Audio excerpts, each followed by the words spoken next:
Gabi Affair. It's a very sunny Saturday. It's May 30, 2026. It means one thing for two football clubs, Arsenal Football Club and Paris Saint-Germain. The two clubs are out the way in Budapest for the final of the UEFA Champions League, which kicks off later today at 4 p.m. We'll be getting into the preview, the build-up to the game, and all of the talk around the two teams. Arsenal taking on Paris Saint-Germain. PSG and Arsenal will be facing each other for the 8th time in all competitions. Their head-to-head record is currently balanced at 2 wins and 3 draws. And Arsenal gets hold of their first Champions League title, or you think that Paris Saint-Germain will defend the title under Luis Enrique? It will be back-to-back titles for Luis Enrique. And just like we always do, it's an interactive show, so feel free to send me your thoughts. 0549 986 996 or 0539 986 996. Yeah, so the WhatsApp line is 0539 986 996. You can also send me your predictions. Who is winning this? We'd love to hear from the Arsenal fans, the Paris Saint-Germain fans. Are they really Paris Saint-Germain fans? I really want to know. Send me your predictions on 0539 986 996. 0539 986 996. Arsenal say they are pumped up. They have all the feel-good factor around them after winning the Prem for the first time in 22 years. Let's see if Mikel Arteta can guide his boys to another title this season. I'm Gabi Affair. We're on the part of Liverpool, not the best of news, because our man, Yao Ejimint's man, Arne Slot, will no longer be Liverpool's manager next season. I mean, his position was always untenable after what Liverpool did under him this season. I mean, they just in this season. The reports are that Andoni Iraola will be the man, or is the man, to take charge. We'll be getting into that, and then later at 3:30, start a build up to Arsenal and Paris Saint-Germain at the Puskás Arena in Budapest. 0539 986 996. Let's hear from the Liverpool fans as well on what they make about Liverpool's top hierarchy, the decision to part ways with Arne Slot. If really you're excited about Andoni Iraola, the manager, on from now to when the Champions League game is over. Yeah, lots of football talk for you today.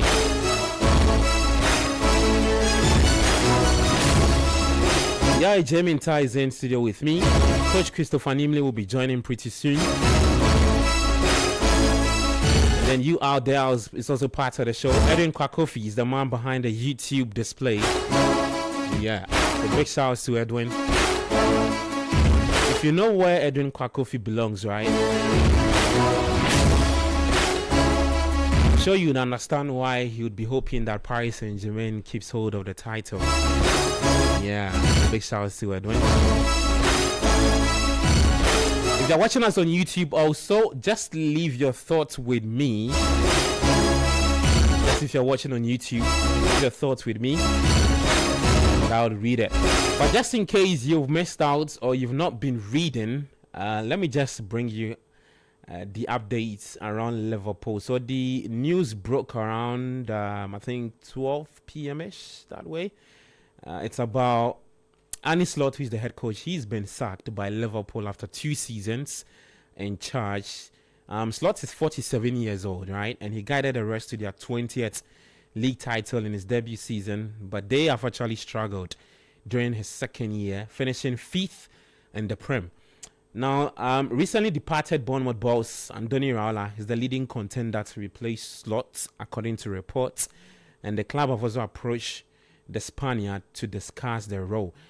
But I mean, I'm sure you'll be asking yourself why Liverpool decided to part ways, because they qualified for the Champions League, finishing with 60 points, and that was their lowest tally since the 2015-2016 campaign, and 25 points behind champions Arsenal.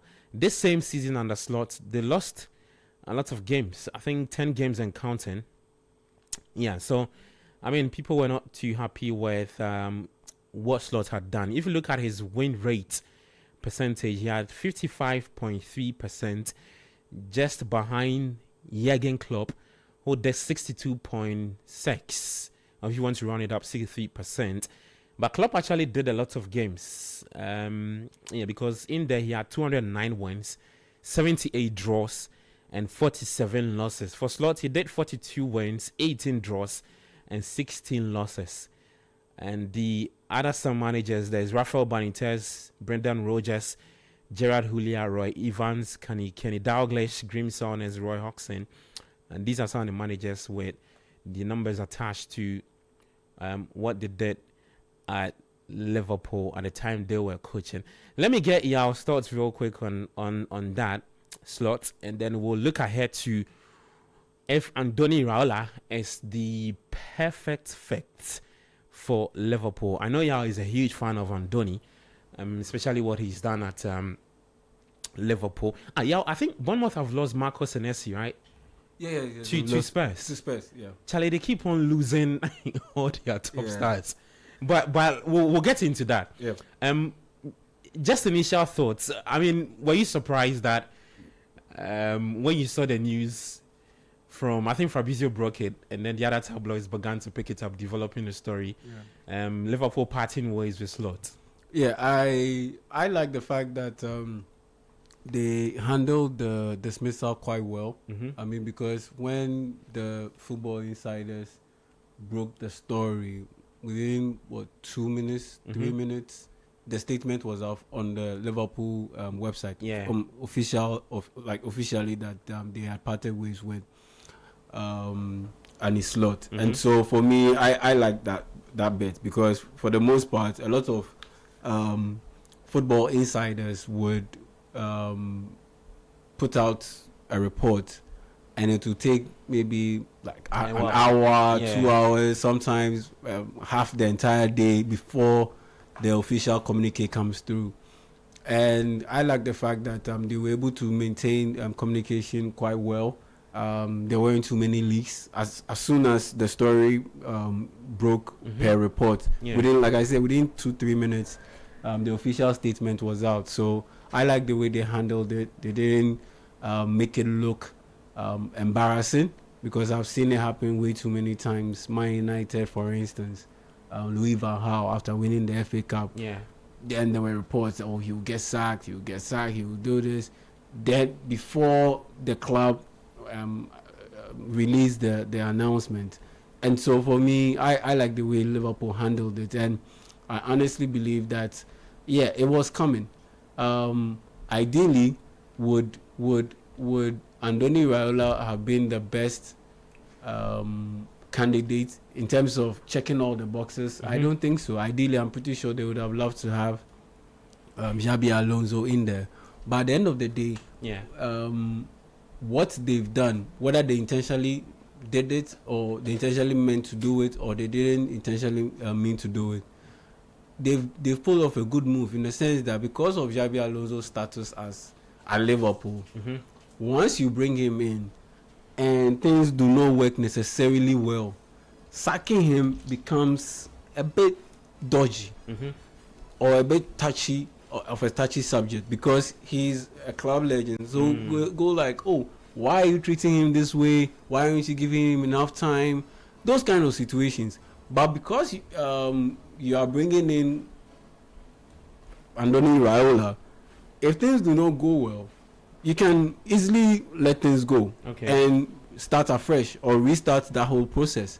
But once you bring in the Xabi Alonso, emotional connections to the club, all of those things, it makes things a bit complicated. It reminds me of the Chelsea situation with Lampard. Yeah, it makes things a bit complicated. So, and if you sack him, if it's not handled in a particular way, the personality will feel aggrieved, and his relationship with the club will become a bit distorted. So in order to avoid all those issues, Charlie, let's just go in for an quote unquote an outsider. And if you go in for Iraola, trust me, Liverpool have gone in for a very, very good coach. And I'm so happy that he didn't go to AC Milan or Crystal Palace. Because I saw as the reports initially suggested. The AC Milan report.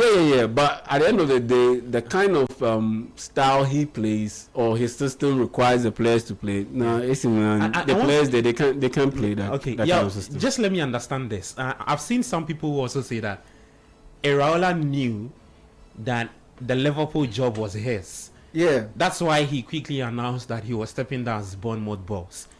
Is there any substance to that? Well, do you there's think bound to be substance to it. So the Liverpool top hierarchy began some talks behind the scenes that I don't know. That I don't think because so. I found the Iraola say that he was stepping down. I thought it was real premature. I think he realized that he was coming to the end of his journey with Bournemouth. Okay. His contract was coming to an end, and he felt that he had gotten the best out of this team as much as he could. So he's taking them to the level. Yeah, at some point somebody should continue. Yeah, once you reach that peak, declining returns naturally sets in, and so he didn't want to be in the hot seat when those declining returns started coming in, and so he decided to just end that whole process once his contract ended, because there's only so much you can do with a small sample size of quality. And this guy managed to squeeze every bit of quality, every ounce of quality from his players to be able to get this far, get them to qualify to the Europa League. Before the start of this season, he lost in centre back four. Right? Practically the back four. Yeah. Then he midway through the season as well. And the goalkeeper. Yeah, midway through the season he lost Antoine Semenyo, Justin Kluivert. One of last season he was the best player for AFC Bournemouth. He also lost him because of injury. All of those things, and so at some point, how long can you keep on working miracles? At some point, you need a little bit of help, and Bournemouth weren't. No, I wouldn't say they weren't eager, but the thing is, they are run well. So they are not in a position where they can go spend a lot of money to bring in the players, all of those things. So you need to step up a little bit to get to a club where they have more resources and they can bring in players who can help your cause. And at the end of the day, I mean, it's just a natural progression. If you coach Rayo Vallecano in the Spanish Segunda, you get them to qualify to the La Liga. You get them to be one of the top performers, pound for pound, in the La Liga. Then you move over to AFC Bournemouth, and you continue to deliver. Yeah, it is only overachieved. It is only about time that he stepped up to potentially pick up a club like Liverpool. And a bit about the question you asked, that did he know that there was something like this in the pipeline, and that's the reason why he decided to end his time with the AFC Bournemouth. I mean, you're always on the lookout. That's why you have a management. That's why you have an agent. Yeah, so they should be smart in they will definitely be telling you, okay, your contract is coming, is running down at the end of this month. But when we look at the landscape, Man United have an opening, because Michael Carrick was initially an interim manager. His contract was to end at the end of this season. So technically, Man United had an opening. Per the way the season was going or had gone up to that point, it was clear that Liverpool was bound to have serious discussions about the future of Arne Slot. You know, the Chelsea job was open, because around that time, Rosinho had already been sacked or was getting close to getting sacked. So you knew that there were some rumors in there that the Chelsea job could potentially be available. Yeah. So if you are Iraola and you've done all you could to get AFC Bournemouth to be very competitive and pushing for European qualification, European football qualification at that time, yeah, definitely. And your contract was running down. or running out, yes, you definitely have a good look at the opposite side and think that, oh, okay, when I put all these factors together, I think this is the right time to leave. To leave, okay. And so I don't think they had prior discussion, but I do honestly believe that his management, his agents definitely scouted and found out that this was the perfect time for him to move if he wanted to take that next step. And what a perfect club to be able to take that next step if you are Iraola than Liverpool, because this one is not like you are moving from AFC Bournemouth to Real Madrid. No, it's a perfect jump for him. It's just a perfect jump, it's about time that he made that move. So I think everything aligned perfectly for him to make a move, for him to make that move. And honestly, I'll be very shocked if he does not get the job. And I think once he gets the job, he will do a very, very good job at it. He'll do very well. I honestly do believe he'll do very well, even if Liverpool decide not to sign any players. Oh, you think he'll be fine? Oh, he'll be fine, because they have centre back issues. Yeah. And last season they signed Leone. He tore his ACL. He's coming back. Then they signed that French boy. There's another defender. They signed the French boy. Jean-Jacques. Yeah. He was on Chelsea's radar too. Yeah. So and then Liverpool looks on Chelsea's radar. Yeah. So by next season, those guys are coming back. Konate is leaving, right? Yeah, he's leaving at this point. He's leaving. Finally. So even if you don't bring in any central defenders, you have 4, because Van Dijk is there, Joe Gomez is there. Yeah, I think it's workable. Okay, Kwanchi, let's talk about. I like the way y'all ended his submission. The quality that Raiola would be dealing with. The last summer transfer window, they brought in several high-profile signings. Isak, Jeremy Frimpong, who will not be at the World Cup, Hugo Ekitike, and all of that. How much did they spend? Almost 450 million. Yeah, exactly. If he had gone through, that would have been exactly million. And then they started the season very good, winning their first 5 league games. Then the poor run started under Slot. They lost 6 in a row. 6 in a row. For the first time in Liverpool's history, they had lost many games, 10 plus. You think it was at that start that his position at the club was untenable? I mean, why are you smiling with it? Because I know where you stand on Slot. You've always been a big advocate for him, that we should stick with him. And really, yes. Or you're another one. Or you? No, I said we should stick with him throughout the season. I didn't see the point in changing him midpoint to the season, because I didn't think. So were you surprised with the news when you saw it? Where were you when you saw the news? I'm sure you were preparing to come. Yes, please. I was getting ready to come and do the Republic of Football. I see. I'm surprised because of how they moved with him throughout the season. The communication that he's been given, or at least the way he's been spoken to, he made it seem as if that they had full confidence in him. Obviously, we know in football sometimes that when the management says they have full confidence in you, that's almost a kiss of death, and you are probably on the verge of being sacked. And unfortunately, it proves to be for Arne Slot. But I think beyond the results, and the results have been bad. Let's not avoid the fact that the results have been bad. Liverpool lost 12 league games, but they lost to Galatasaray twice this season in one Champions League campaign. Probably 20 plus games throughout the season. They haven't looked anything like the Liverpool of last season that won the league. In fact, they haven't looked like anything of the Liverpool that before they won the league. Because after they won the league, that's when their form also started dropping. In the Champions League, he hasn't been able to get past PSG twice.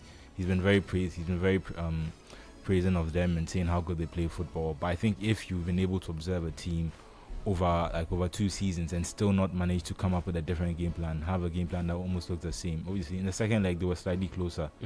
But they themselves this season have not looked anything like the Liverpool that they looked like last season.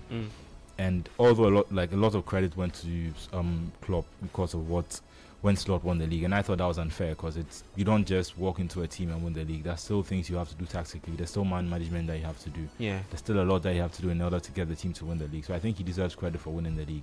But after winning the league, their performances have been poor. Ever since he's been backed more than Klopp has ever been backed in a window. And ever since he was given that spend ability, I don't think he's been able to justify why some of the players that he spent money on. I think it was only until the Atletico Madrid game, the second leg, the one that Ekitike got injured. I think that was the first time that Liverpool had been able to start all 5 of their signings in one game, which also, and that would even exclude Leone. So I mean, there's never been a point this season where all of the signings that he's had have been able to play together. So to on a slot defense, he can probably say that. But I think he's been given control to a certain extent. That means that he should be able to produce results. And even if you look at some of the players who have been left out, especially if you look like someone like Darwin Núñez, players like Harvey Elliott, they're definitely players that wanted to probably stay at Liverpool, but maybe because of the way Arne Slot explained how they would fit within their role within the team, they probably realized that they would have better chances elsewhere. But just to put everything short, he's had a lot of influence in this team, and I don't think the results, and I don't think his posture especially, I don't think the way he's responded to certain points in the press conference. Obviously, I think people are arguing that the Klopp was about the same, that when he also lost, he could get very touchy, and sometimes he could respond very angrily to questions. I don't think it's ever been the same as Slot. Slot almost likes to deflect in a way that makes it. He deflects in a way that makes it uncharacteristic of Liverpool, if I can say that, because I think that as a big team manager, once you go into a game with with all the control that you have over the game, if you're able to lose a game, you should be able to raise your hands up and say, "Oh, we tried this doesn't work." And I felt that every time throughout the season, he kept finding one excuse to another. Okay. From saying the teams were aware of his tactics, and he started criticizing the Premier League as a whole about the type of football that they play and how football has changed so much. And criticizing set pieces and how he struggled to find solutions to set pieces and playing titans. And even when Arsenal won the league, he said he gave them credit, but he said that the first time in Premier League history that a team has scored 40% of their goals from set pieces. And he said he agreed with Luis Enrique that Arsenal are the best team off the ball in England and maybe even in Europe. And maybe he thinks that that's a compliment, but it's a very backhanded compliment. And when you speak like that, and especially when the results are not backing you up, I think it's only a matter of time before your job is in jeopardy. And credit to Liverpool for how they've handled the situation, because I think they've shown him a lot of respect throughout the season. There've been a lot of rumors, there's been a lot of talk around him. I think they gave him support up until the end of the season. They gave him everything he could do to make sure that the campaign in itself can still be regarded as a success. And on the last day, they managed to seal Champions League qualification, so they can go again next season with the same with more revenue, getting more revenue. Because if they had missed out on Champions League football, and after winning the league and then coming to finish in maybe 6th or 7th, it would have affected how much they would have been able to spend, especially given how much they've already spent in the previous window. But now that they've been able to get Champions League qualification, they can still invest in a couple more players. Some of the players that maybe will be moved out should be moved out. I didn't like Arne Slot's comment when he said that next season we'll sell some of the players and buy better players. I thought that was also an indictment on what he's saying about the squad, especially, like I keep saying, he's one of the people who helped build the squad. Yeah. So, but for me, it was just a matter of time before this relationship, tore apart. And I think this is a good point for Liverpool. They can reset. I'm slightly disappointed about the Xabi Alonso one, but I think I agree in the major point. You've missed out on him. No, I mean, not missed out. Chelsea acted real quick. I mean, well done to Chelsea, but the emotional connection is always there. Yeah, but if he goes on to be successful, you would have sacked him early if he came in. If he goes on to be successful, I mean, I think he would have been back longer than than Arne Slot if he had been in a similar position. But then again, he also hadn't won the league the season before, so I don't know how the dynamics would have played. But I think that if he goes to Chelsea and he still performs, there's a chance that he comes back to Liverpool eventually as a successful Premier League winning manager to come and maybe, I don't know, win the next Champions League, or there's always going to be a narrative that's going to drive him back to the club, I feel. So I don't think they've necessarily missed out on him. I think it would have been a good opportunity to maybe see what he can do with the squad, but maybe the squad also needs to develop to a point before he can then come over, and maybe from afar FSG and John Lewis needs to see what he can also do with the Premier League team before they then give him the big job at Liverpool. Okay. Yeah. August 14, 2025. I wrote an article titled "Coaches Under the Most Pressure in the 2025-2026 Premier League Season." Slot was part in, yeah.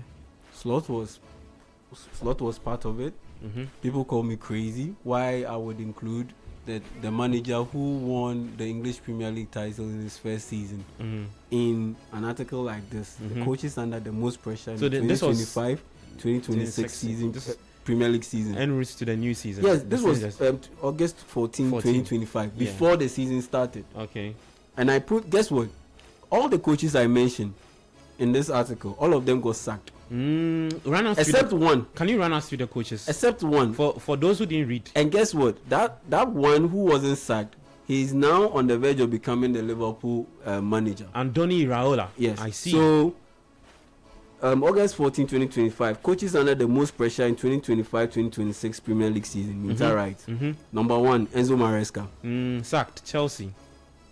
Number 2, Thomas Frank. Thomas Frank sacked.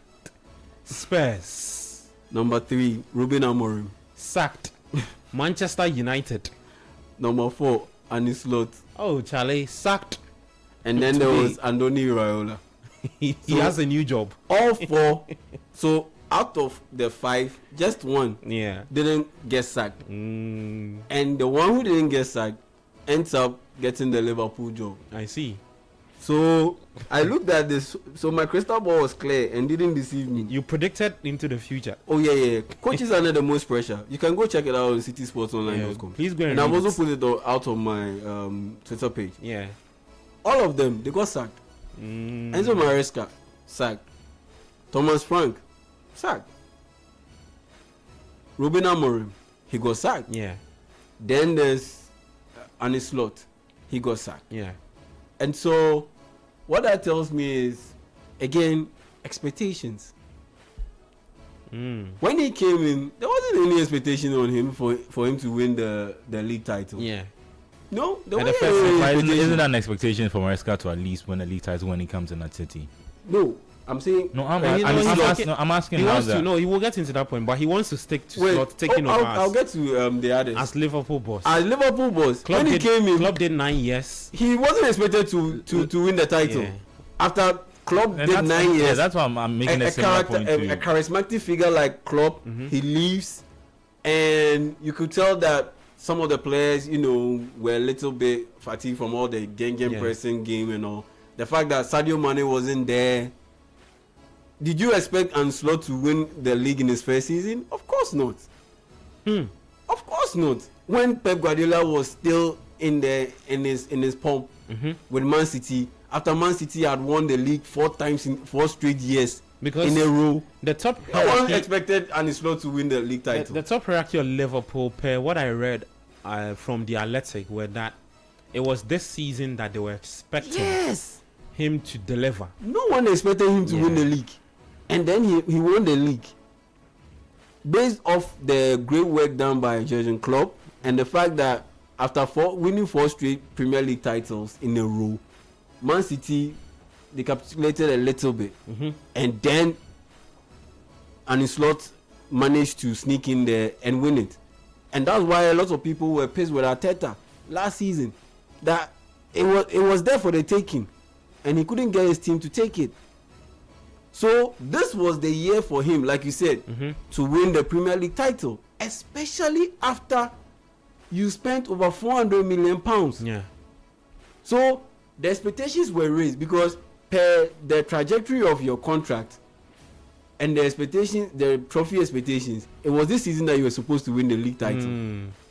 And it was this season that you were supposed to win the league title after you have spent over £400 million to recruit players. Because you came into this season, into your first season, and there were quite a number of players who had left, particularly a key player in Sadio Mane. You get my point? Yeah. So it was all building up. He could not fail this season. Even if he did not win the Premier League title, the worst he could have done was to finish in second place, especially with Man City in transition. The worst he could have done was to finish in second place. Do you think one of the or metrics, even finish third? Yeah. Do you think one of the metrics that the top hierarchy stood on to sack him had to do with the style of football played or we saw under him? No, I think he alienated a lot of players in the dressing room. Okay. And so a lot of the players tuned him out.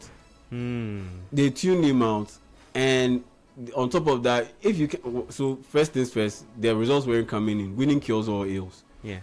So that's one. Secondly, you could not get the players to even perform the way they are supposed to perform. So if you combine these two factors, then what are you doing? Okay. Yeah. Especially when there were good options out there. Yeah. To go for. I think we'll circle back to the Mo Salah incident, because if you looking at the timeline that you people established, if Raiola was aware that he was possibly going to get the Liverpool job when he handed in, he told Bournemouth that he wouldn't be the manager next season. Yeah. it's quite likely that Salah and his exit probably knew that Slot might not also be the. I mean, he could have maybe speculating, but it's maybe likely that if you look back at some of the comments Salah made, especially the last post that he made, the one that was liked by all the players, where he was saying that the standards of this club can't change, and I think it was very keen of him when he used the word, we need to go back to that heavy metal football.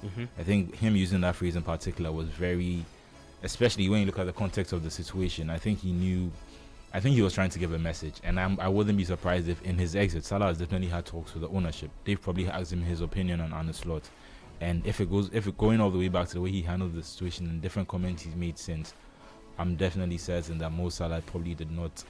He gave his honest opinion of Arne Slot, and I don't think it was a positive one. And I think that also had an impact on what the hierarchy, as well as other players within the squad, had an impact on what the hierarchy, the decision that they took. Okay. Well, so that's the update on Arne Slot. He will no longer be Liverpool's manager for next season. The reports are that Liverpool will pay a compensation package of around £9.4 million because he was brought in for a 3-year period, and he's in the second year. So Slot will be taking that money. Don't worry, Slot to get a job soon. He will. He should go there. So then. But I don't think I'd be surprised if I don't think he comes back to the top level that quickly. Oh really? Yeah, just like you said, it's not even. You don't think that the success he had with Liverpool in the first season would give him some credit in the bank, that clubs look at him and say, okay. I mean, if he's willing to drop a level, if he's willing to go to maybe the level, I don't know, the level that Glasner is out right now, just pushing for a Champions League, but not at a club that's maybe an established club, I'd be surprised. I think he should go to Germany.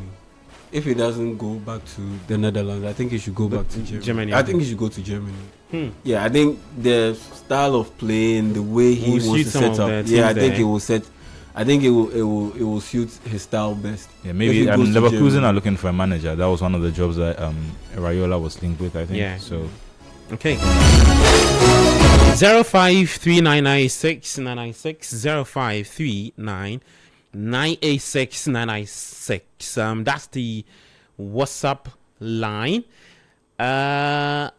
You can also send me your predictions. The Champions League final, Paris Saint-Germain taking on Arsenal later 4 p.m.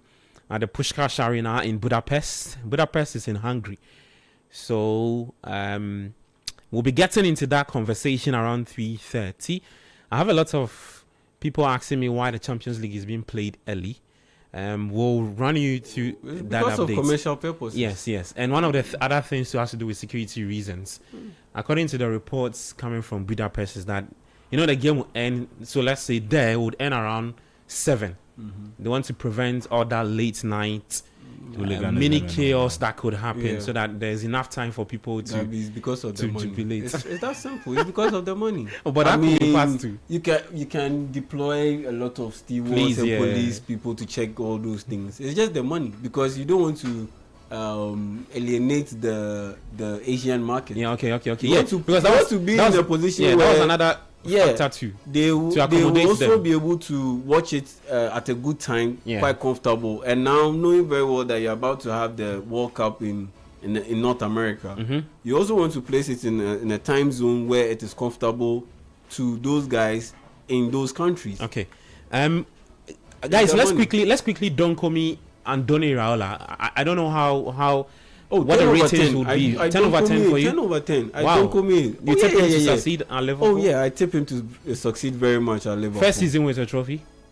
That I'm not sure. No. Not from the Prem, though, but other competitions. That I'm not sure. I think with him, it takes at least a year before to build. Everything kicks in. Mind you, he was on the verge of getting sacked when he got the job. Yeah. His first 9 games in the Premier League, he didn't have a win. Yeah. He did not have a win in his first 9 games in the Premier League. It was his 10th game that he managed to avoid losing that particular game. Yeah. And so it will take a while. And looking at all the chaos at Liverpool with Slot's exit, how the season went, Andy Robertson is leaving, Salah is leaving, the reports Konate is also leaving. It's quite a huge transition. So in that sense, give him a year. Okay.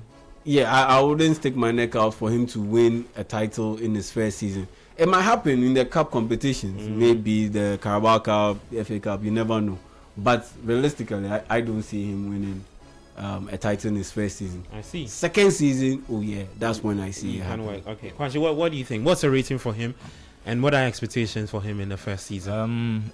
Or you want to see the signings that will come in? Not necessarily. I think possibly 8 over 10, and I think as it relates more to the point that I was making, expectations slightly matter as well, because they also give the. Obviously, sometimes if it's too much, it puts the manager under pressure. But at certain clubs, you're always going to be under pressure just because of the nature of the club. And I think someone like Iraola coming in as opposed to maybe someone like Glasner, even though it's from a similar level, just because of Glasner's recent history of winning, I think it puts a more. He puts a little emphasis on him having to win something at Liverpool. And it's not necessarily that winning should be the only measure of success. But a club like Liverpool, to actually show that they've made the right decision and them going from a manager like Arne Slot to maybe, how do you call it, not promoting, but like giving someone like Iraola or someone like Glasner a big job to see what they can do with the job. I think it's, as much as any appointment is a risk, I think it's still a risk. And I think it's easier to, I would prefer if they brought someone who had a history of winning.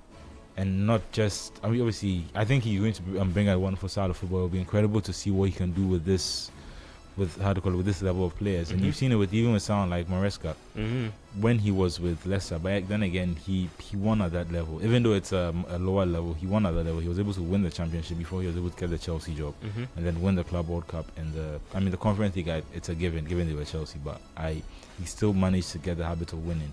And that's just something that I don't want us to lose sight of in the post-Klopp years, because there was a lot of faffing before just going through certain managers who were not there necessarily because they could win for us, but just because they were placeholders. And that's what I'm trying to avoid. I want a manager who's either come to build a team that's trying to win something, or a manager who's here to win now. And Iraola looks like a manager who's building to win something. And like I said, within appointments at risk, I'd say 8 over 10. I hope everything, if he gets the job, everything goes well for him. But I don't think it's a given that he becomes a success at Liverpool. One of the things I realized under him at Bournemouth was the fast pace football on the break, more like with the way Bournemouth were playing. The way he plays, do you think it suits the way Liverpool would do? I mean, the personnel in there. That's what he needs to work on. Okay. And that's where maybe if there's a possibility of bringing in players, that's what he will look out for. And I think to an extent that's why even Liverpool lost a bit in the second season under Slot. You know, you need players who have that dog. I think mentality. we saw that style of play more on the club. Yeah. It was very swift and effective. Yeah, you need players who have that dog mentality, who are quality but do not care too much about finesse. They are guys who want to more or less quote unquote dirty themselves or be able to get the job done.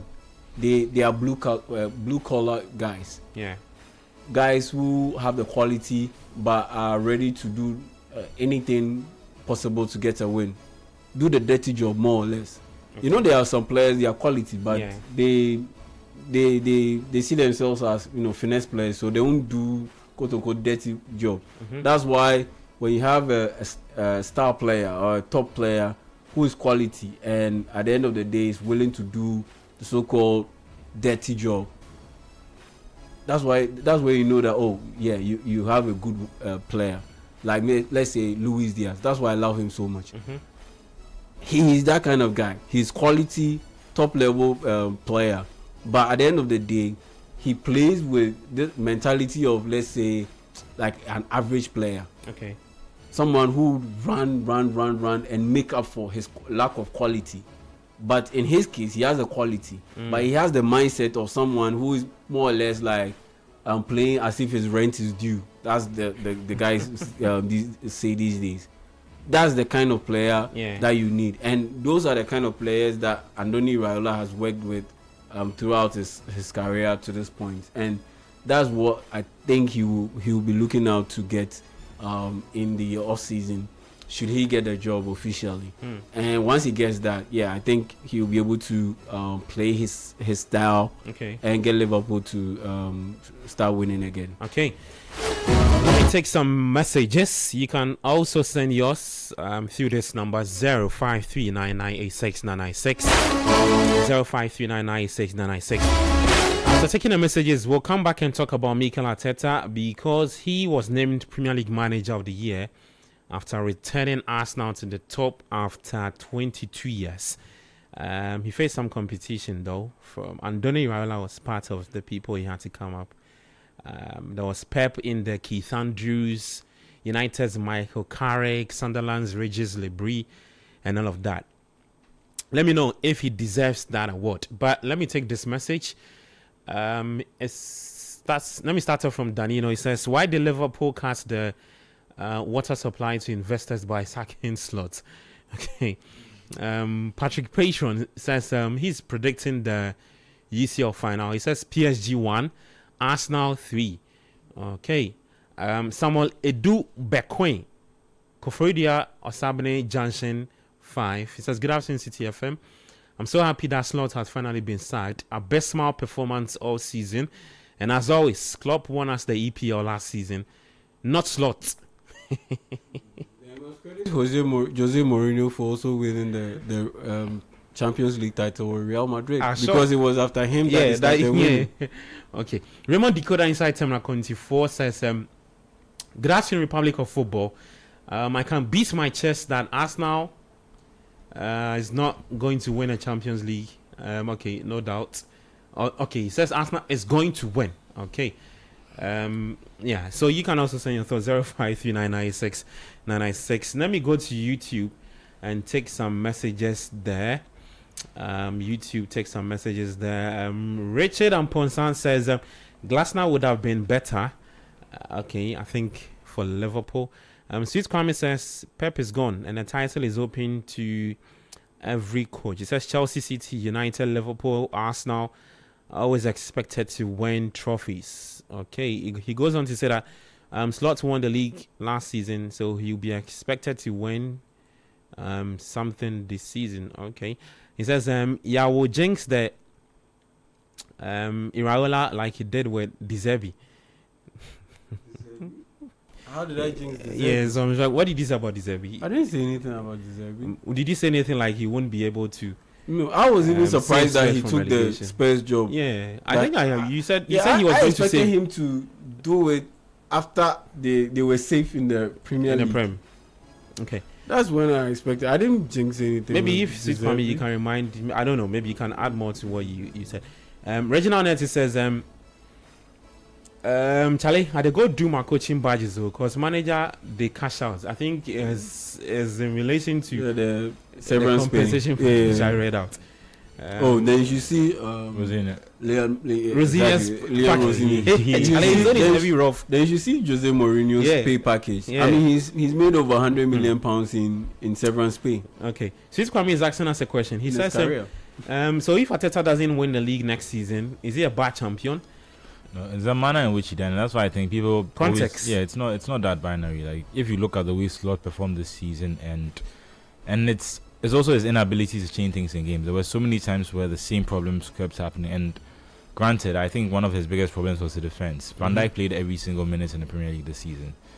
That shouldn't happen. He probably played all of the games in the Champions League as well, maybe except the last two Crusade games. But that's just the level of consistency that he and Konate, and obviously Konate's form has fallen off a cliff. But I also think that him having to play the whole season, even though even when he's fit, even when he even when he's not fully fit, I think that also affected his performances. I'm seeing that people are comparing him a bit to Upamecano is also struggling a little bit at Bayern sometimes, but I think it's like different level. I think Upamecano is still able, when he needs to, I think he can still perform at a high level. And with Konate, because the talk around him was Real Madrid before the contract was ending. Now it looks like I don't think Real Madrid are going to necessarily come back in for him. So it just shows you that I think his level has dropped off entirely. I don't know whether that's, like you said, due to fatigue for given how long he's played this season. Okay.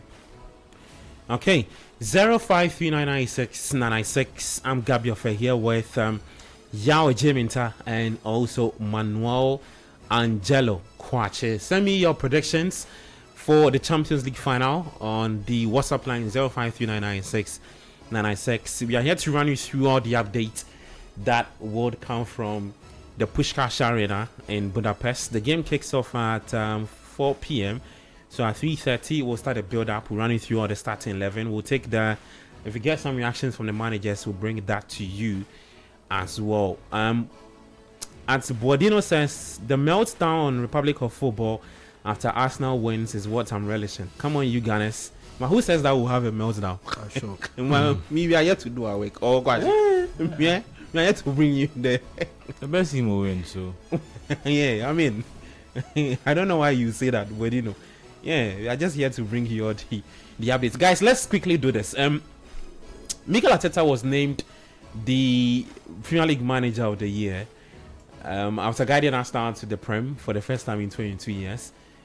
He had to stand up against some top managers in the Pep Guardiola, who's leaving or has left City, and Donny Raiola, who's Liverpool's incoming boss, Keith Andrews of Brentford, Michael Carrick, United boss, Regis Lebris, Sunderland.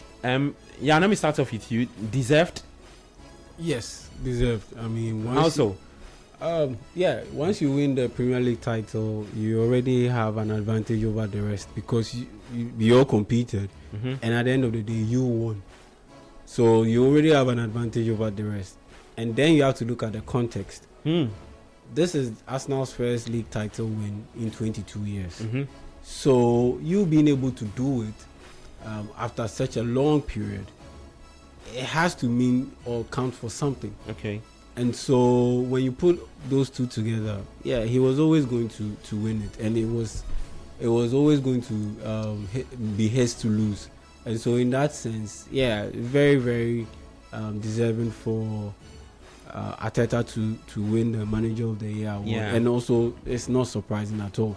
What was a surprise to me was Unai Emery not making the short list. That for me was Unai the biggest Emery, surprise. He didn't make it. Europa champion, guiding Villa to UCL. He didn't make it. I mean, it's very much. That's a very interesting pick too. It's Premier League related, but at the end of the day, you have to. It's not in isolation. You can't look at it in isolation, in the sense that, for the most part, teams that have Aston Villa's level or of Aston Villa's level, when they manage to qualify to Europe, they end up performing terrible in the league. We saw Girona. They were competing in the Champions League last season. This year, they've been relegated. We've seen Newcastle twice in the Champions League. They competed in the Champions League. The season they competed in the Champions League, they were poor in the league, including this season where they competed in the Champions League. Where did they rank? They ranked outside the top 10. But Unai Emery has been competing in Europe, guided Aston Villa to win the Europa League, and guided Aston Villa to finish 4th in the Premier League. How do you... Yes, I know that the Premier League Manager of the season is based on what you do in the Premier League, but it cannot be viewed only in isolation. You have to factor in the other issues surrounding their campaign overall. And even if you want to look at it in isolation, the guy finished 4th with Aston Villa that had issues with injuries. At some point, their midfielders were all injured, and you have to be dealing with Tyrone Mings and co. This man has been able to turn John McGinn into a proper productive midfielder. And how did he not make the short list? I know he wouldn't win, because at the end of the day, Arteta won the league for Arsenal. For the first time in 22 years, Arsenal are league champions. So he was bound to win it. But the fact that you had Michael Carrick making the short list and Unai Emery didn't make the short list. So that for me... Why is Carrick there? That he beats the top 5? or the top that he managed to move Man United from 7th to 3rd place to Champions League. He had the best record because from January 15, the time he was appointed, till the end of the season. So yeah, I get it. He did well, but when you look at the sample size, that was what, 16 games, you know, and you compare that to Unai Emery, who lasted the entire season, and what Unai Emery had to work with, and what he was able to achieve. Michael Carrick, how many games was he playing in a week? Was it once? Yeah. Always resting. Once a week. 40 games and waiting for the Prem. Just once a week. At the time he came, but he didn't even start the season. No, he didn't start the season. At the time he came, Man United had been kicked out of all the competitions. They played 40 games the whole season. Yeah, they had been kicked out of all the competitions. So it was just one game per week, more or less, league game. That's all. But Aston Villa, they had to be doing Europa League, Jago Europa and Thursday football, and Premier League football. And this man still managed to finish in 4th place, and he did not make the short list. That for me was very disappointing. But as to who won, oh yeah, that's very deserving. You give it to Arteta? Yeah, very deserving. Kwachi, where do you stand on this? Yeah, I mean, same. I think Arteta definitely is the manager of the season. The Emery one, I think, is just one of the Premier League things where there's always a recency bias, and I think you see that with something like Bruno Fernandes and Michael Carrick, because they didn't start the season too well. They ended the season hard, and then Fernandes gets player of the season, Carrick is nominated for manager of the season. The start of the season, Aston Villa were being considered title challengers to Arsenal and Man City. And I think because of the way their season dropped off, although I think Emery was just trying to send more focus onto the Premier League, it means that less people remember how good Aston Villa have actually been this season. People are losing for granted the fact that, like you said, it's an incredible achievement for him to guarantee Champions League football, because they narrowly missed out last season to Newcastle, and it could have been really easy for their season to unravel. I think if you look at how their season has gone compared to Newcastle, who got into the Champions League, Aston Villa have been able to build on that strength. Well, as you can see, that probably the Newcastle have probably gone back a bit, even though they made all those signings. So I think credit deserves to go to Unai Emery. I think the other candidate who probably has the best shot probably Reggie Lebré of Sunderland. Yeah. Again, what he's also done shouldn't be taken for granted, to take a club from the Championship, especially when we had 2 seasons in a row where clubs had come from the Championship but immediately been relegated. Yeah. To navigate the promotion, the playoffs first, to then, get as many signings as they had. And I like the way, I think their most expensive signing was 17 million, but they brought in over 10 players. So you can clearly tell that they were trying to get value for money with everyone that they signed. And if you look at some of the performances that they've put up, he's also been able to make them understand the system and play in a certain way. And that's been able to get them results. They also had an incredible start to the season. They went down a bit, but I think they were able to finish the season strongly, especially with the win against Chelsea. And that's that's helped solidify their position in the Premier League, and it's helped get them European football. But I think deservedly would probably be Arteta. It's been an incredible season. It's an incredible achievement, and I think he deserves to be manager of the season. Okay, let me know what you think. 0539986 996 0539986 The starting 11 for Arsenal's game against Paris Saint-Germain in the Champions League. So the two teams do have their starting 11 out. We'll be taking a very quick break. When we come back, we'll start the Champions League talk right here on 97.3 on the Republic of Football, and we'll be bringing you all the updates from minute 1 to whenever the game ends, and who'll be crowned champions of Europe, with the game happening all the way at the Pushkash Arena. 97.3. We're taking a quick break. When I come back, I'll take your messages, and then we'll do some Champions League talk. Stay with us.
Republic of Football 97.3. I'm Gabi Affair, here with Yao Jiminta, Manuel Angelo Kwache. Coach Christopher Nimley will be joining us a bit later. 0539986996. That's the WhatsApp line. Send us your thoughts. Build up to the Champions League final happening at the Pushkash Arena. Kick over 4 p.m. That's now facing Paris Saint-Germain.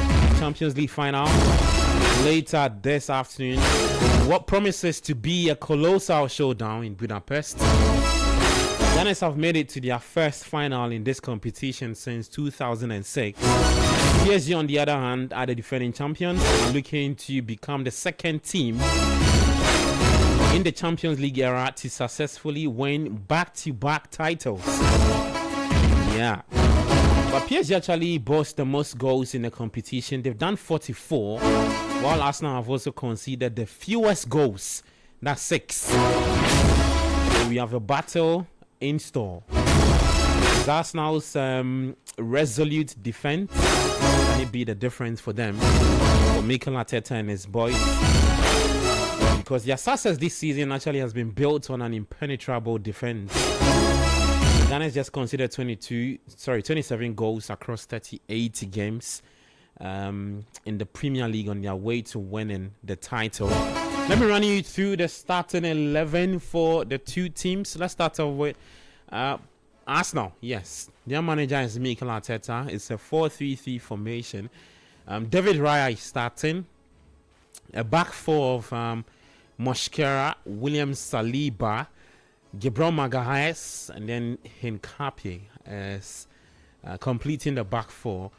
There's Martin Odegaard, Declan Rice, and Miles Lewis Kelly, who's playing midfield. Bukayo Saka, Kai Havertz leading the attack for Arsenal, and then Leandro Trossard completing the front three. On the part of Paris Saint-Germain, their manager is Luis Enrique. It's a 4-3-3 formation from Enrique to Sofonov as imposed a back four of Achraf Hakimi, Marquinhos, Pacho, and then Nuno Mendes. And then Fabian Ruiz, Vitinha, João Neves. A front three of Desiree Doué, Ousmane Dembele, and then Kivisha Kvaratskhelia. So, yeah, that's some really good attacking threat from Paris Saint-Germain. Let's see who would win it today. The game is happening at the Pushkash Arena. It's a 67,000 capacity stadium. Yeah, in Hungary. It's one of the biggest stadiums in Hungary, and that's where the final will be happening today. The referee for today is Daniel Siebert. He will be taking in charge. He'll be the center man for the two teams, Paris Saint-Germain taking on Arsenal. And the Arsenal fans say that they are very hopeful because the last time Kai Havertz led a team in a Champions League final and he played as a false nine was Chelsea in 2021 under Thomas Tuchel when they beat Manchester City by 1-0. In fact, it was Havertz who scored the goal. Yeah, Havertz who gave Chelsea the lead when they beat City by 1-0. Today he's leading the line for Arsenal again against Paris Saint-Germain.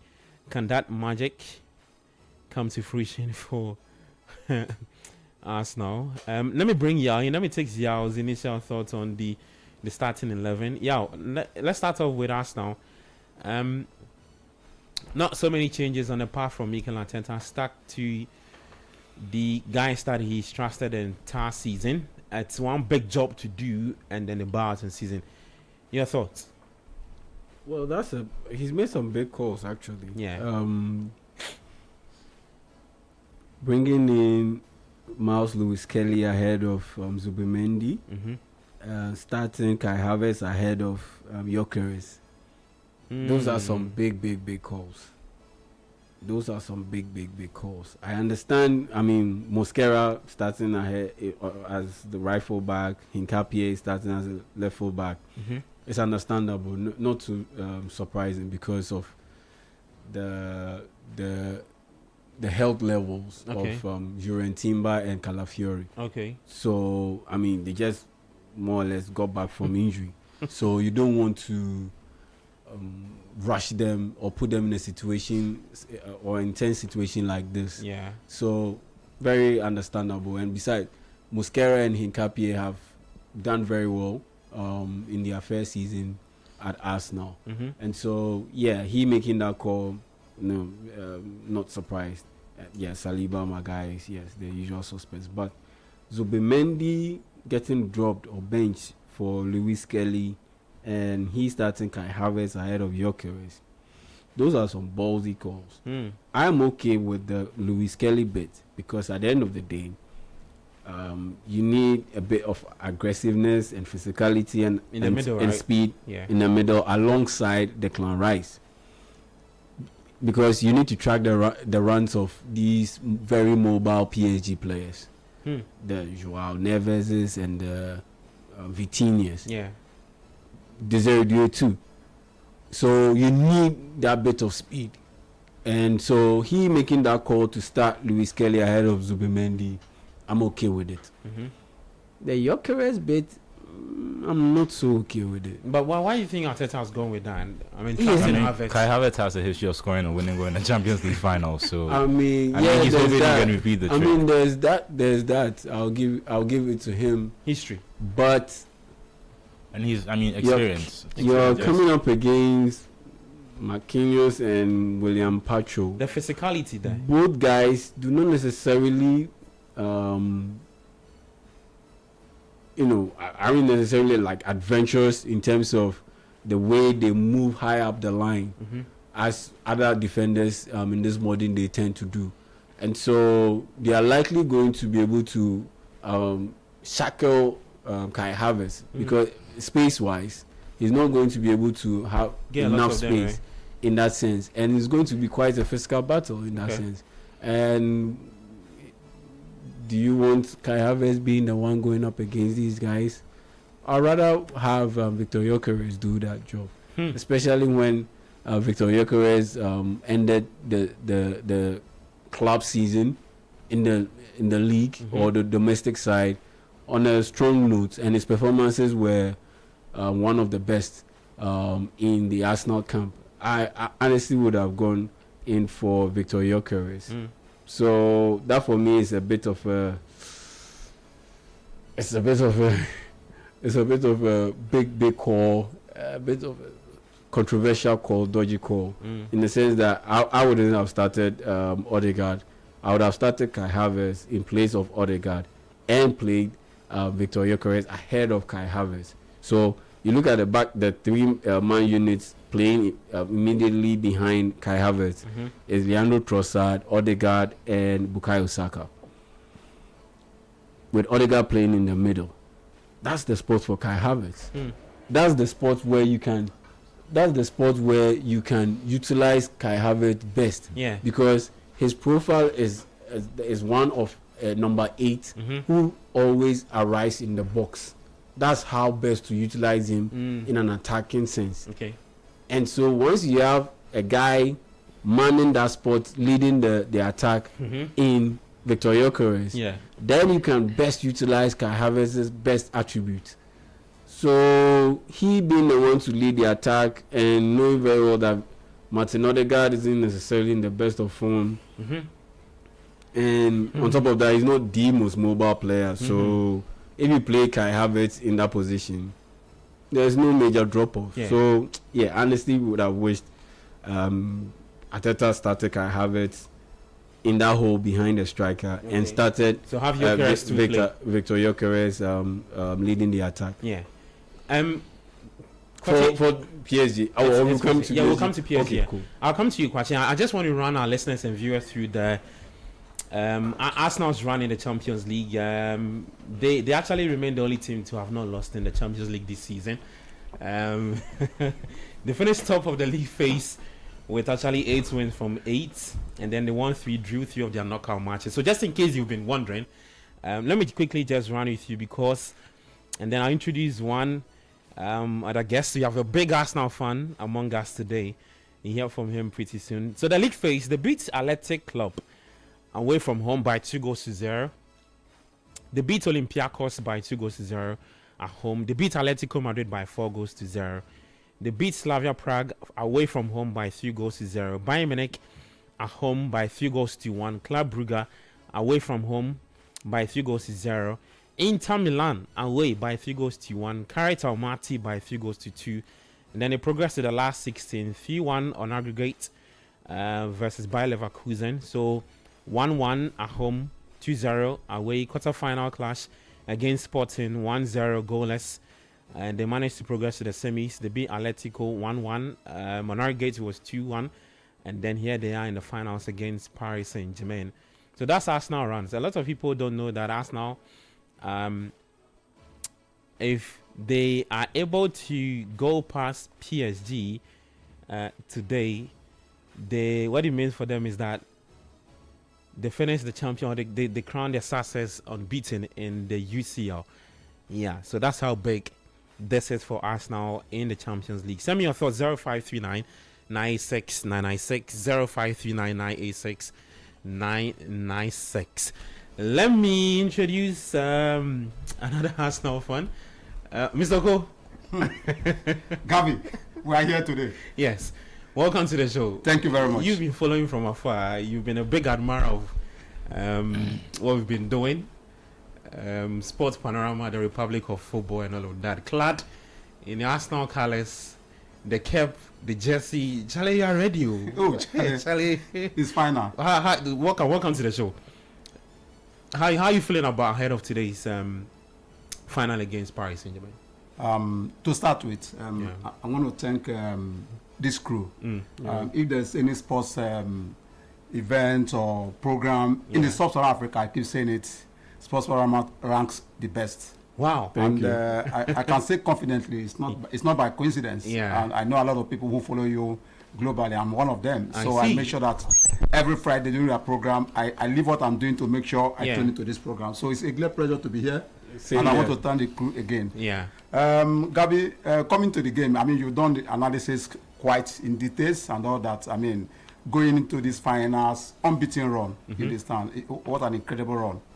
But as you know, the finals is a 90 minutes game. Yeah. There's no option. You have to take risk. For us, I think we are very motivated. Coming from the fact that this is about 20 years that we played our last final. Yeah. We lost to Barcelona. Yes. So, and on the back of them winning the EPL, you can see the guys are even more motivated. I think they needed more than PSG, and we are ready for them. Hey, you've seen the lineup? I've seen the lineup.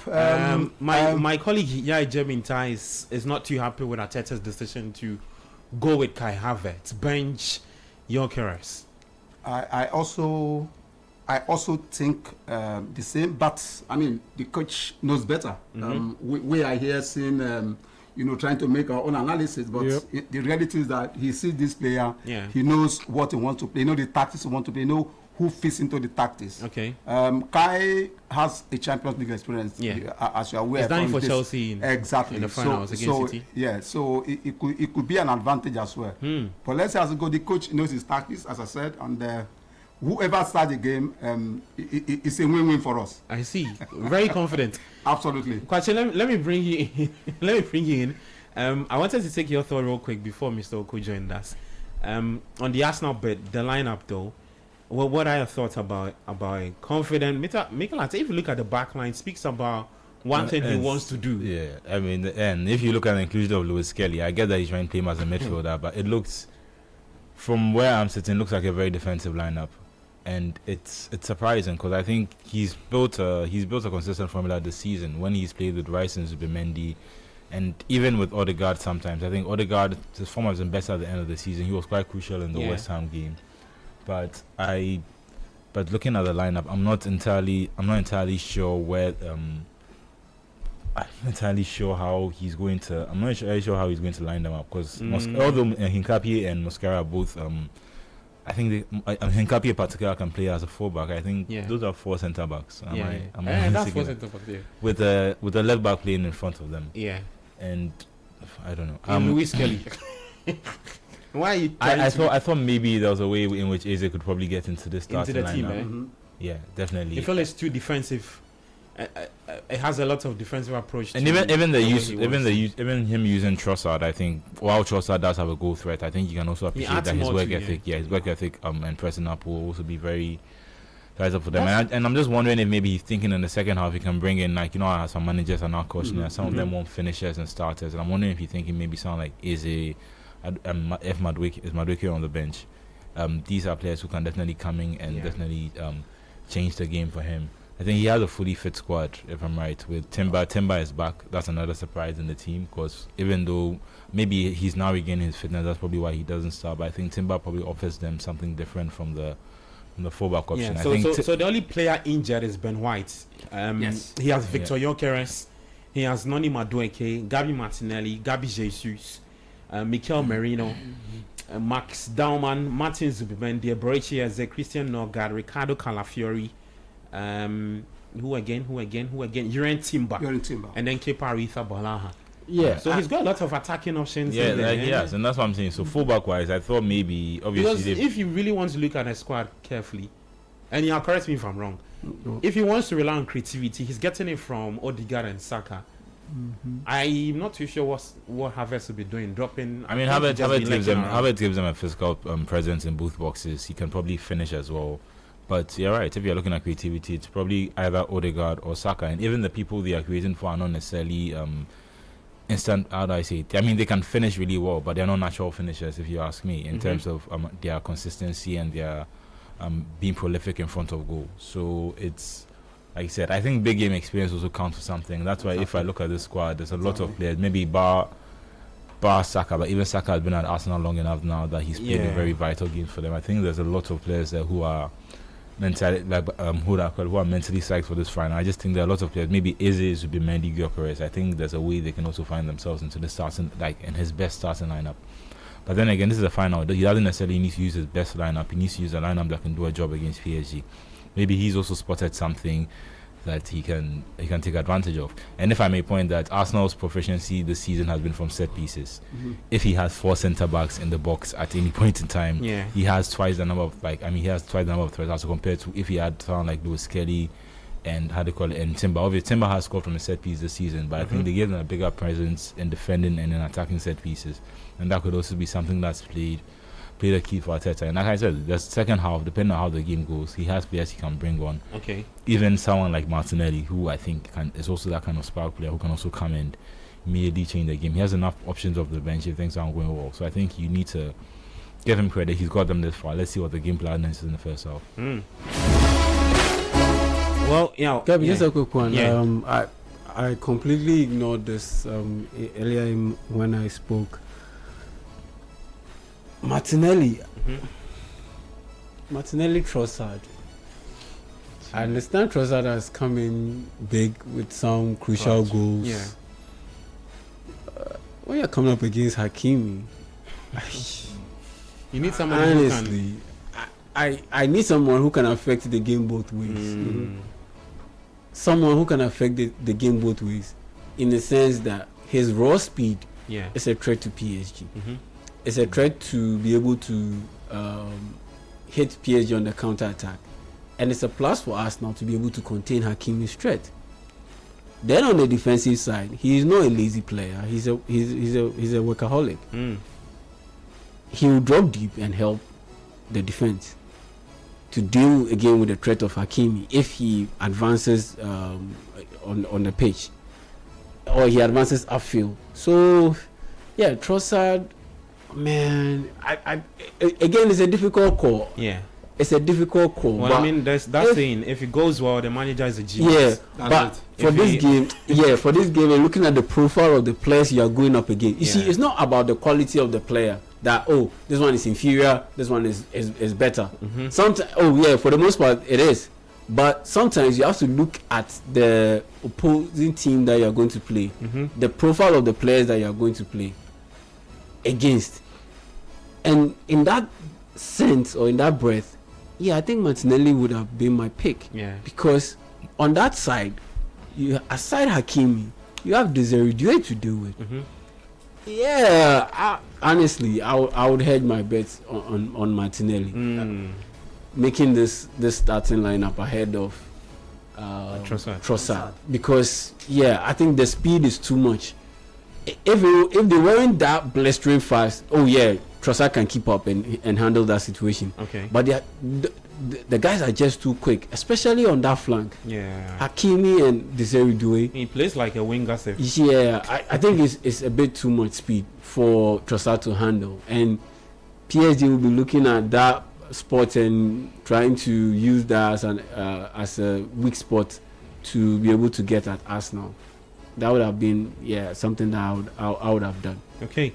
Let me take some messages. 05399696. 05399696. Send me your predictions as well. Arsenal taking on Paris Saint-Germain in the UEFA Champions League final happening at the Puskás Arena in Budapest, all the way in Hungary. From Raymond Decoder says, here we come. Budapest Arsenal 4, Paris Saint-Germain 2. Manaf Joel Bouncer somehow says, good afternoon, City Sports.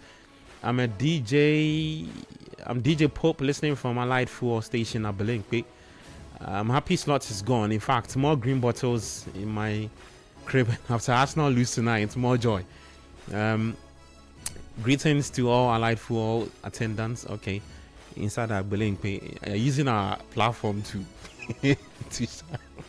Bernard Inside Centershi come to says Paris Saint-Germain will win Arsenal by 2-1. Okay. MC Jerry from Tema says Arsenal is losing this match hands down with a fire emoji. Raymond Decoder inside Tema Community 4 says Paris Saint-Germain 2, Arsenal the Gunners 5. So Raymond, he keeps on increasing the prediction. First he says 4-2 Daniel, so and then now he says 5-2. Okay. Dr. Cole, I mean, a lot of people are pretty excited to see you join us. There's one message that says, great seeing Mr. Cole. Congrats on Arsenal winning the league. Wish Arsenal the best and best wishes. Dex Comtel Technology says, he says we should go easy on you. That's if you guys lose, I'm sure. But talk to me about what you make about the Paris Saint-Germain team. Looking to defend the title. Yeah, Gabi, if you look at the PSG team, solid team. Yeah. If you ask me, solid team, very attacking team. They've got a lot of attacking flair in their team. But defensively, I don't think they are up there when you compare them to Arsenal over the season. And I was looking at their records, some few days back. This team have lost a lot of games in the French League One. I mean, they lost about 7 games or so, with almost about 8 draws, if I'm not mistaken. And if you compare the quality of French League One and the EPL, you see there's a big gap. Yeah. You understand? But that's not taking anything away from PSG. They're quite an attacking team. And if you look at the UCL, the group stages of the match, you see that they also lost about 2 to 3 games as well. So if the records of the group stage is anything to go by, on paper this match should go to Europe, but it doesn't end that way. We're going to see a very attacking team against a very solid defensive team again, who can also break as well. So it's going to be interesting, but overall, this is a match we should win. Can you guys deal with Kvaratskhelia, Doué, Dembele? A front three that is very mobile and you really cannot predict. Kvaratskhelia can move too. Gabi, let me take you back. During the Club World Cup last year, before they played Chelsea, we all gave it to them. I was one of them. I said, no, this is a walkover. But what happened? First half, Chelsea just did the job for it. Exactly. That's to tell this team is beatable. This team is beatable. In fact, it could have been worse, in the second half. So you see the way Chelsea play with them. So for us to win this game, it depends on how we start the game. The first 20 minutes it's very crucial. It's very crucial. It tells you where the pendulum might likely swing to, even though it won't be won until the last minute. But it's good. The coach is trying to be a bit cautious. That's why he wanted to go with this sort of defensive formation a bit. Then later bring in, like he mentioned, a lot of the options on the bench to get the job done. If we were to swap some of the Paris Saint-Germain players with your players, which of the players would you like? Kvaratskhelia is there, Dembele, Doué, Kiwisha. Our full pitcher is a very top player. I see. Maybe Kiwisha for who in the Arsenal team? Kitcher for maybe for Trossard or Martinelli because they play from. Oh yeah. I mean, they play for, and that is one wing that Arsenal has struggled in the EPL. You see, we didn't have more goals coming from there. Yeah, Trossard did his best in the first half, but second half you can see he only scored one goal, even though he produced some assists. Yeah. So that's a top quality player that I would like to have in our team. Then of course Hakimi. Hakimi another top player in that lineup. So Kivisha and Hakimi. Yes. Hakimi taking the place of Ben White. Yes, yeah. Ben White. Ben White. I mean, Mascara. So Hakimi, Ben White understudying Hakimi. Yes. but you also know that in Arsenal we got a Timber, who is also very solid. Oh wait, did I mention his name? Yeah, we mentioned him. So he's on the bench. He's on the bench. He wasn't fit until just before the final. I think him and Merino only started training. Exactly. So you can understand the coach wanted to maybe put him on the bench, later introduce him, just to make sure he hasn't gotten much fitness in the last couple of the Arsenal's match, if I'm not mistaken, against Everton.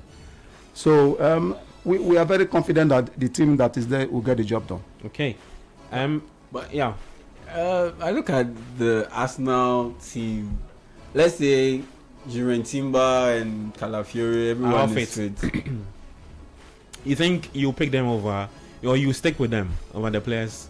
Raya will definitely be my pick for goalkeeper. Yeah, absolutely. That the Sofonov guy, he's not convincing like that. He's got. He's a backup to Chevalier, but Chevalier hasn't even impressed this season. And so you see, this is where it's going to be interesting.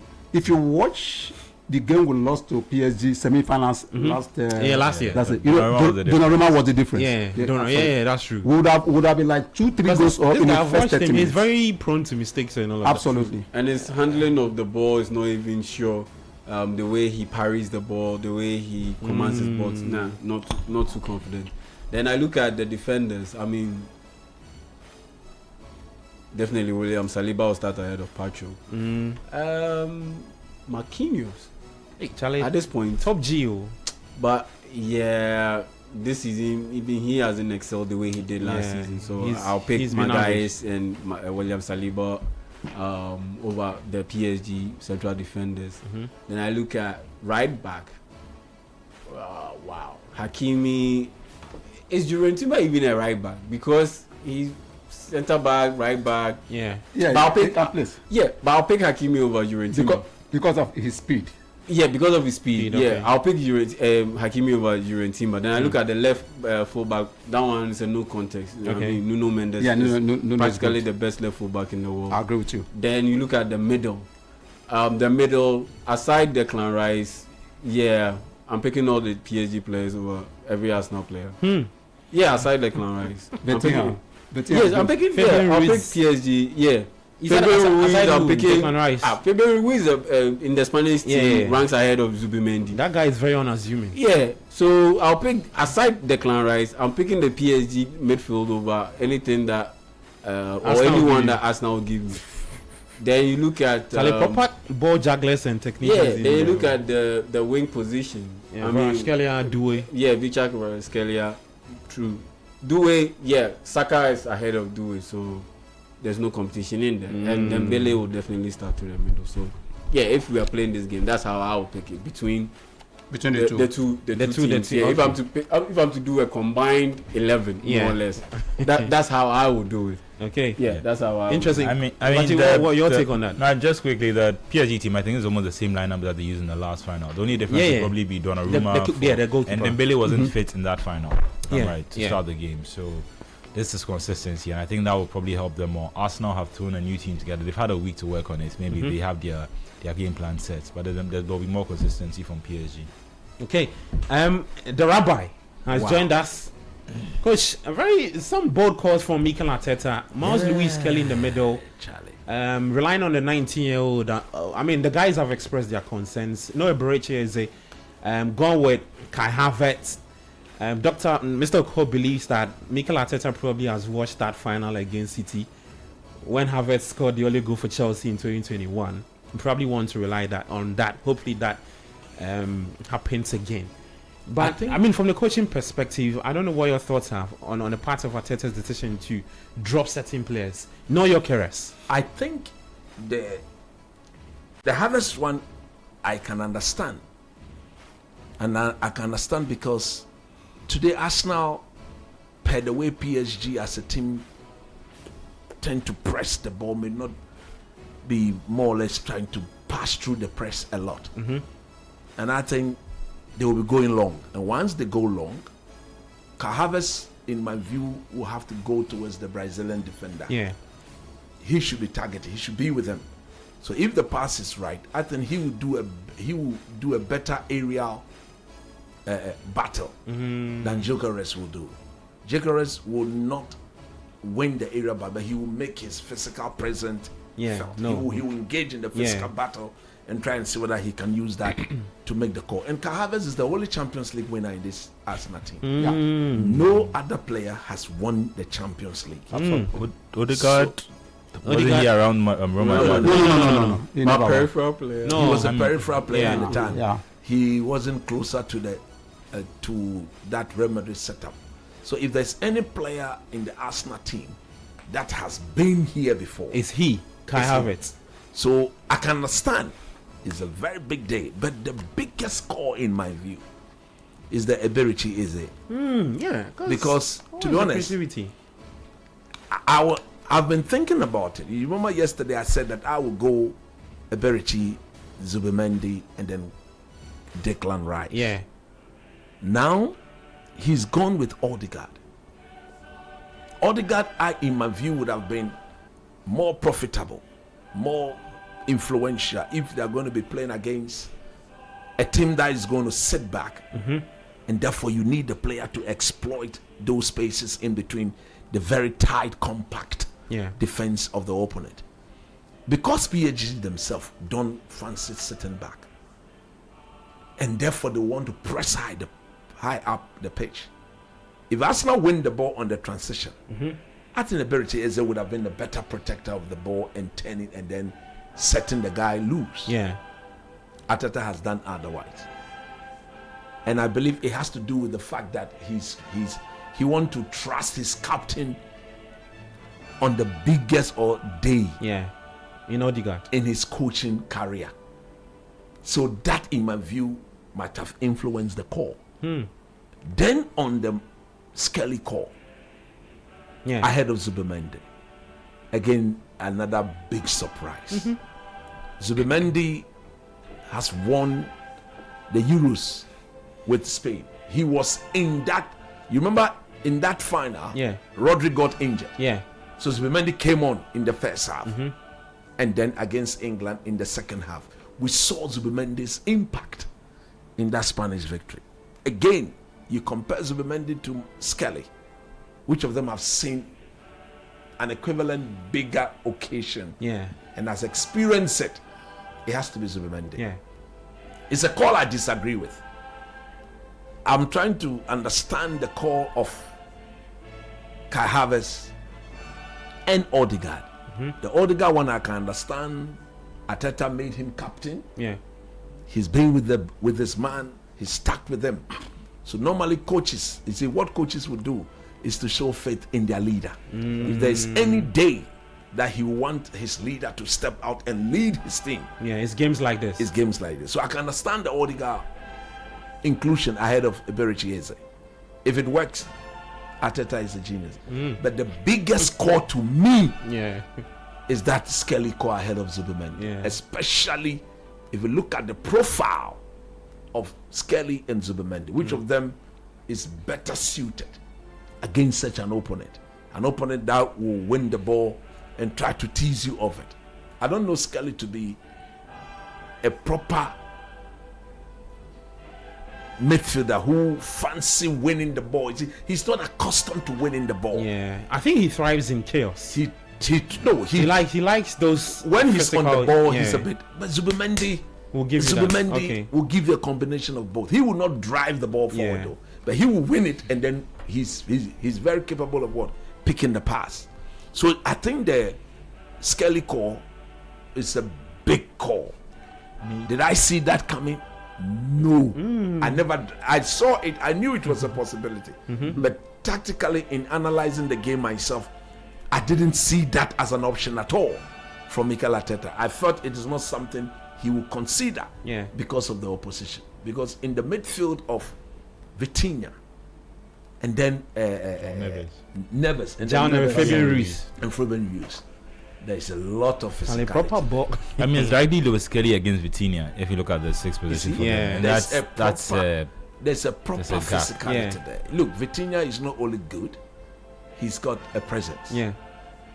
The other boy, what's the name? Neves. Neves is not only good, he may look very short. He went headed. But he's got and then Fabian Rios, I think he's that's the guy who so I would have gone a Berici and then at least Zubimendi.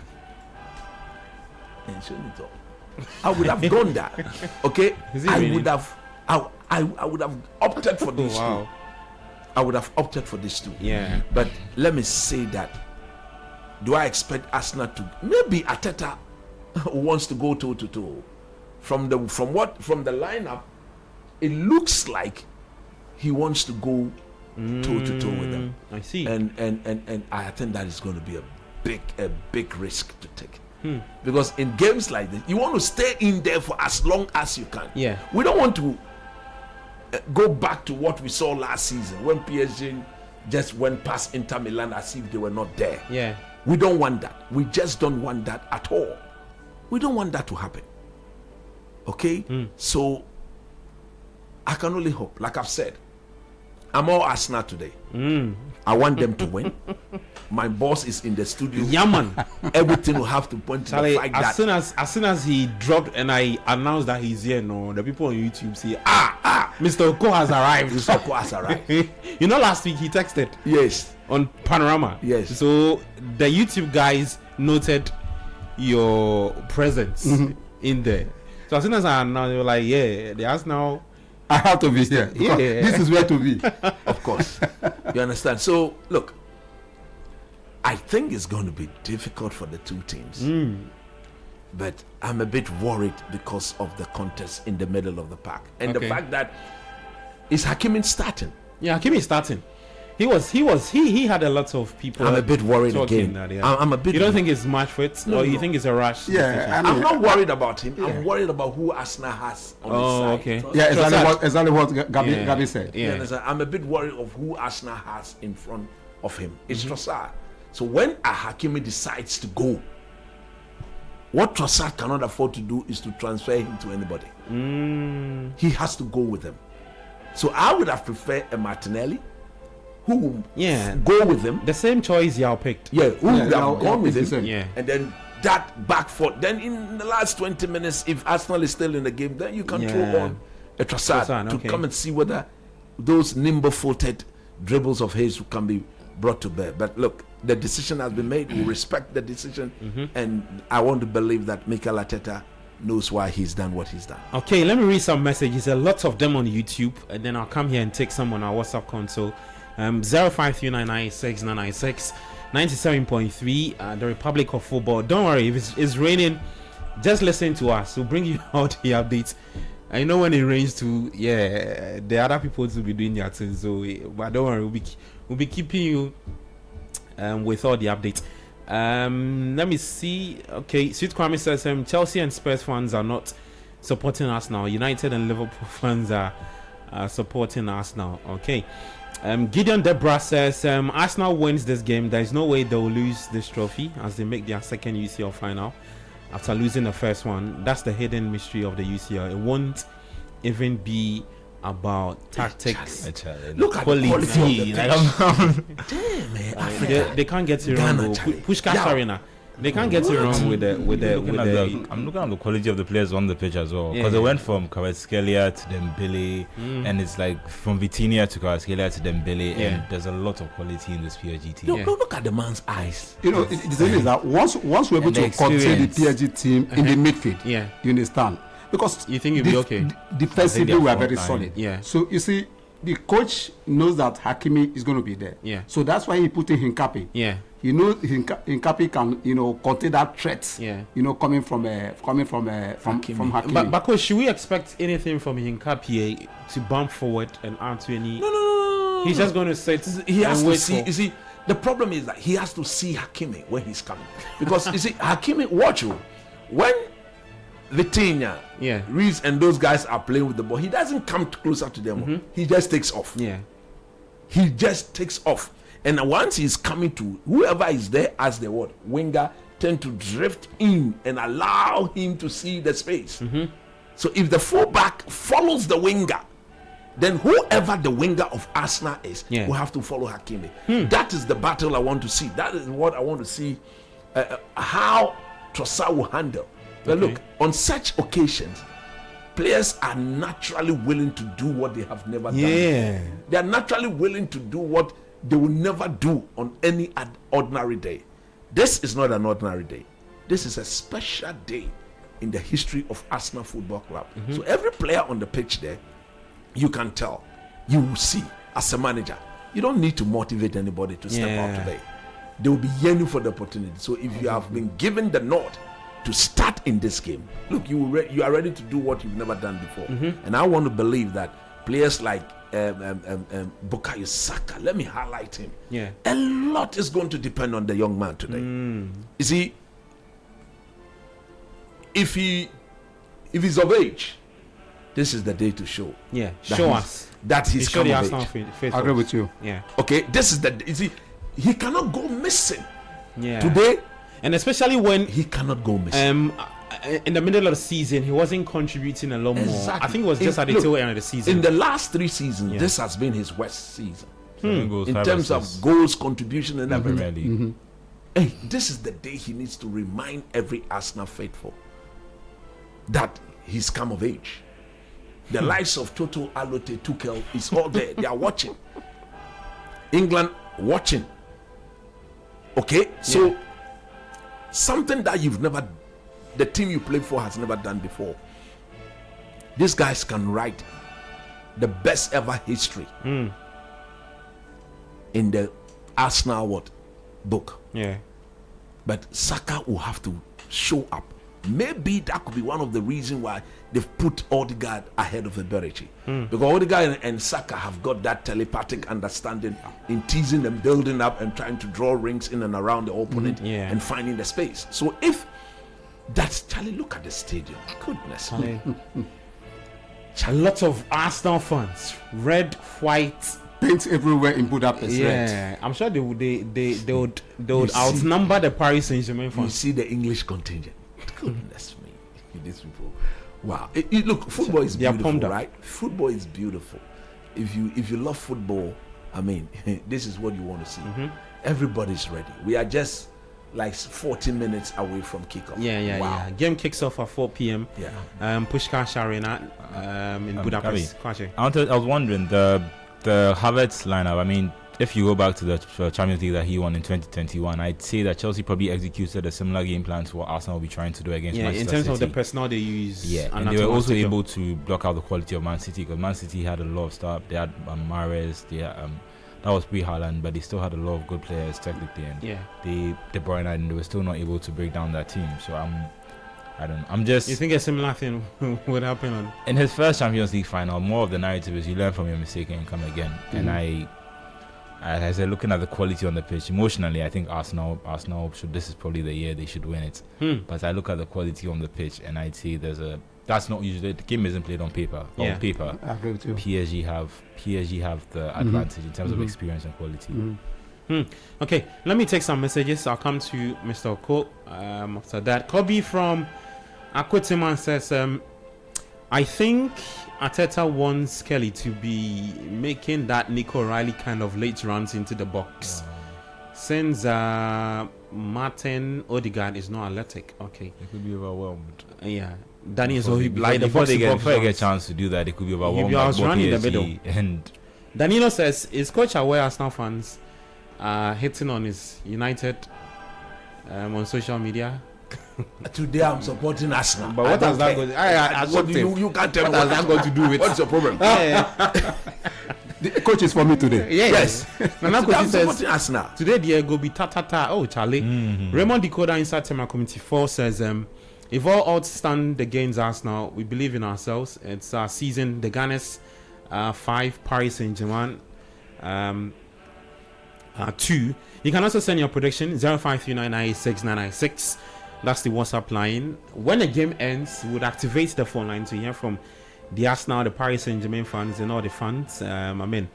This is the last football game you want to watch to end the European season. All the leagues are done. The final game is the UEFA Champions League. Mr. Go, talk to me about Mikel Arteta. I picked the guy's rating for Arteta. You know, he's won the Premier League Manager of the Year. He came up against Pep, Keith Andrews of Brentford, Regis Lebris of Sunderland, Michael Carrick, United. You think he deserved it? Yeah, Gabi, there's no doubt about it that Arteta deserved the Coach of the Year. And if you look at when he joined Arsenal, he had a blueprint. Okay, he told the board that, look, he has a plan for this team. Okay. He pleaded for time, because if you recall, at the time he came, they were the likes of Mesut Ozil, Aubameyang, Mustafi. Socrates. Name all of them. Yeah. You could predict when Arsenal step out, what will be the outcome of the game. Because even if they are leading, they have some good creative around Ozil. You see that defensively they were not there. So what did he do? He started building his from defense. The defense. Exactly. Then he built the defense, and he got the backing of the board in the stand. So people like Ozil, before the contract ended, they paid them off. Aubameyang, and people were saying, are we heading in the right direction? What did he say? He said, trust the process. So that is what we are seeing today. So I think in a way he's built this team, the confidence around the player, the trust around the players and the board. So he is connected to every one of them, including the fans.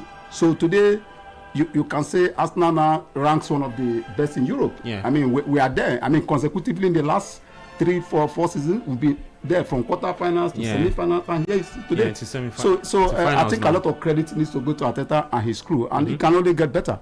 What do you think about people who say that now that Arteta is gone, Pep is gone, he is the next person to boss the league? People also think that it's a level playing ground for the rest of the managers next season. I think it's going to.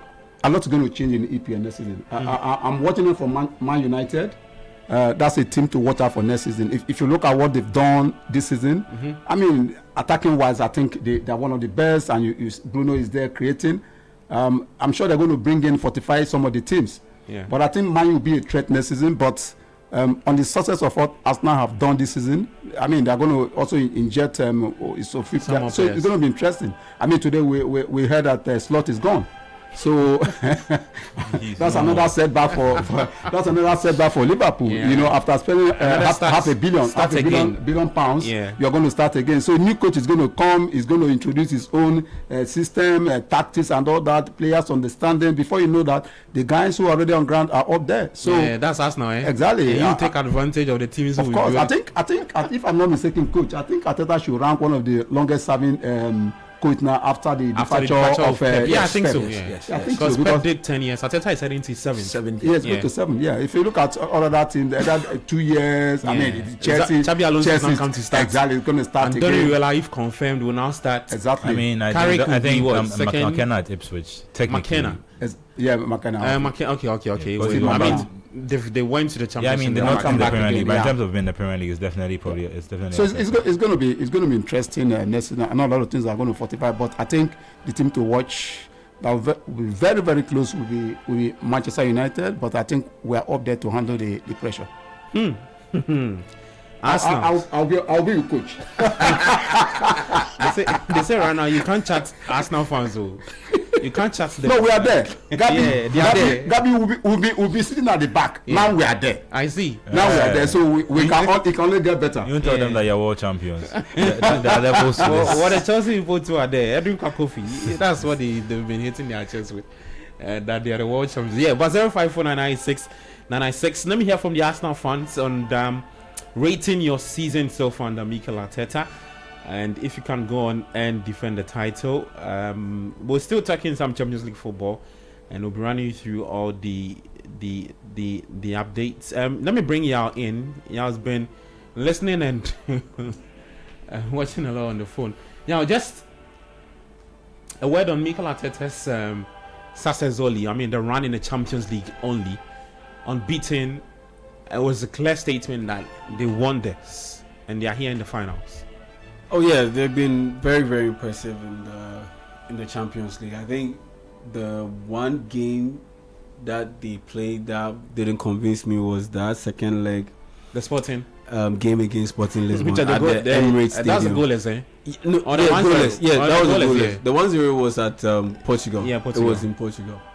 The second leg in London at the Emirates, that for me was I think their worst performance. It was part of the games they played in April. Yeah, I think that was their worst performance in this competition. That one game where they didn't play well, but the rest of the game, they've been very impressive, and it's come to a head. I mean, being able to get to this point, that's what having a season like the one that Arsenal have had, it should get to.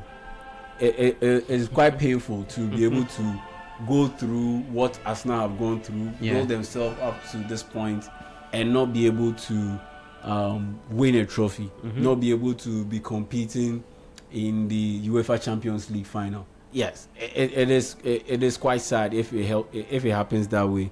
And so for Arsenal to be able to fully enjoy this kind of run, I think it's testament to what Arteta has done, the work Arteta has put in, and it has been consistent. It hasn't been all over the place. It hasn't been a situation where it's a touch and go kind of thing. They have been at this, they have been at it, they've come back over and over again, season after season, and the best part of it is that they redefine themselves.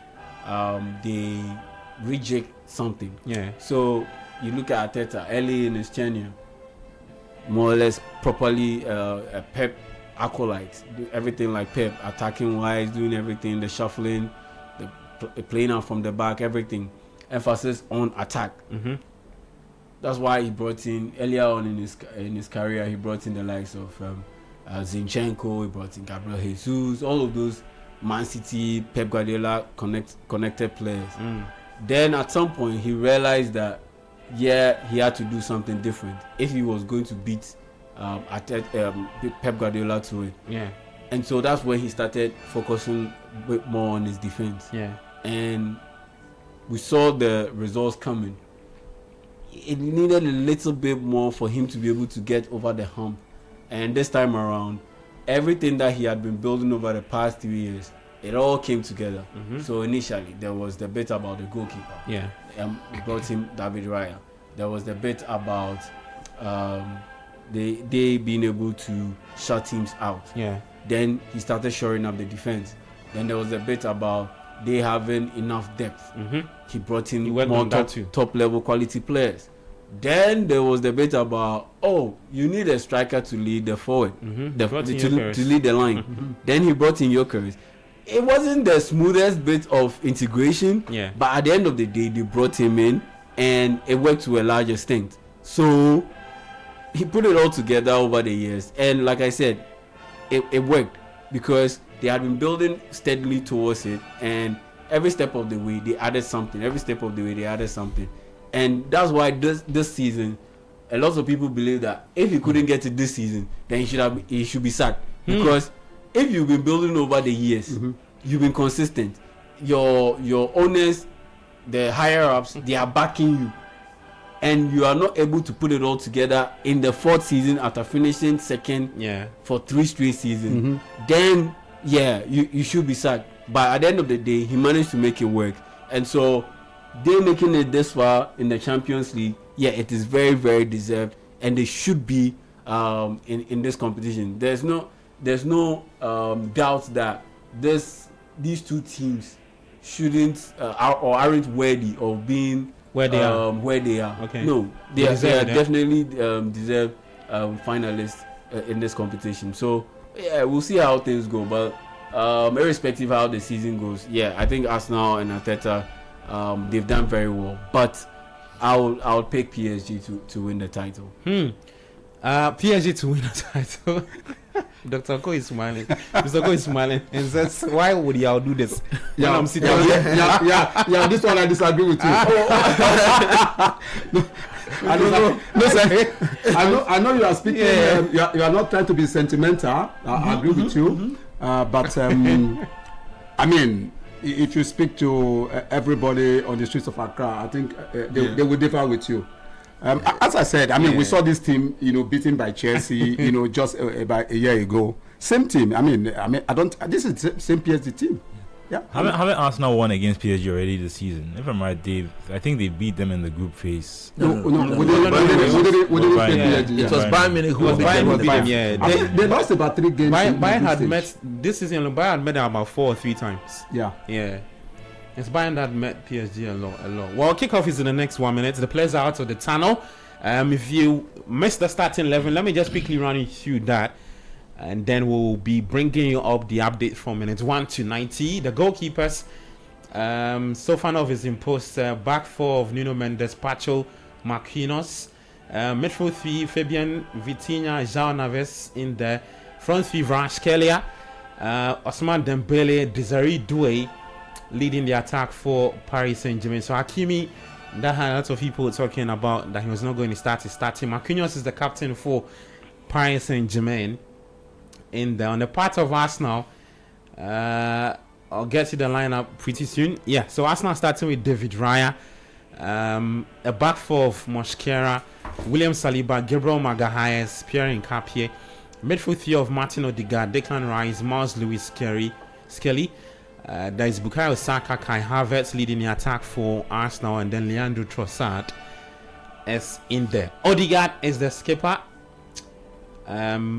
Referee for today is Daniel Siebert. He's from Germany. The game is happening at the Puskás Arena in Budapest. It's a beautiful edifice, coach. I hear it's one of the biggest stadium in Hungary. It's an absolutely beautiful edifice. Yeah. You see, this is where you want such games to be played. Yeah. Look, Gabi, everything is set. At this stage, the adrenaline level is more or less now completely settled, and it is time to go for it. All the chatter will end. I believe strongly that every form of speech that needs to be given is now done. As a player, you walk into such game at this current moment, and you begin to ask yourself, now look, when am I going to get a chance to be here again? When? So what you don't want to happen is the fact that you will look at this game after the game is completed and say, damn man, I should have done this. I wish I could have done this. That opportunity is not going to come. It's too late. So this is just going to be one at a go. Yeah. Look, this is a big call by Mikel Arteta. You see, Declan Rice talking to Miles Lewis Skelly. He's gone to Skelly and said, look, guy, this is it. This is it. Let everybody know you've arrived. It doesn't come bigger and better than this. This is the biggest club football game in the world, and I don't think anything comes better than this when it comes to world club football anywhere. So if you are a player and you've been given the opportunity, you go and showcase yourself. So Gabi, I mean, we are ready. The whole world is ready. We've been talking about this, going back and forth on this, and the kickoff has just begun. Yeah, so it started. Daniel Siebert is blowing a whistle. Arsenal taking on Paris Saint-Germain. That was a little strange technique. I don't know if you saw what they did. What did they do? Pass the ball to Rice, he scooped the ball up and just kicked it straight in the air. And then he completed for. That's the message. They are not going to bother themselves to build from the back, do anything. They will most often go long. Yes, it started. Luis Enrique up against Mikel Arteta. The two sides meeting for the 8th time in all competitions. The comfortable lead man. Yeah. Will be seeing how the two teams played. But I mean, it will be big for us now to end the season with a UCL champion. And what a way to do it, to end the season unbeaten in the UCL. Mikel Arteta would be the man to... There's been talks about if this team will go down as the Invincibles. No, I think if they win this, of course, they surpass what if they win this, if they win this, they surpass what obviously. Why, Kwachi, you disagree? No, Even one of the players who were part of that squad has even acknowledged that if this team wins, they should give the title to them. Yes. That's Patrick Vieira. Yeah. That's why did he the Invisibles themselves, I've always been slightly skeptical of the record itself, just because of how many games they do in that season. But I still think to win the league unbeaten, regardless of which league you find yourself, is still an incredible achievement. It takes a span of 9 months to have that mental. You see, they won the league unbeaten, right? Yeah, they won unbeaten. Yeah. These guys have won the league. Yeah, and if this guy were to win the Champions League unbeaten, exactly. That's the context. It's a trophy they've never won before. Yeah, I agree and what the way to do it? I say they'd be the Immortals. They'll do it unbeaten on the back of winning a Prem. Yeah, that's what I'm saying. I think they would be like, maybe there'd be a different type, maybe the Immortals. Maybe they'd find something else that would accurately depict. I don't think they'd. I mean, because they've never won the Champions League before.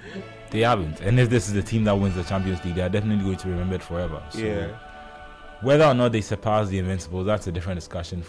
They were also going up against a peak Man United team at that time. Like, there are different contexts to it. But I agree. I mean, in terms of being remembered in history, I think they'll have as much significance as Arsenal's Invincibles. Well, let's see if Arsenal can etch their name. The current crop of players can etch their name into the history books. I think one thing that Arsenal Kai Havertz will have to do to help this Arsenal team Yep. is to make sure that when PSG are in possession of the ball like this, he's in and around Vitinha. He has to force him backwards. He cannot allow him to have the return key him and then be detained in the temple of the game, I agree with you, controlling, Coach. or else that's going to be disastrous. I agree with you. Yeah, he has to be with them. He has to be. stay They with had them. a lot of running, Yes. a lot of man marking. Yeah. And then you can see Arteta shouting from the sideline to the same thing to get a bit closer, because it looks like PSG are leaving the ball for PSG, and that's one of the reasons why I think Skelly was played ahead of Zubimendi. I get that Zubimendi probably in terms of being combative is probably equally as combative, but I think Lewis Skelly still has a bit more mobility, and I think he can be able to tackle, maybe not necessarily standing tackle, but in terms of sliding tackles and having to position yourself without the ball. I think Lewis Kelly will be more adept to doing that than Zubimendi. But the thing is, if they had Zubimendi, I think it would also give them more impetus to hold on to the ball more and be able to build, and not necessarily have to always look to go long. Yeah. You see the press from the Arsenal midfield when the ball is being given to Vitinha and Neves, not allowing them enough time on the ball and just to regain possession real quick. And just like I said, a lot will depend on Bukayo Saka today. Because the thing is, how are they going to hold on to possession? Like you said, if the midfield is not necessarily going to be playing at a quick tempo, that means that they now need their wingers to be able to beat their men one-on-one. Yeah, that makes sense. He needs Saka and Trossard to be able to hold on to the ball and go past their man, and not necessarily always have to wait for someone else to find them. And that's just where we'll see with the game plan, but that's just where some of the starting players, the lineup is surprising. Okay, well, 4 minutes done already at the Puskás Arena. Goalless between the two sides. That is the 8th meeting between the two sides in all competitions. Arsenal taking on Paris Saint-Germain, English champions, up against the French champions. Referee for today is Daniel Sieber from Germany, and he will be handling this from now to somewhere 90 plus. I mean, if Arsenal are able to, or any side is able to get the win, I'm not sure we'll see any extra time here. Well, let's see what will happen.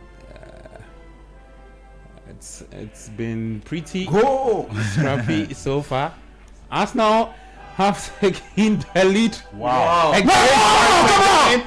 It's come on! Giving Arsenal the lead. Come on! In the 5th minute. Wow. What a way to start. Come on! My goodness. Finish. And Mr. Okoye cannot control himself.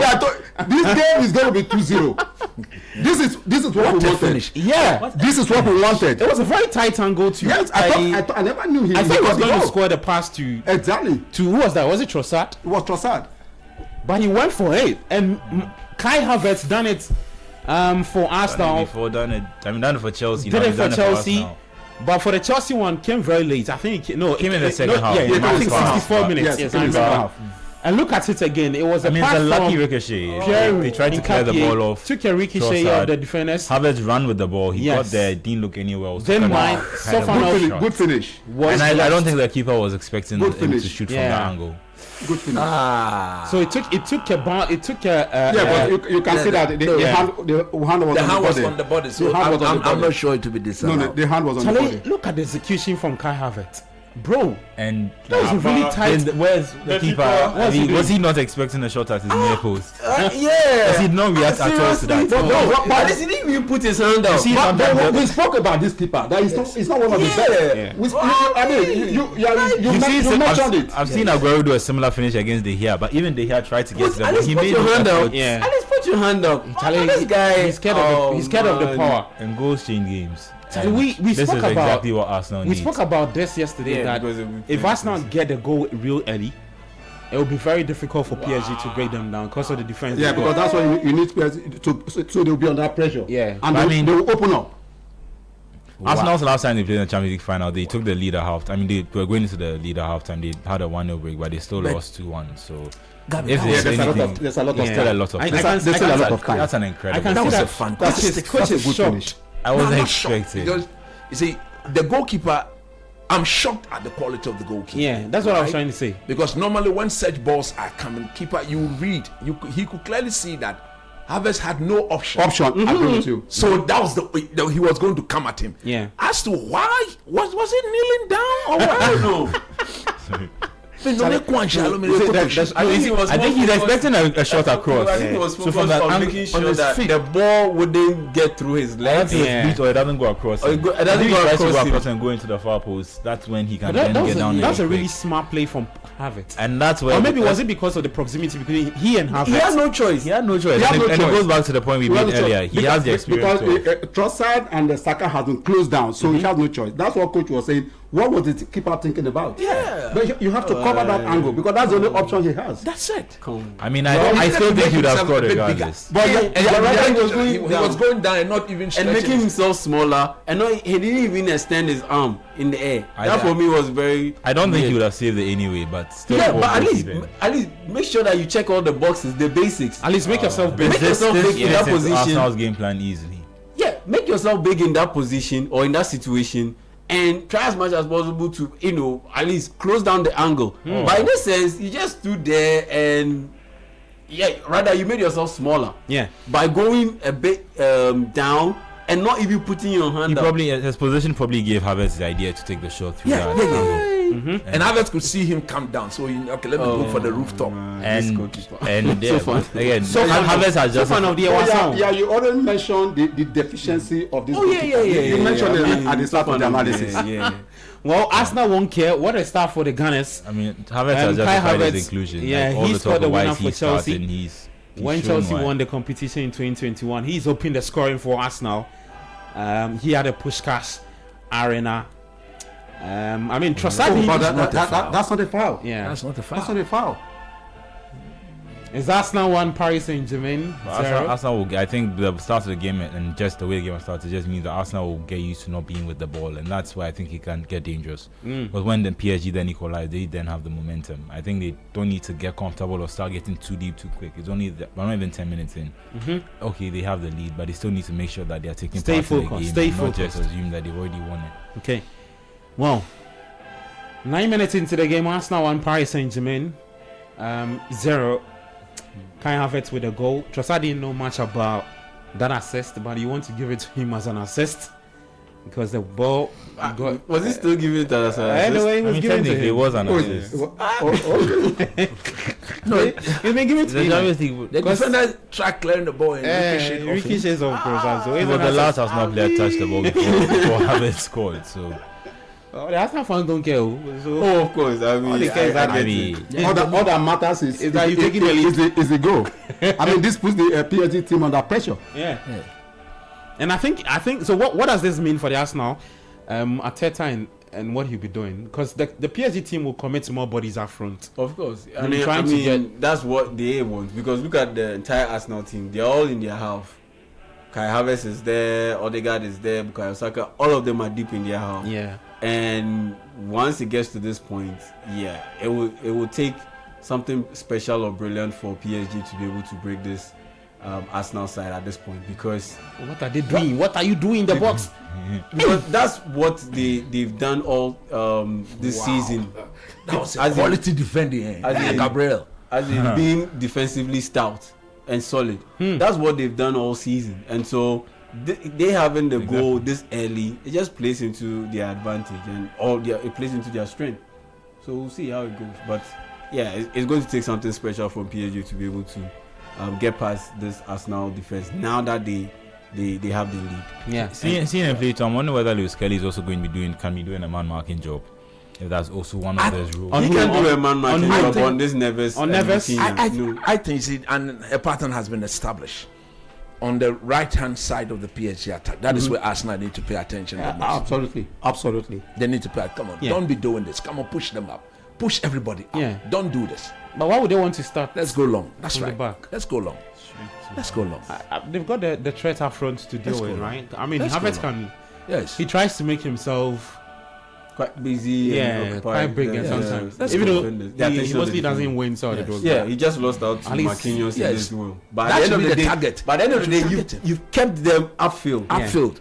That is better upfield, and now you've committed bodies a little bit upfield, and now you're trying to contain them. Yeah. Just manage the game. Just manage the situation rather than playing from the back. Soaking pressure. Because I think PSG are good at rather doing that. Because if God, they'll suffocate you. This is a typical Ligue 1 game for them, playing against a team that's a deep block that thinks that we're going to stop PSG from scoring and hit them on the counter. Well, 12 minutes into the game, Arsenal 1, Paris Saint-Germain 0. Just in case you missed, Leandro Trossard with the assist, Kai Havertz with a goal for the Gunners.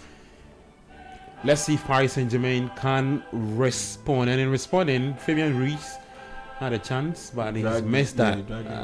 Not too much of a trouble for Raya. Yeah, he read it very well. Yeah, he knew it was off target. Yeah. Again, a long time to go, but Kai Havertz, technically the winning goal, the goal that won in the Premier League was his goal against Burnley, and still a long time to go, but he could. Charlie, if he ends like this, Havertz is a hero. I mean, bro, because he was the waste. When they signed him from Chelsea, everybody was asking why were they signing him from Chelsea for 65 million euros after he had.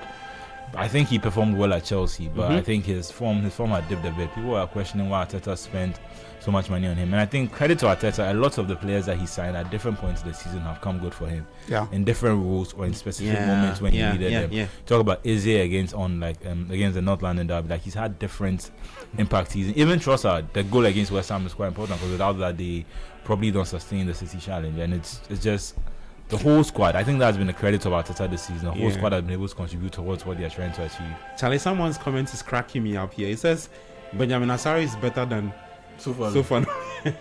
I mean, this shot, Benjamin Asari will save it. Oh, really? Benjamin Asari will save it. Boys. Asari will save it. Boys. This shot.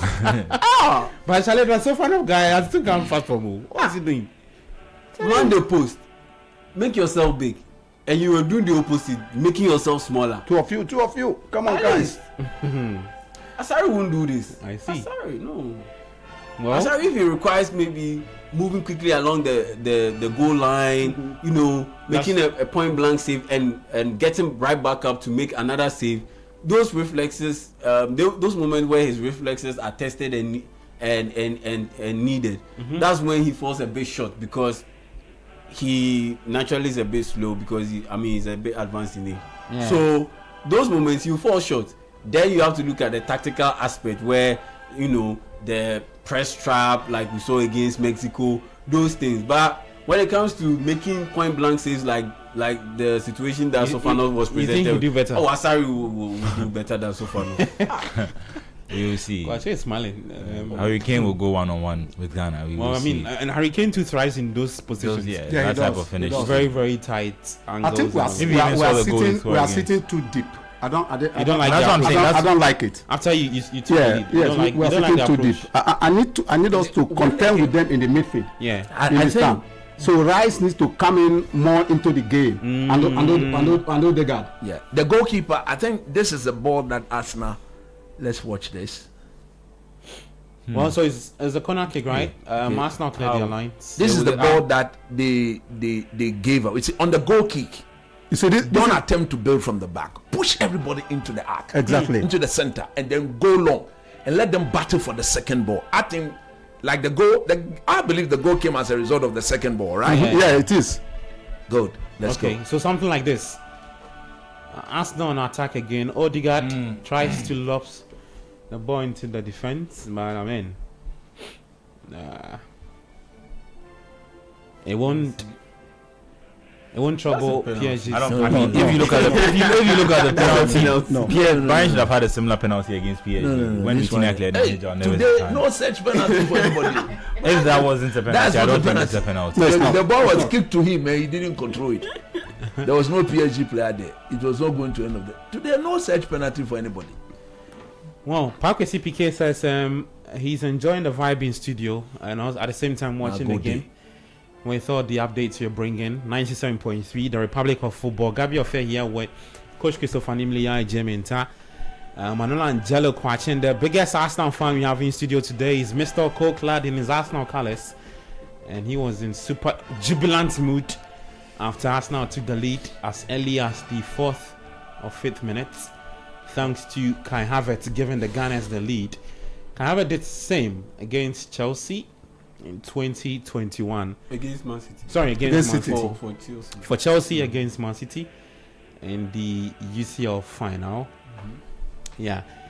Varaskelia, the player Dr. Oko admires so much. Yeah, I mean, I started watching him from his days in Napoli. Yeah. I mean, you between him and Victor Osimhen, you can see what they did to win that league for. The Napoli fan said his name was too heavy to mention, so they named him Varadona. He's now playing for Paris Saint-Germain. Even though he left halfway through the season, I think he's the only man Napoli says to win. Not one, but to win 2 league titles. Yeah, and that's regardless of who you are. That's a. I think Guissard also achieved something similar. Who? The Crystal Palace player. Yeah. With the Palace and the Conference League thing. Yeah, the Conference League thing. Yeah, he was at Crystal Palace. Then he left to Villa. No, I think it was at Villa. Villa rather than left to I saw him play a few games for Villa. Yeah, 2 trophies, European trophies in one season. That's hard. Yeah. I mean, moving to Crystal Palace, no one thought they would be able to win the Conference League. So that was quite a bit of a lucky stroke. Well, 80 minutes played. Saliba on the ball rough. At the Pushkash Arena. Arsenal with the lead. Hold on to the ball. Yeah. I think the approach from Arsenal after they took the they had the lead is not too good. You see, anytime they decide to go long, I understand. Under press, these guys are mad in their pressing.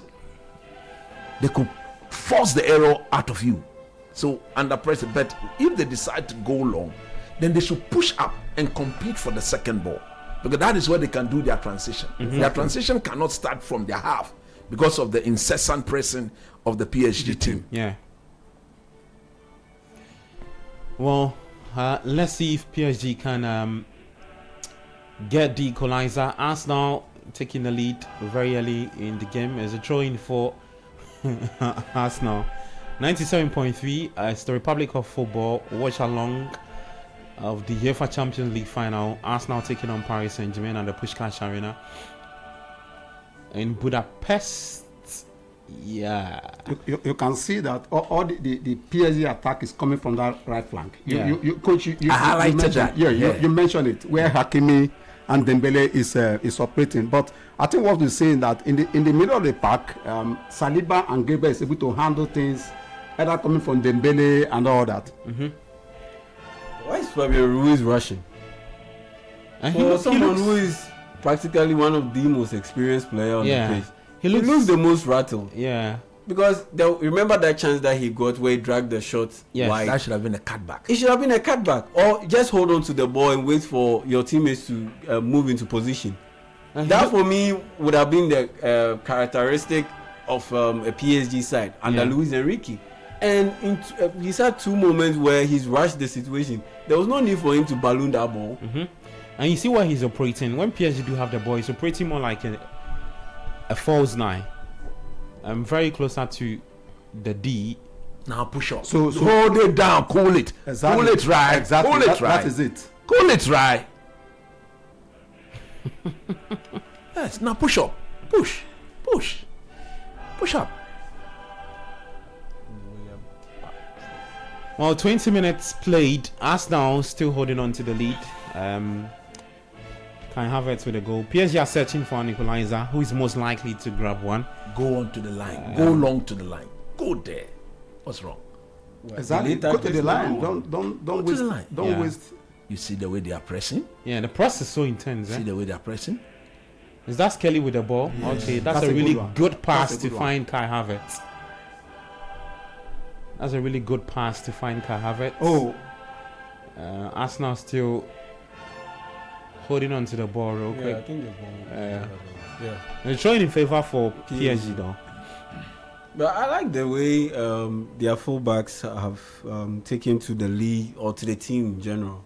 I mean, it's quite difficult for a team to be just set defensively, and they bring in new guys, and it's like they haven't even missed a beat or skipped a beat. When you plug in those two guys, Mosquera and Hincapié, they've been very, very good additions to this Arsenal side, because looking at the way they had some injury issues midway through the season, had they not been able to settle in properly, it could have been a bit problematic for Arsenal, honestly, defensively, because that's how they built their team to be defensively strong, and anything that comes out of it after or beyond it, then that's more or less a bonus. Okay. And so if they hadn't been able to play well or adapt well, that would have been compromised, and that would have gone a long way to affect Arsenal's chances of winning the league and making it this far in the Champions League. Well, 22 minutes played at the Puskás Arena. It's Paris Saint-Germain 0, Arsenal 1.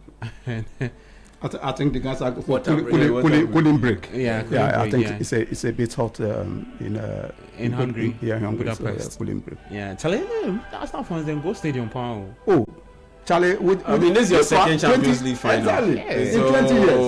In 20 years. Your second Champions League ever. In 20 years. You want it more than and on top of that, you won that's what I said. We are more motivated to win this one than PSG. I mean, from the fans to the coach to the players, because this is our second Champions League ever in our history as a club. Yeah, we missed to Barcelona in 2006. Yes.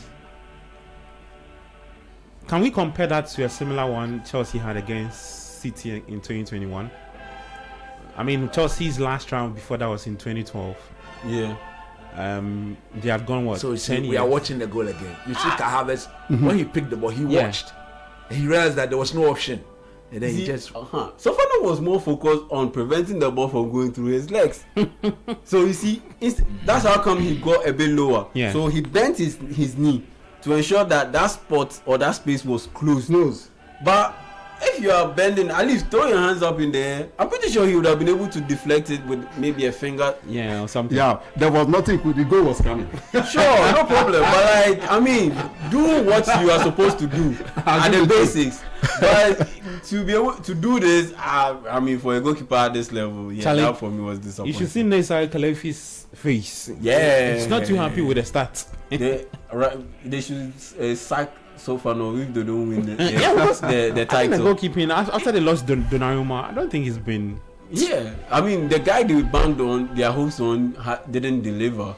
Chevalier, and he also has some injury issues.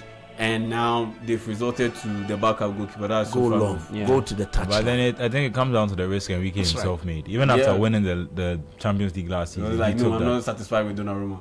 And I think you've seen for Donnarumma at City that he's not as how to call it, with the ball. I don't think he's as much of a risk as people try and make it seem. Obviously, he hasn't been as good as maybe the top level keepers, but even you saw it with Alisson at a period in time when Klopp was there. Like, sometimes playing out from the back, it depends on the form you are in and the confidence you are in to try certain things. And just like any midfielder or any player who passes the ball regularly, sometimes the options are more there. Sometimes you take risks that you don't. This is what this guy brings to the game. This is what he brings to the game. He's good. He's carrying the ball, driving the ball. Saka, you have arrived. Yeah, man. Coach, with the commentary. Go! Can Arsenal get a second goal now? Sofanov has some fingertips to it. I think he got kicked in the head. It was Trossard, right, who was closer to connecting to Saka's Havertz in the box. Wow. Yeah. Look at that I think he was straight cross again. Yeah, so he had. Well, I think it was his player that it even collided with him. Uh-huh. You know, he missed it already. Yeah. Oh, he touched. He got it. He got a save to it. He got his hand to it. Yeah. But if he had not gotten there, I think Havertz would have scored a second. Havertz would have scored. Yeah. Well, he would have gotten to the ball first ahead of Marquinhos. Luis Enrique. Sergeant Lee. When the party is comfortable leading. And Giovanni is now getting ready on the bench. He wants to change him already. Oh, okay, because of the Yeah, it was a head injury. Let me see. Except it's not severe. Yeah. I think he could. I don't think it's something serious. I don't think it's something serious. Substitutions. Say that again? Yeah, concussion substitution. Yeah, if it is. Yeah, there's that. Yeah, so it's. Well, there's just a quick update regarding Kai Havertz's goal for us now. So the stat says that only 3 players have scored in a Champions League final for 2 different teams. Ronaldo did it for United and Madrid. Mario Mandzukic for Juve and Bayern. And now Havertz for Chelsea and Arsenal.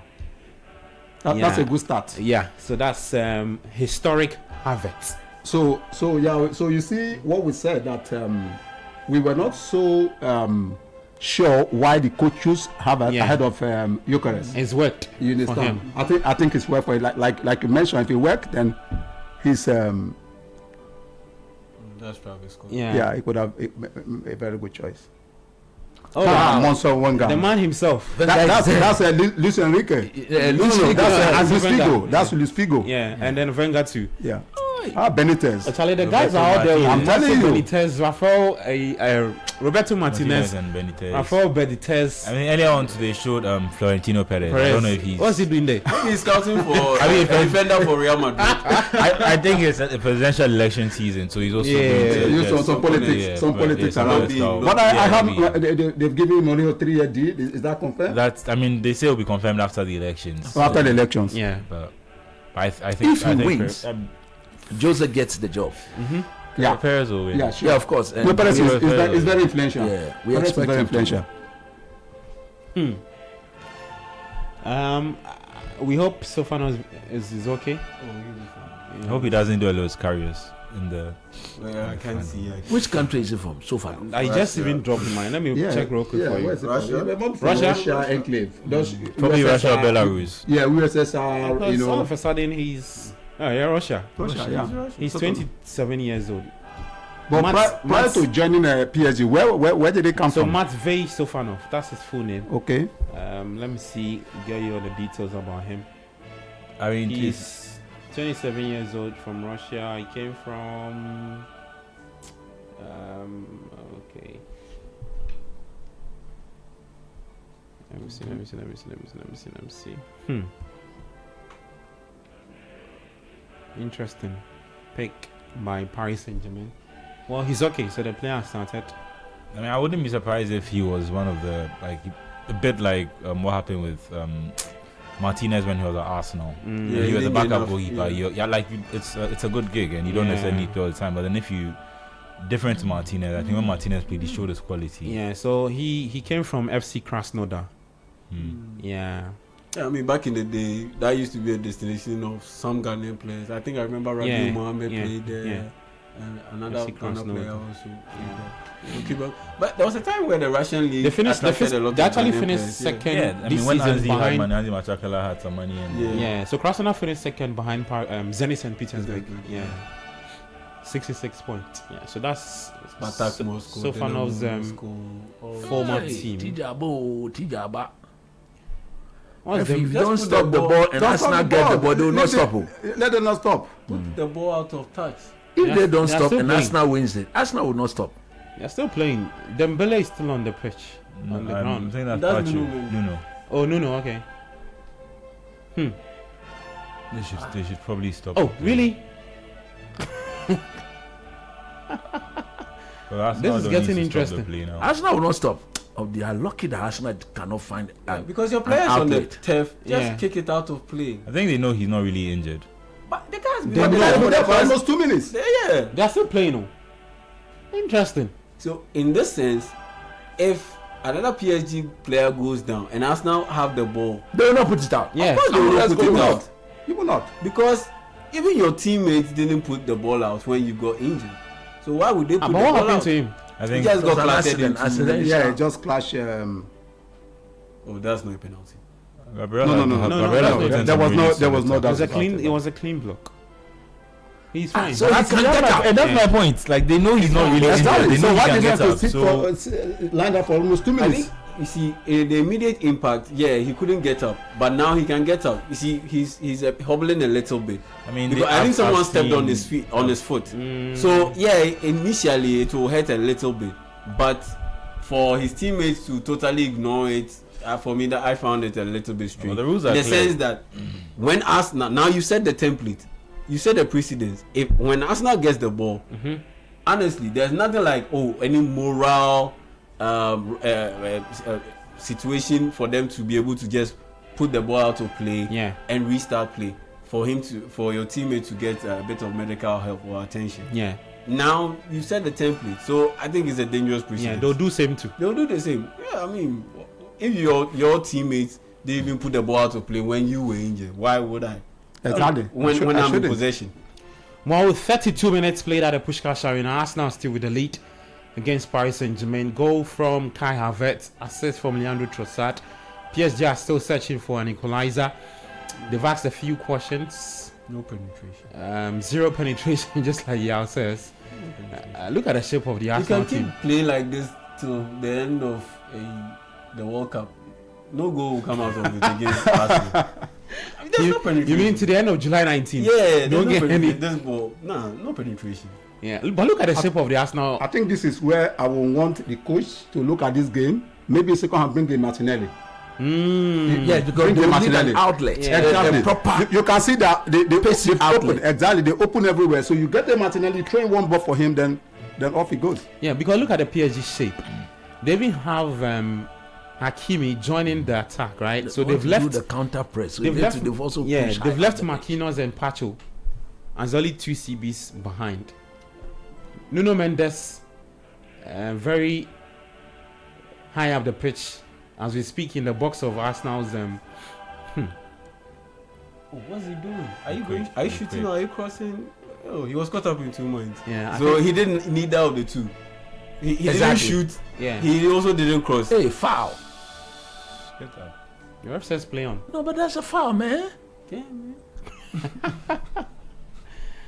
Charlie, the way PSG are attacking, it's still attacking. No penetration. There's I no think need there. Arsenal are prepared for this Because scenario. ever since the Arsenal scored, I mean, it's just PSG. No, but that's not I didn't surprising realize this Arsenal's season. game Yeah, down he's was not made, So yeah. they can keep going on like this. If I'm the coach, like Arteta, if they are, it's all about this, like you have just I'm said. not bothered. So be it. I'm not bothered.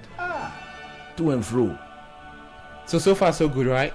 Unless Defensive he shape won't- from Unless something like this happens and Yeah. maybe he attempts a shot. I thought he was going to shoot. Minisaka Fione. yeah, he was very relaxed on the ball, very relaxed.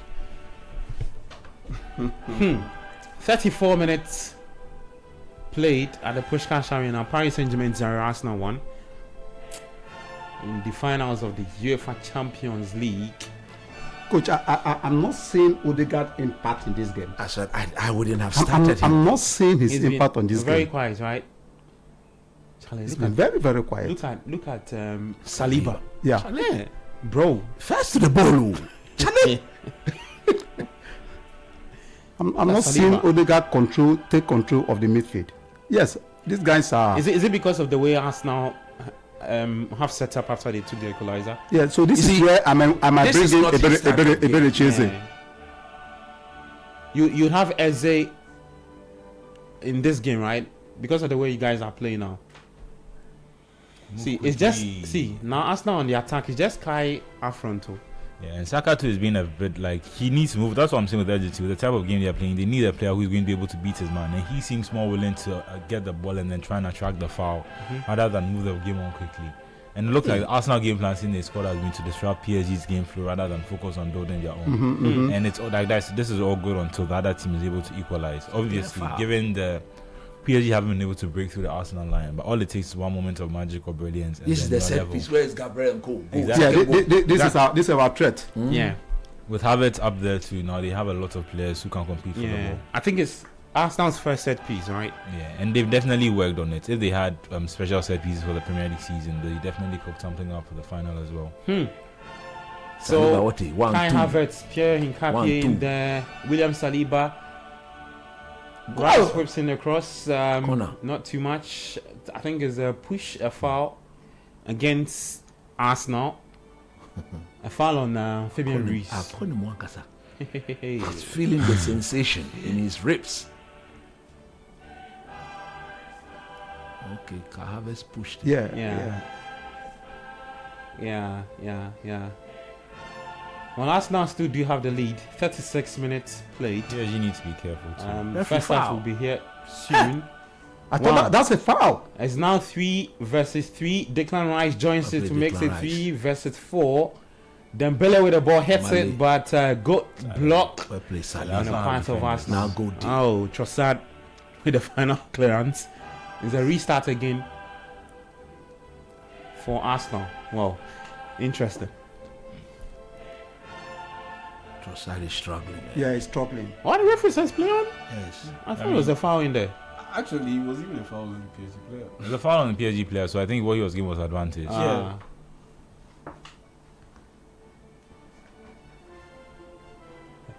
Well, Arsenal still do have the lead. 37 minutes played here against Paris Saint-Germain at the Saliba. Puskás Arena. Saliba. Hey, Charlie. He got it. Saliba. And the ball to a rough. What? Saliba. It's a shame he signed a contract because he's definitely one of the people Florentino Perez would have been there to watch. Skelly. I see. Well, PSG are still searching for the equalizer. The passes completed. PSG have done 222. Arsenal have done only 45. But Arsenal have run more. Yes, have run more. That should tell you. Yeah, They're doing a lot off the ball. just exactly. like Off we the ball predicted. runs. And doing the most important things. After Charlie. Yeah, Gabriel. The two defenders, Gabriel and Saliba, look. coach. Look, they remind me of Vidic. Yeah, Vidic. And Rio Ferdinand. Yeah, that partnership. That is it, the same style. One is very raw. you can see we haven't seen more of Keita in this game. Yeah, He's been kept quiet. yeah. I you think know. Mosquera is also doing a good job. Yeah, he's doing a good job. Good job on him. On Yeah. that He's side. been asked to stay with him. Don't do any unnatural overlapping. Yeah. Yes. Just keep it tight. Keep it tight. This Trossard, where is he? He leaving Hakimi. Oh, Charlie. But Arsenal backline is very much in sync. Very, very much in sync. PSG struggling to break that wall. Whoa.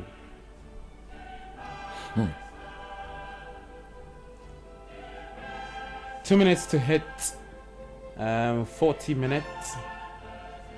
The first half of the Champions League final between Paris Saint-Germain and Arsenal. Kvaratskhelia with the ball takes it to Nuno Mendes, whips in across, good clearance from Gabriel Magalhaes. Hey. No, you don't need that, Hakimi. You He's don't need frustrated. that. He's frustrated. I Don't mean, need- he you was don't trying need- to you go don't for the need that. ball. I don't think that he get yellow. He might get a yellow card, but I think he was trying to go for the ball and have it sort of run into his hand. As for Arsenal, they have it. When it happens like that, they like it too. They are in the lead. They do have the lead, so Okay, Oh, no, he did so that there's no that's point. not Yeah, good. He did that intentionally. yeah. There was no point in doing that. Oh, that's intentional. you've That's lost- That's intentional. intentional. You've That's lost the intentional. ball. What's that whole thing about? He's clearly frustrated. It can't be easy all the time, right? It really cannot be. Well, PSG are still trying to find an opening in Arsenal's defense, but Arteta has made it sure they are well drilled, if you want to put it. Much credit to the way he started building a team by first bringing in defenders. And people question that, but I mean, this is a perfect blueprint you present to the naysayers and say, look, investing in defense is The paying off. tactical battle is huge. Yeah. I don't like the position of Saka at all. Come on, drop.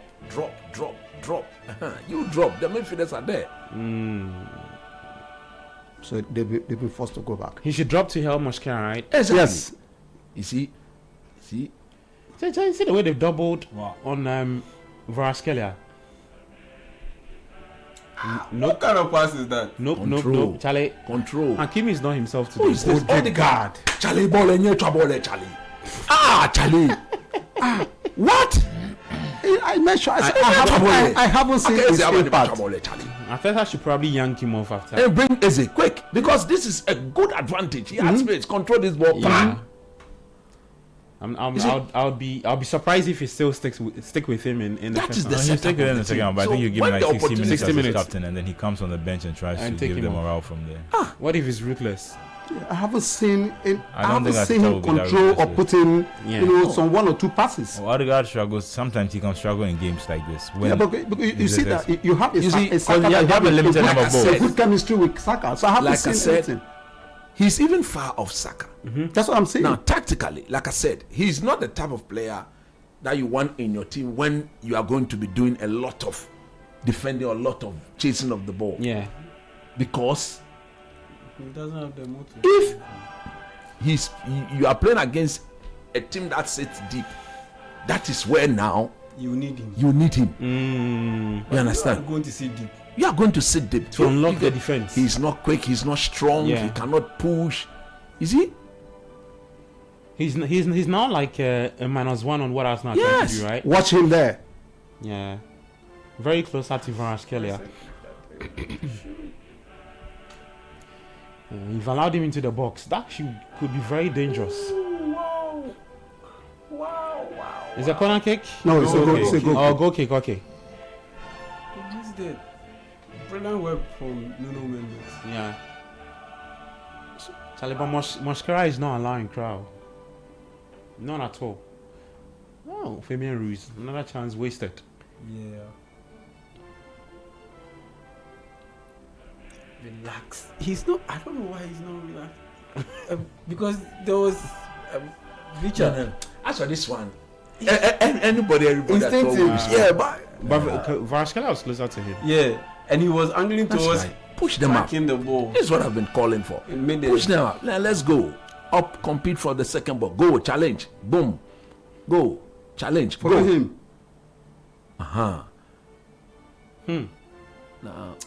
Well, the Arsenal fans will say so far so good. Yeah, so far so good. Mr. Ko, right? Yeah, so far so good. so good. I mean, Cote them. The keeper hasn't made a save. Cote there. them. Yeah, he hasn't. There's no shot on target. Yeah, from PSG. he hasn't been tested. Close to almost 45 minutes. Follow up with him. Let me see if I can chip in some messages in our WhatsApp console. 053-996-996, 053-996-996. Send us your thoughts. If you're not watching the game and you're following the update, Don't allow to him. you, Varaskelia. let's hear from Captain, you shoot. on what you make. PSG now with the ball. Varaskelia goes past two Arsenal players. Defending. Yes, they didn't allow him. They Lays it closed to that space. Marquinhos finds Dembele. Dembele hits it, but it's the holidaying on the part of David Raya will continue. 44 minutes, Arsenal 1. The legend. Paris Saint-Germain 0. The legend. And speaking of the legend, he's talking about Thierry He can't sit. Henry. He can't sit down. Yeah, who is watching? I remember his The submission. cameraman has done a good job, Yeah. man, to pick him up. Well, just a few seconds to end the first half. Just a few seconds. I mean, I think the injury to Yeah, there may be some Yeah, 3 some minutes. few- Yeah, some 3 minutes thereabout. Okay. The water break. Yeah, let's see how many minutes to add it. That is it. Actually, Rice. Declan Rice. Bro. To say a pass. It was sad, man. Okay. Raymond Decoder inside Terminal Community 4 says, if you're a player like Nuno Mendes and you want to fake injury, the referee will ignore you. Oh, the guy. Get up, no faking. The Gunners will still win. Come on, Charlie. Brainer from Lungwa says, if Arsenal wins, this means the EPL teams have won all the European competitions And that's where we're heading to. this season, which makes the Premier League the best league on earth. Okay. Jay from Cove City says, pray for Arsenal. PSG 4, Arsenal 1. Hey, let's see if you get it right. Danilo says, Coach, we bet don't be the Judas of United. Okay, Yao from Achimota says, good evening, City Sports. Arsenal for one should put a smile on our faces. I think it's going according to the plan. Okay, 053996. So 6 minutes added to the 45. Come closer to him. Don't give him space. Let's see. Varaskelia now with the ball. He's got Mascara to deal with. Finds Vitinha. Hey, Mali. Hey, yo, is it what you are doing there for? They cannot walk the ball into the net. That bet they should forget. Hey, Charlie, they can't walk the ball into the net. They should be thinking of crossing the ball as many times as possible and shooting the ball as many times as possible, because this whole intricate trying to play through sleek way of doing things, it won't work. We've seen it for the past 20 minutes, 15 minutes. It's not working. There's no penetration. Attempt a shot or two. Well, we'll find out why. Keep going, because at the end of the day, there are so many bodies in that penalty box. Yeah, see, the action can happen. They are excited about that shot from Dewey. That's their best option of getting a goal. Yeah. Wow. Charlie, look at that again. Hincapi. And nobody is getting any one penalty yet. David Magalhaes. Sergeant Lee, This guy is a good player. Guys, spot on from the referee so far. Yeah, of course. Yeah. I think everything. So far, so it's good. A clean game. He's done a good job. Well, let's see if PSG can get the answers they are looking for. The guys agree that Daniel Siebert from Germany. Can this be the second goal? And it's a very good block from Marquinhos. A very good. I think he took so much time on. But that was a very good play. That was a very good play. That would have been a second goal for us now. Referee, how many minutes? 6 minutes. 6 minutes. Okay. So we just and all this thing. Yeah, we just have half of the. I mean, Safonov was like 4 minutes. Well, Arsenal still do have the lead. Arsenal 1, PSG 0. Varaskelia with the ball with You can't dribble the guy. He hasn't made any demonstration. He's just gone past him once, No, it hasn't. It was Mendes. It was Mendes. He hasn't. He's yet to go past. He hasn't been able to even cut in and get a shooting opportunity. He's yet to go past Mascara. Yeah, look at that timely.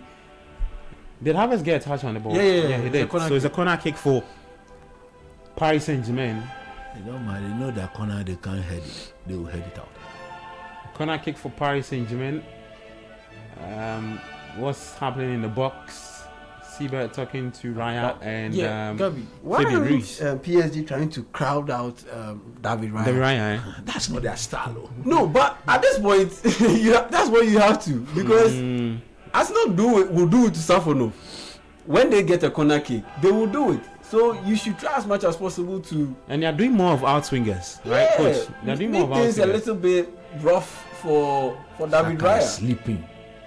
Ooh, he saved that already, real quick. Fabian Ruiz. That's their first on target. Shot. Yes, a good hit, but again, enough. He should not be attempting to score from there, right?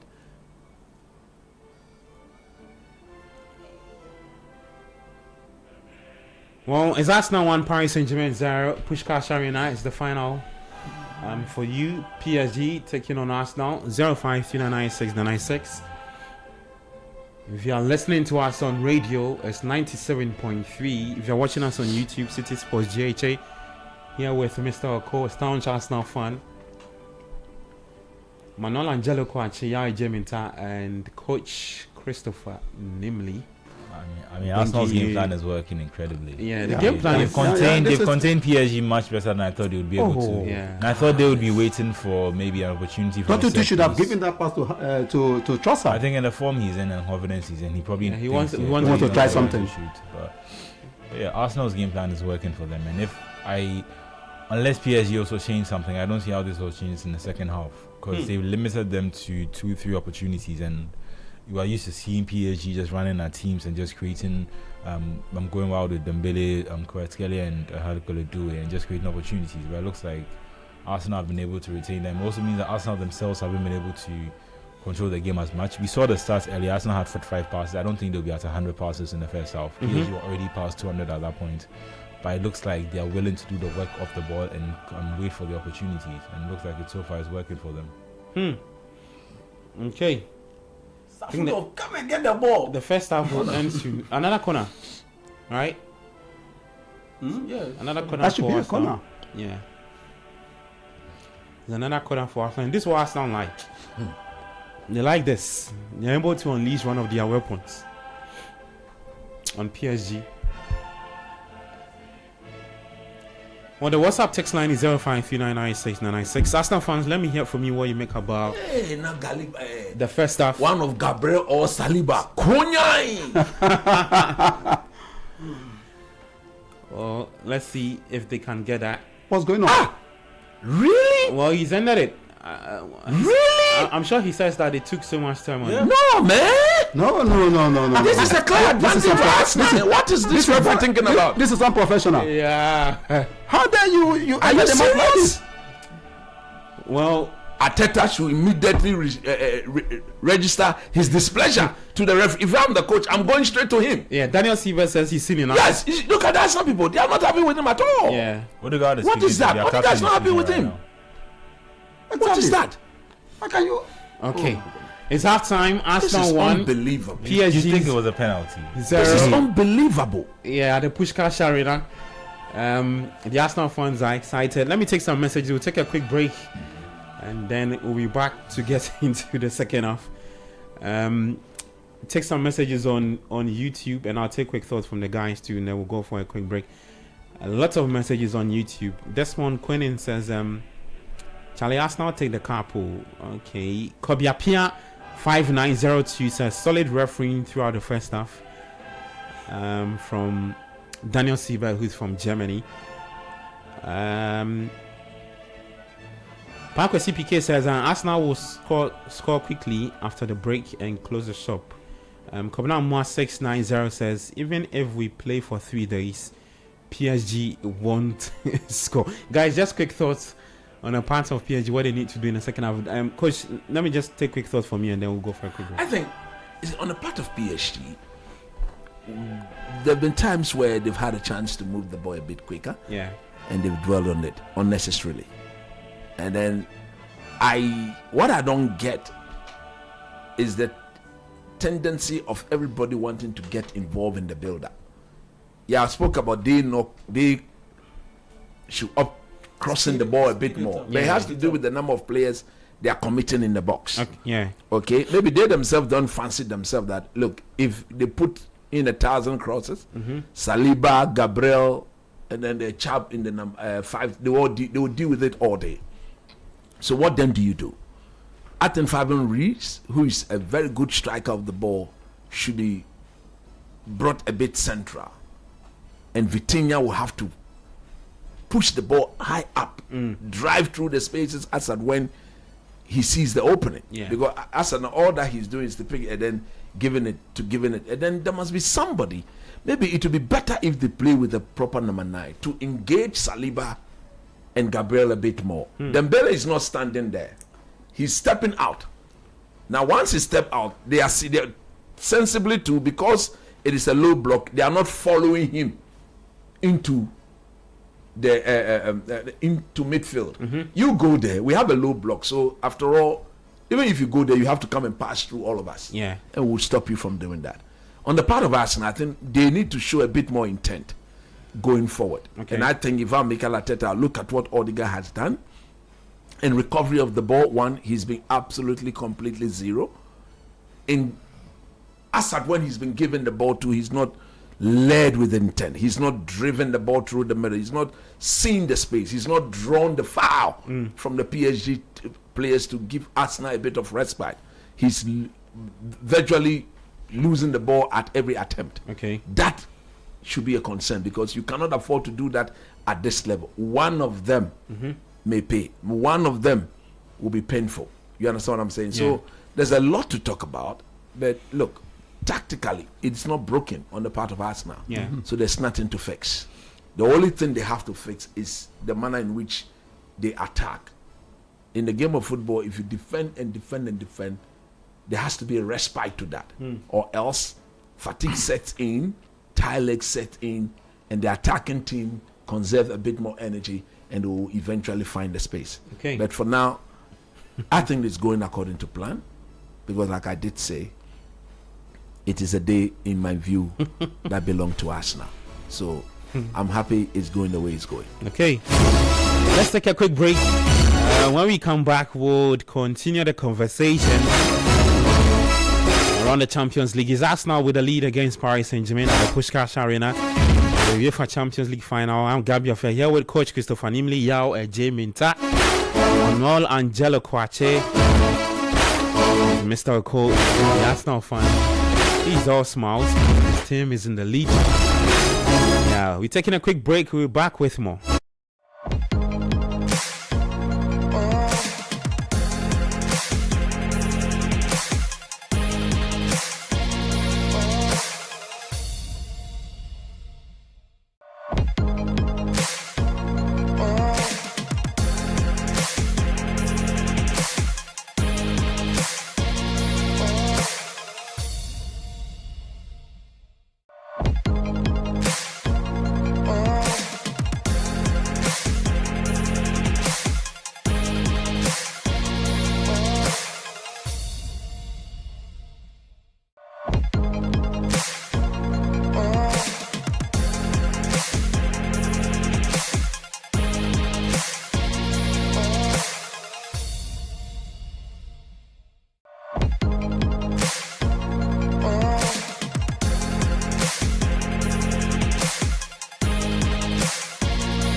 97.3. This is the Republic of Football. And I'm Gabi Ofe here with Coach Christopher Nimley, Yahweh Jaminta, Manuel Angelo Kwache, and Mr. Cole, an Arsenal, a big Arsenal fan, joining us today.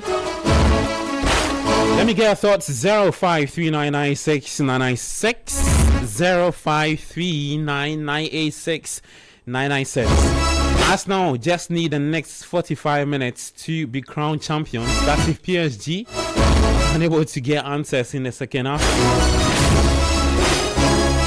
The Arsenal fans, how are you feeling? Are you okay with the first half performance? Let's hear from you. After the game, we would activate the phone lines as well. And you can also share your thoughts with me. Mr. Ko is here with me. Let me take quick thoughts from him. His thoughts on the first half and what he thinks Mikel Arteta can do or should do in the second half. Gabi, so far so good. It's been a good first half. Yeah.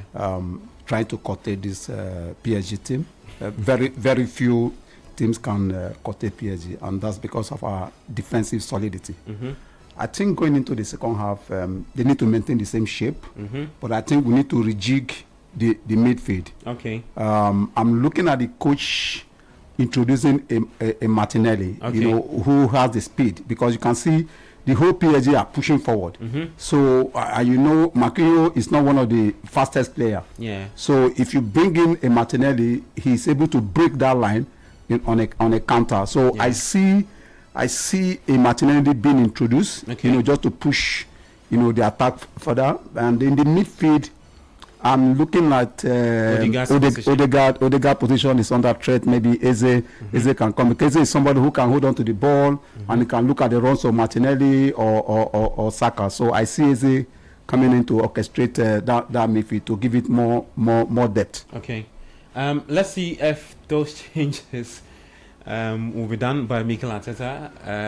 On the part of PSG, we'll also see if they can make a change. But just in case you're wondering who is starting, or maybe you're driving, you've not been able to watch the game, and you're watching us and listening to us, just quickly want to run you through the starting 11 again for the two teams.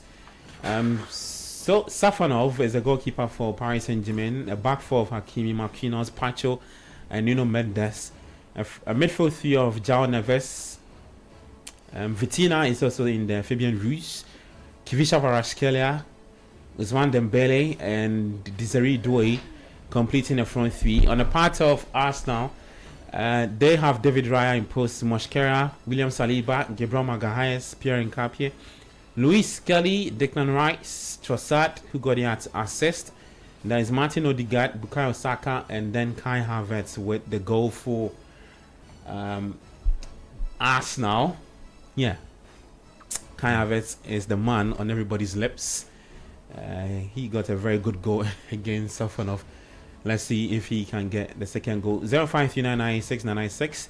The game is happening at the Pushkash Arena. Yeah, so I wanted to just point out that if you look at what Arteta has been able to get from his team in the first half, I think that's a very cohesive team that's been able to at least carry out a game plan that they are trying to achieve. Mm-hmm. And I wonder if going into the second half, whether he wants to just trust in the players that he started with. I think if you ask me, there are a lot of players within that team who could possibly come in and make an impact. Like I think I heard Soho mention Eze and Martinelli. I think they are the two obvious picks. I think the other ones are the substitutions bench, and definitely I don't know if maybe there's an attempt to keep the ball more as they go on. Maybe the Mendy too can come in and play in that. But so far, like he said, he has a team that's working. He has a team that's to give more control. To give more control to the game, so midfield. That's also going to be a stage where you know how football works. The later the game goes on, PSG are going to be constantly attacking, and Arsenal are going to be holding on to the margin remains 1-0. This way, Arsenal will probably be hoping that they can get a set piece or they can get an opportunity to extend that advantage. And then I think it will be sealed because PSG haven't been able to break them down once. So it will take a rapid change of momentum for them to be able to just override that and get on top of Arsenal if Arsenal are able to get a second goal. So I think that should be Arsenal's priority in the second half. Yes. Try and get the second goal that real quick, seeks of the results, and then just hold back and defend. Charlie, the Arsenal fans are praying. I mean, they've been here before, like I was saying. The guy, the J. Ganio. Yeah. I almost said so. They are so far. I almost said so. This is also for. The last time in the Champions League final, they were trailing. They were leading. Yeah, they led. Yes. This is not. I think it was Gilberto Silva. Yeah, in the same second minute. It was Samuel Someone let to. You were also that equalized. No, I'm trying to say. So for Arsenal, for Silva, I think. Silva Silva scored for Arsenal, yeah, and then yeah. Eto equalized. No. It was Sokamba. So Kamba, a header, right? Yeah. It was a header. Yeah, it was a header. Sokamba scored it. Yeah, it was a header. It was a header. I remember that game. Well, let's see if Arsenal's perfect game plan in the first half would also show again. Neves was doing. Yeah, in there. Well, the second half has actually started. Let's see if they can go on. I think the two teams have stuck with starting lineups. the starting lineups. No change yet in there. If we can keep the game, keep the shape till the 75th minute, then we can tighten it everywhere. Yeah, begin to make some changes. Exactly. Right? Coach, you wanted to say something? Yeah, I wanted to say the that. Second half started. I think the next 15 minutes. No, come on, man. You can't do that. We don't do You that. can't do that. Yellow card for You can't do that. Time wasting? What? No. Time wasting where? He can't just pick the ball up and throw the ball. What is that?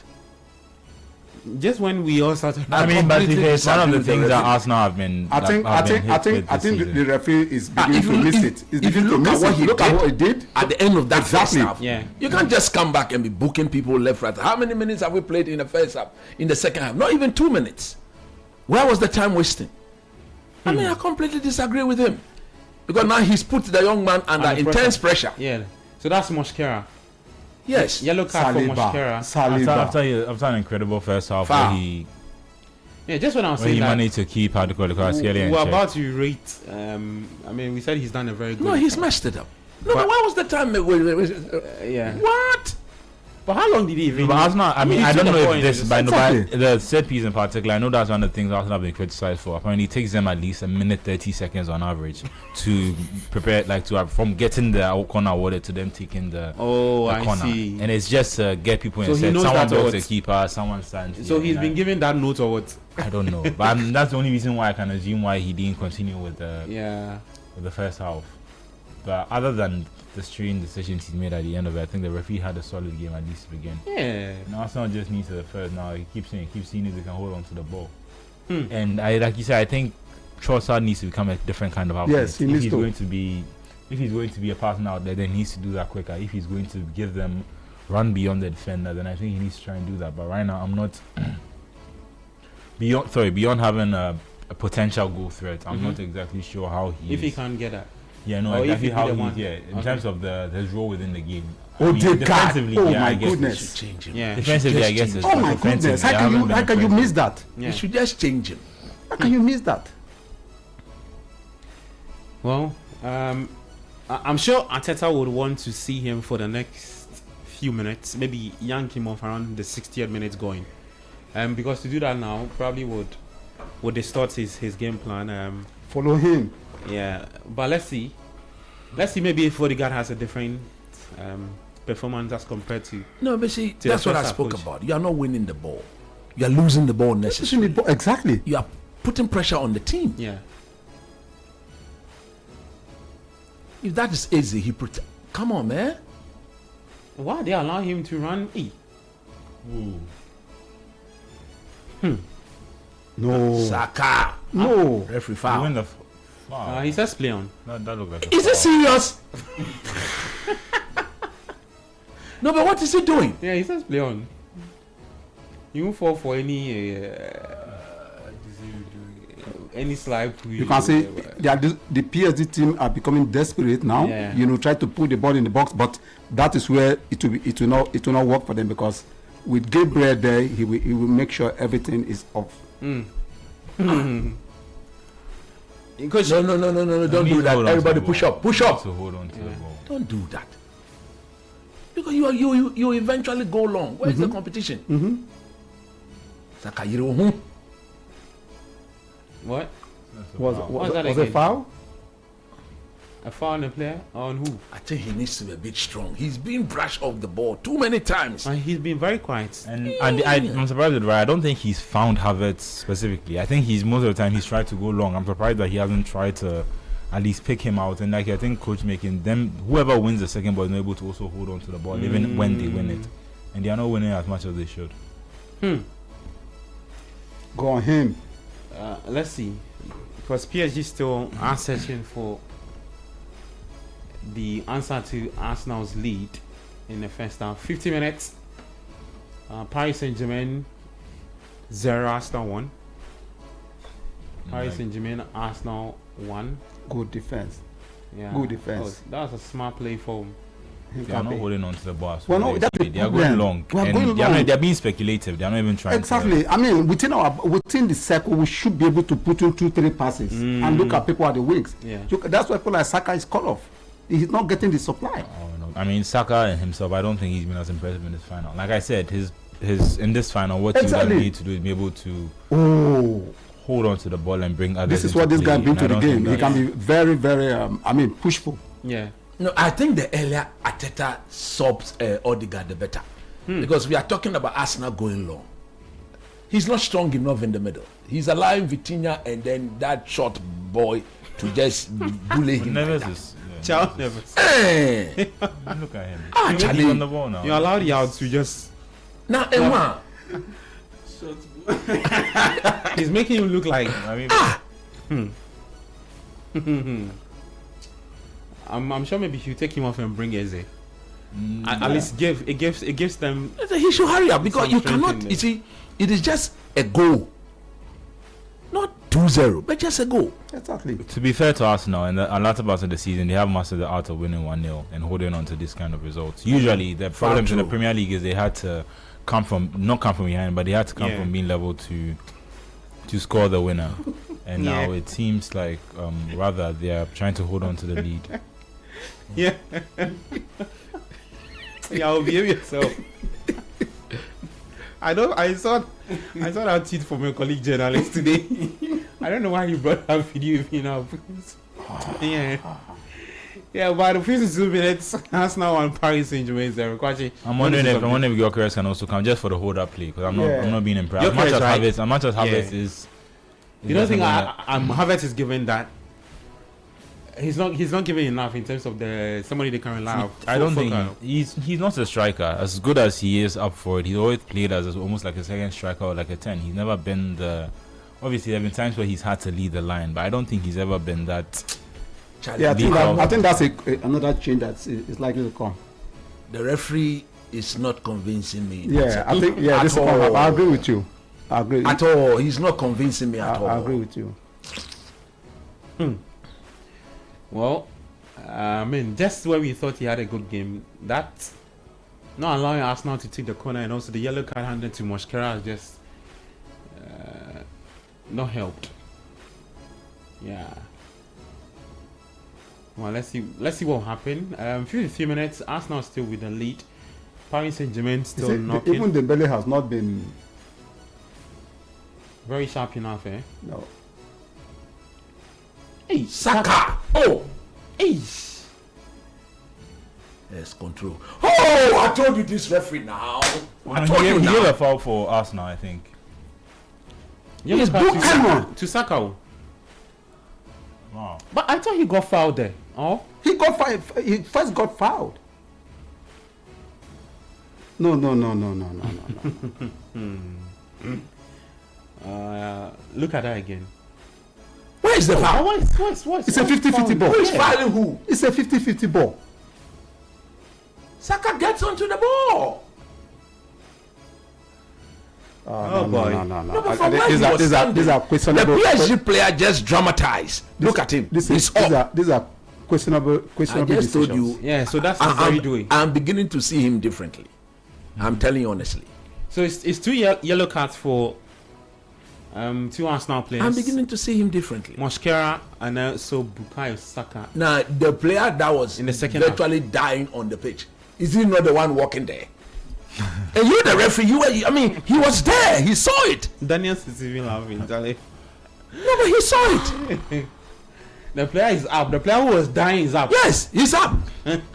He has risen. And if you look at the position of the referee, why did he bring this back for a foul? And Arsenal had a clear counter attack. Real, you say only 2 in the war? Well, that's a free kick though for Paris Saint-Germain. 54 minutes. Okay, not too much of a trouble. Surprised Vitinha didn't take Right. that. I give him more credit from that distance than. Hey. Play the ball long to have it. Charlie, He the doesn't way win the header. the approach They from lose Arsenal, possession. I It's don't been like it constant at the all. second half. Coach, I don't even. That's what I'm saying. I don't So like what are they the doing? referee. The referee is becoming something else. no, but I think even when you take out the referee bit, I think the approach from Arsenal, it's not. Really, I told you, like since No, they it's got a the game winner plan. first Everything is working. But once you now get the situation where every 50-50 ball is going against you, it actually affects what you really want to do. Yeah, but why go for the 50-50 balls? Why not try and push the ball upfield? And even if you're not able to get the ball into position, at least you get a corner, you get something that, rather than You see, constantly trying to go long and then That hope is the you game can- plan. If you try building from the back, the press is building incessant. from the back, but try and maybe just, like I said, beat your wingers, let your wingers beat their man and try and push the ball forward. The problem there we need to is do with changes Odegaard in the midfield. In the middle, But there's no we need to do player something. holding the ball. I saw the boy, how do you call that boy? Skelly and Yeah. Rice. They are doing what they have to do. What they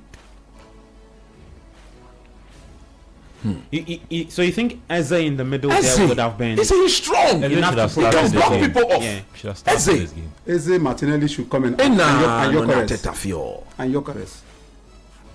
Well, I mean, Well, let's see if it gets to the hour mark, we'll see changes. 4 minutes though to get there, because I'm pretty sure Mikel Arteta. Go has for seen- it. See, Hey, Oh, but is that not a foul? it's not a foul. it's not. That is for me. That is not.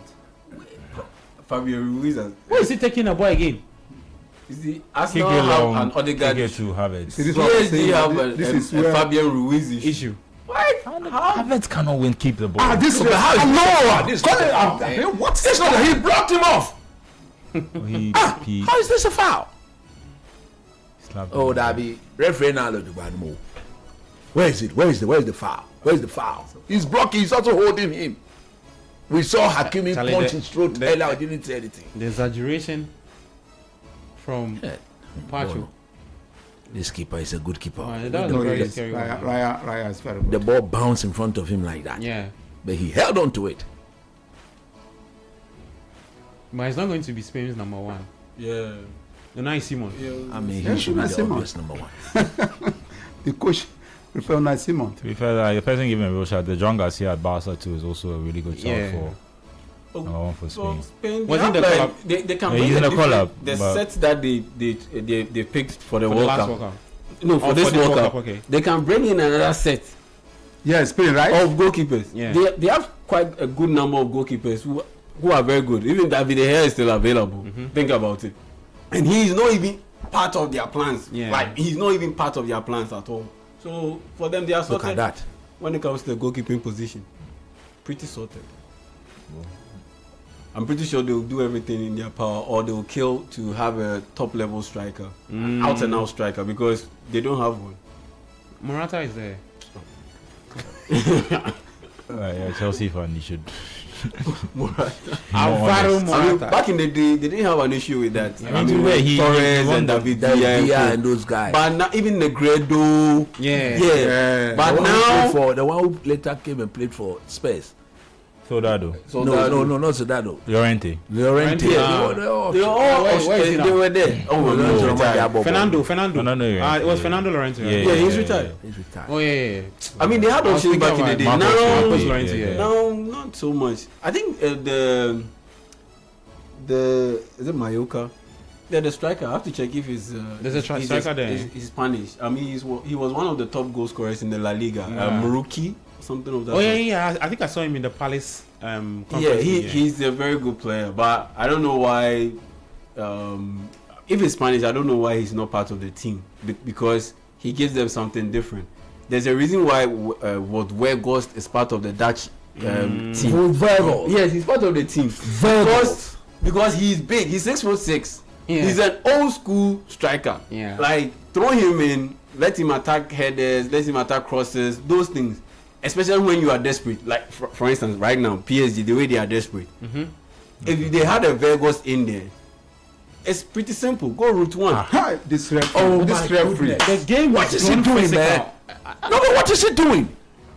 Yeah, you see, he's clearly frustrating the team. Is furious. What is that? What is that? A 50-50 ball you are playing like that? How is this a foul? Everybody's blocking everybody. The ball is there to be won. He blocks him off. He picks it up. He goes. Oh, no more. Referee Naloduba. I think the man from what is the name of the PSG man? Inesa Kalefi. Yeah, he's very close to the UEFA. Something He's in bought half him. time. No, he's very close to. Look at the penalty they used to eliminate Bayern Munich. Yewu. Oh, Hincapié is there. They'll block it. Saka, come. Can't stay keep the ball. Salah is Saka okay? Yeah, so the guy was talking Ateta about should this. change Odegaard. I don't get this. But that's Muruki. Muruki, okay. Yeah, he's from Kosovo. Kosovo. Yeah, he scored 23 goals in the La Liga in 37 games in the La Liga. He was one of their top goals. I think he was second behind Mbappe. Okay. Yeah. But I don't think Ateta. Oh, Yeah. Ateta ne. Well, 60 minutes. Arsenal 1, Paris Saint-Germain 0. PSG is still looking for that equalizer. You should speed it up. Oh, so many touches. The next 30 minutes is very crucial. The next 30 minutes when the two teams. Penalty. That's an Penalty. easy penalty to give. That's an easy penalty. Wow. Straightforward. Obeji. I mean, in the form you did in this house, you definitely given it. Penalty. Yeah. Obeji. He would Oh take wow. He got in front of his man. Yeah. He got in front of his man and Let's see. he was trying to clear Let's the see. ball. it. Let's see. So for me, I think it's a penalty, straightforward. Let's see. Well, let's. I want to have a second look at it and see. Let's But I see. think it's a penalty. He got his body in between himself Yeah, and the the ball. ball, and Easy. he made an easy decision for the goalkeeper. But Arteta Let's is the see. one who allowed it to get. Yeah, to he's the allowed position. this. Who was that? Mascara. Mascara. Let's see. Quick touch and go. Okay. I want a close shot. Let's This is Oh, yeah, difficult. Let's see. Okay. Raskele and Mascara. Oh Penalty. boy. No. Yeah. It's not a penalty. Penalty. It's not a penalty. How- Look how- at it. Look at it. Oh, penalty. He just went. Well, It's a penalty, coach. It's a Penalty. penalty. This is It's a penalty. It's a smart player. He got his It's a penalty. body in between I was the just about player to and say the ball. penalty. Yeah, Hazard no But matter you see, that. but the guy didn't move his foot too. Mascara didn't move his foot. He was running. Yeah, so he just put that in between. Yeah, that's what I'm saying, and got to hit him. So it's a bit difficult. Yeah, they have to check it. Yeah, so Especially if you look at the penalty that Arsenal was giving, You the see, one he against didn't kick Atletico him. Madrid Yeah. in the semi-final. Yeah, look at Arsenal he also had a didn't kick similar him. penalty. He is moving his foot and he moved in front of him. Yeah, so I one think channel. the thing is about It's the movement of the foot. yeah, Raskele was first to get No, but it's a movement. Making You himself cannot big. say he shouldn't move his foot. He'll move his foot. You understand? He'll move his foot. That one, there's no two ways about it. Well, let's see what the verdict will be. Yes, they are checking it. Check They'll over. check. Over, it's a Over penalty. I think it's given. It's a penalty. Coach, it's a penalty. This one, Jesus Christ. it meets every part of the rules. See, It was an unnecessary ball to try he and didn't win. get the ball. It was a tackle from behind. He didn't get away. Which player got there first? Raskele. First, Yeah, he yeah, was. He went ahead of him. He checked all the boxes. Yeah. Clear penalty. He went ahead of him. It's in VR era that you look at it and say, is this 100% penalty? But I think if before VR this had been given, you just look at it and say, yeah, it's a This penalty. one 1000% a penalty. Arteta has disappointed me. 1000%. Well, Yeah, I don't think. it's a penalty for Paris Saint-Germain. Let's see if they can get Raul saved the penalty. the equalizer. I'll not be surprised if he does it. Who is going to play? Fabian Ruiz. It should be Raskele. Oh, Vitinha. Vitinha. Hey, Vitinha. Vitinha has really good technique. Yeah. No, but we've seen Only him now miss before. place it at the top level corner. That's all. You are done. We've seen No him keeper miss is before. saving that. Hey. The PSG fans are already jubilating. Yeah, PSG fans are. But why didn't Voices are Dembele being the one playing? I think No, he Vitinha, was the first has a penalty better. Right. I mean, because Dembele is ambipedal. It messes It up confuses- yeah, it the can confuse keeper the because he goalkeeper. can go both ways. He can run up like he's going to play with his left foot. Then the next moment, you know, it's his right. Yeah, like what Greenwood has been doing. Well, PSG have scored. Go! Well, PSG have equalized against Game on. Arsenal. Game on. It's Ousmane Dembele Yeah, he's the one who's supposed to take the getting penalty. the equalizer for Paris Saint-Germain. Dembooz. Oh, but why is he crying? Tears of joy. Oh, but tears of joy. And you know that sometimes some people too have invested, so taking them through that emotional toll. You mean Daniel understands? Yeah, it? he understands very well. Yeah. Yeah, so it's a one very- all it's a between very the two silly sides. goal to concede for Arsenal. Yeah. You see. It's PSG 1, Arsenal top level penalty. 1. Shaped to go to one side, planted it on the other side. Yeah, Ousmane Dembele with the equalizer for Paris Saint-Germain. Game on. Yeah, Let's see. Game on. I think Ateta needs to change the tactics now. He just needs to change the now. tactics. He needs Change to change Odegaard. Change Odegaard. You see, let somebody who is strong enough to Carry the ball. Carry the ball. You have to be steady doing that. Why can't you complement it by bringing in Eze? I don't know what is Ateta. Man, Charlie. Now that you are going we to seeing the change. changes now? Look, I picked PSG to win it, but it's workable. Like you can make the changes and turn the tide. So he's taking So Gyökeres comes in again. Mosquera off, Timber on. That's interesting. a minute too late. Oh, he'll play. This guy, they trust him. Yeah, because he doesn't want to risk. So the yellow card has been the yellow card. So It's the yellow Yes, card. on yellow card. So it makes sense. Okay, Gyökeres is also on. We said it. Long time ago. We said Let's it. move into You were waiting for it. is said it. also off. Gyökeres is on. he's waited 15 minutes too late. The Viking. Victor Gyökeres is on for Martin. Once the second half started, the first So what 5-10 minutes, He draws. nothing is working. He wasted Then- too much of it. yes, Reaction. No, I would have preferred Eze to come in. Yeah, I will say reactionary. You are waiting for what? Like what? If this Because all these things we I spoke think that, about it look, before. as soon as they came back in the second half, give Odegaard 10 minutes. yeah, young 10 minutes, nothing was working. Take him off. That's what 55 minutes. This substitution has come in 10 minutes, 11 minutes too late. It has come in 10 minutes, 11 minutes too late. You made the Give same him, mistake with Odegaard all season. yeah, give him the benefit of doubt that okay, I believe in your ability for you to come back or bounce back from that poor first half. Yeah. 10 minutes, it's not working. You could clearly tell that PSG, their attack was very sustained. This referee is becoming. How is this against us? You get it? So make the change quick. It's not like you don't have players on the bench too. You have the quality materials on the bench. So I don't get it, honestly. Well, let's see how things go. I mentioned that the next 30 minutes was very crucial for the two teams. And yeah. At this point, only a mistake will decide the tie. Yeah. It's just a mistake or something utterly inspiring. Like maybe some super shot, free kick, something, or maybe a deflection, a deflected goal, Yeah. maybe something of that sort. Other than that, I think this game is pretty simple. Arsenal will win this game simple. Ateta, I don't know, but look, If you've been able to take the risk of starting Luis Kelly and benching Zubimendi, what why prevents delaying you? the substitution? What prevents like you from speeding up the substitution of Odegaard? The bigger headache, you've handled it. You've taken the bigger that? risk. Oh, Charlie. The smaller risk relatively. Why are you hesitating? I honestly don't get it. You see, now PSG are comfortable. Yeah, that's why I said momentum has Yeah. switched in the game entirely, and all PSG needs PSG is are an comfortable. opportunity. You see, he shouldn't move away from the game plan. Don't be carried away thinking you can go and go toe to toe with them. Stick to the game plan, but there has to be a proper outlet. That outlet wasn't Odegaard. It was never going to be him.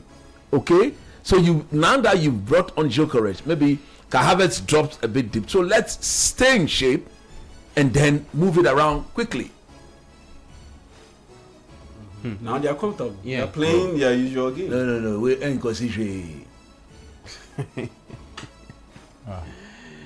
After doing all that, He passed the ball. I mean, he was just baiting him to. Consiaga. He was just baiting him to Commit. yeah. commit or have a kick out at him. Then once he kick out at him, he sees the legs coming in, the foot coming in. Then he just baits you into making a tackle. Then a penalty. Well, it's 1-1 between the two sides. 053996996. Yeah, Dembele scored crucial goal again, but no. Yeah. Before. But it hasn't been spectacular in this game. He hasn't been. It hasn't been spectacular in this Oh game. no! Yeah. I haven't seen more of him in this game. He's definitely he shouldn't win the Ballon d'Or again this season. Oh no! This season there is either for Olise or Harry Kane. Straightforward. The World Cup will decide. Exactly. The World Cup will have a big influence on who wins it. Olise plays for France. Yes. So if he wins it, or maybe they go to another final and he plays well, he will win it. But Olise, he's not even a guaranteed starter at France. I think on the strength of what he has done, I think he is. I think he starts. I think he starts for France. He starts ahead of Doué. Yeah, he starts ahead of Doué in that. Let's see what will happen now at the World Cup. That's Tony Parker. Oh, that's nice. I'm just trying to see who. He's a former basketball player. He played for the San Antonio Spurs. Take him out. Take him out. Yeah, he's French. Take him out. PSG have done a change? No. Water break. Okay. Cooling break. So CBS sometimes have a segment where they get David Beckham to invite some of his friends. I think previously he's got people like Tom Hiddleston and things. So today he got Tony Parker. And I get the French connection to PSG. Yeah. So. Oh, I mean, once PSG booked their place in the final, I mean, basketball players like Victor Wembanyama and all, they were interviewed and they gave their opinions about how they saw the game ending up. And so, just cross carpet a little bit, just to spice up the fun. Don't do this. You are not doing this from the beginning. Why are you doing that? They will set the trap. Look at how ready he is to go and press. To go. Eventually, you go long. So push them up. You are delaying the process. Well, it's a very crucial few minutes. Not few minutes. Very, I mean. Trossard ball, not to him ball. Trossard seems to be. He's been very quiet. That's another. That's what I was talking about Martinelli coming in. Yeah. I'm even surprised that sometimes when he plays with Edgar and Eze, he tries to let Eze use the left. I guess that defensively, that might have meant Trossard could have worked harder. But in a scenario like this where you're trying to push in the game, you can probably bring someone like Eze on for Odegaard. Eze on for Trossard, and even though he's on the left, he can still drift inwards and have an impact on the game. How can you do that? What a dangerous pass. Who is that guy? You're not following up. Dembele. Connor. No, what? No, it didn't hit anyone. That was very disappointing. Yeah. That was a big chance. What was he trying to do? Was he trying to pass the ball? Or he was passing. He was finding Gyökeres. Lucas Kelly. That was a big chance. Trying to find Gyökeres. That's a good defense from Gabriel. He's trying to find Gyökeres. I'm praying that your prediction will come to pass. Oh, me, I know my prediction will come to pass. 2-1, straight up. I see. Arsenal. As I said on Breakfast Daily, 2-1, straight up. Yeah, PSG. Yeah, it's going to be a close matchup. It's not going to be something that we saw last year with 5-0. No, we are not going to have that. No, not at all. Shoot the ball. Wow. That's right. Wow. Had a lot of dip on that. The shot from Vitinha. It's not a bad try at all. Vitinha. Well, 72 minutes played at a Puskás Arena. Still 1-1 between the two sides. Paris Saint-Germain and Arsenal. Vitinha spraying his player zone. Let me read some messages on YouTube. Rich Cat says, is Arsenal 2, Paris Saint-Germain 1. Parkwesi says, have they wired the referee some £10 million? What kind of a horrendous refereeing is this? Okay. Oh, that's a bad pass. I think he should have taken a shot. He's hit. Kobinamwa says, either way 2-1 for Arsenal. Okay. Rich Cat says, is Arsenal 2, Paris Saint-Germain 1. Some of the comments I can't read. That's a good pass. Read Very them. good pass. That's a very good pass. Okay, yeah. So somebody's drawing attention to Samuel Omorodian, who's been excellent this season. He's Spain's number 9. The black child, the guy, the former Chelsea player. Yeah. Did he ever play for Chelsea? He didn't play. Charlie. He no rich. Charlie. If it's down to just him, then Spain will continue going with Ferran Torres as their false 9. We Omorodium.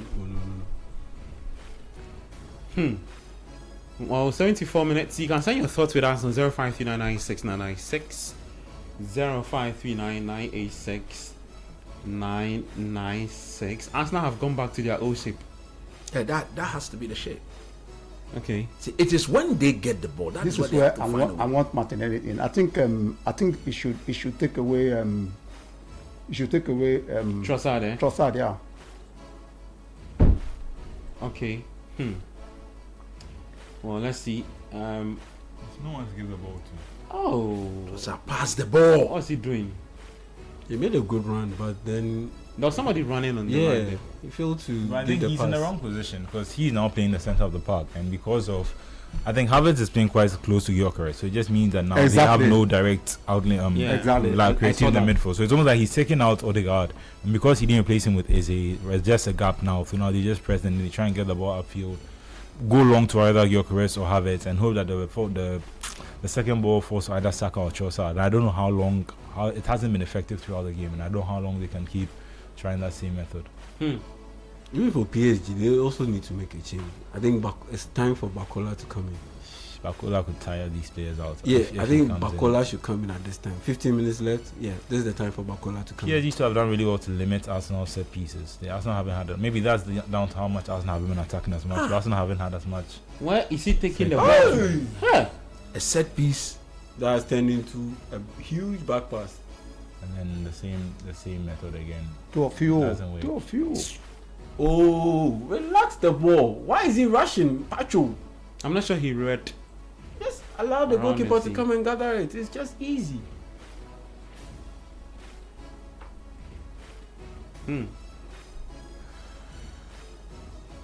Well, Arsenal are still searching for answers. Yeah, this is a good spell of possession that they've had. Yeah, I think they should make it count. Kvaratskhelia should sit.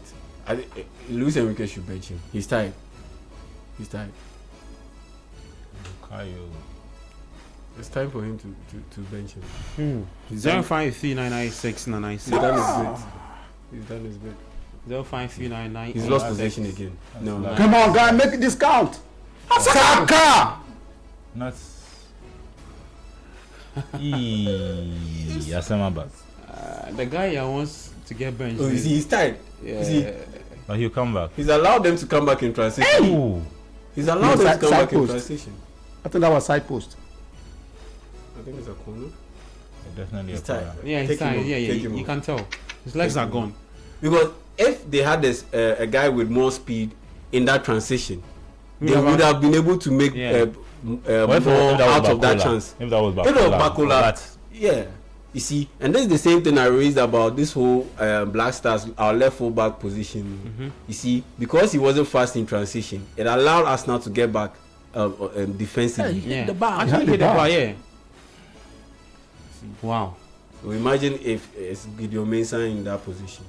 We beg Yeah, you. it will be slow. The transition will be very slow. But that's why we need a bit more athleticism Arsenal in that should be. position. Yeah, I think the guy Because he has the the guy is tired. Oh, he's tired. Whichever is tired. Easy. I mean, look at that shot attempt. It was a very tame shot attempt. Raya would have dealt with it easy. Arteta needs to bring in Martinelli. Well, 77 minutes. Even Still can't you 1-0. see that Trossard is in Weprana. Is he injured? He's He's fully on the fit. bench. He's He's fine. fit. This is fit. He's fine. So exactly, you Do have to the make the change. change. What is that? Make the change. Eze is fully fit. Eze is fine. The only player who is injured Ben White. is Ben White. Yeah. But he's fully fit too. Even Merino, I think, could have had an argument to think maybe he could have come into this game because Yeah, he can but play the because he's Havertz been out role. for a long Saka, time, no. yeah. Yeah. Saka do something. Oh It's my so predictable. You had two players or two teammates running in the opposite direction, acting as decoys, Oh, giving you the Skelly, decoy so run. what are you doing? He has the speed though, so he can make a recovery. You see, yeah, that's what speed does. It's recovered. He's had a good game though. Under Yeah, pressure, yeah, I think, Skelly yeah, has exactly. had a Coming good into a and very he's big been- game in the final like this. Lewis Kelly, right? Yeah, man. Yes. Miles Lewis Kelly. Yeah. Saka has been very He's the predictable. man. When You is need when to is make a Saka not change. predictable? Luis Enrique, you need to make a change. What's he waiting for? Oh, He has to do it. Okay, Noni Madueke, Exactly. Martinelli, Martinelli yeah. has to come Gabi, in. Martinelli, two players who are about to get introduced. Just stretch the field. he doesn't Stretch trust the game. Eze. Oh, but how are you falling down even before you? This is bad. I doubt he even expected the ball to come to him. Fabio Ruiz. Ball sense. Calm the whole situation down and switch play. Top level play. So that's what I needed from him in the first half. Who is he taking out? Probably take out Saka and then Trossard. Yeah. And his last I would have substitution is changed Havertz, Trossard and Saka. Yes, I think Havertz is tired. to bring in Eze in that. Yeah, man. Havertz is not effective anymore. He's tired. Yeah, he's done his good job. Yeah, he's done his bit. He's done his bit in the first half. He's tired. You can tell that he's tired. Yeah, bring in Eze who can give supply to Martinelli, or Gyökeres. The guy on the left, Hincapi have done very well. He's done very well. He's done very, very well. Like I was saying, and looking at Arteta, his last substitution is if he takes the lead, he brings on a defender, and if he's still chasing the game, he probably brings on Eze. Exactly. So it's go for it. Exactly. That's what you waiting for. Charlie, Yeah. you've already won the league. If you lose this Champions League final, no one's going to blame you. But so just go for it. A good counter attack. Why can't they hold on Why are to you the not ball? passing the ball to Havertz? But the fact of the matter is Arsenal have actually blocked PSG out entirely. Yeah. It's just Barda Mascara They've dealt mistake. with PSG Barda in a Mascara very- mistake. Arsenal should be looking at closing out their first ever Champions Exactly. League win. I agree with you. Yeah, he's taking out Trossard and Havertz. Yeah, Trossard. And the fact that it's obvious is surprising that he's taking this long. Then Havertz also needs to go and bring in an Eze Okay. to provide the creativity. Yeah, coach. Because right mentioned now that- there's no creativity in there. Yeah. Coach mentioned that he'll take off Havertz too. Well, 81 minutes. The second half has ended real quick for me. Yeah, exactly. Because the it's second had more end to game end, action than the first half. The first half was very settled. Not too many. That was a dangerous one. That was a good move. Yeah. Partial. Looking to get. So the change can be made now. He put too much power behind the header. It should have been a more or less like glance over his head, from a little touch. I think PSG too are about to effect a change. They should, because their forward lines, all of them are tired. So it's over for Trossard, who's been taken off. Same as Bukayo Saka, also out. It was so obvious. We predicted like 10 minutes ago. The two players introduced, Gabi Martinelli, and then These are different type of the wingers. fantastic Noni Madueke. These are direct wingers. These are wingers that can stretch the game. Yeah, Yeah, right. exactly. Open up the game. Yeah. Yeah, this was also expected. Yeah, he's tired. Rashkelly also taken out. Bakola introduced. Yeah, so we're getting our predictions right in studio here Oh yeah. with the But the way substitution. the game, The last one with played out, Havertz will be out for Eze. Yeah, Charlie, Urian Timber should be open his eyes because he has. he'll deal with him. He has to deal with Bakola now. For me,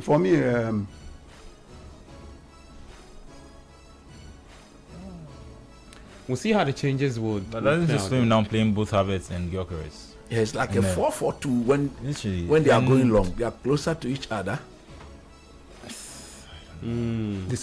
I like this guy. That's a good one. honestly, if I'm losing, I'll even take off Due. Yeah, Due hasn't also He been hasn't effective. been effective, and he looks a You bit know, tired. the whole play for PSG is within the midfield. Yeah. The guys in the midfield are doing Yeah, the job. I agree. The front three have not been. Yeah, they've not been effective. So Even I'll take. if you take out the Aside penalty- taking off Vicha, I'll take off Due. Because he had a chance to run at a defender, and you could tell that his legs were a bit heavy. Yeah. I would take him off and bring on maybe Lee Kan-yin or someone like Mayulu. Yeah, one of those two guys. Yeah, that's what I would do if I was Enrique. So Safonov, come and catch the ball. This ball was catchable. That was very. That was very close. Safonov. Oh no. Hey, how is Bakola was running? Goalie. That's it. My goodness. Play goalkeeper. And that's Bakola's issue. Run. End product. Next to Zilch. They've lost the ball. What He should have scored twice in the Champions League final against Inter Milan. Yeah, he wasted a lot of chances. Look at him. Even the last year final save when they brushed aside That's what I'm saying. Inter Milan, like, yeah. he should have made it about 7, but he just Arsenal lost the came ball on. again. Hey, that's optimistic. It was worth a try, Charlie. At this point. Bring in Eze. Bring in Eze. At this point, it was worth a try. Bakola. Just a simple touch. You have the speed, get past everybody. Just a simple touch, then you chip it over the keeper. Oh my goodness, this guy. Well, 85 minutes, Arsenal 1, Paris Saint-Germain 1. We're still waiting for who will be crowned champion of Europe in the UEFA Champions League. Both players, both are tied. Hopefully, someone scores a winner before 90 minutes. Yeah. Yeah. I mean, the players are tied. Arsenal have been partying. PSG too. The goal will come around somewhere the 90th minute. It's quite strange. I mean, because they've had significant time to rest. So.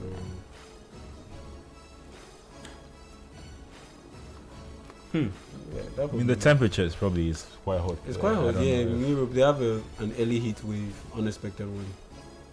Right. Oh, 2 players getting injured. Wow. Who's gone down? Martinelli and Capie went down at the same time. Charlie, look Look at his speed.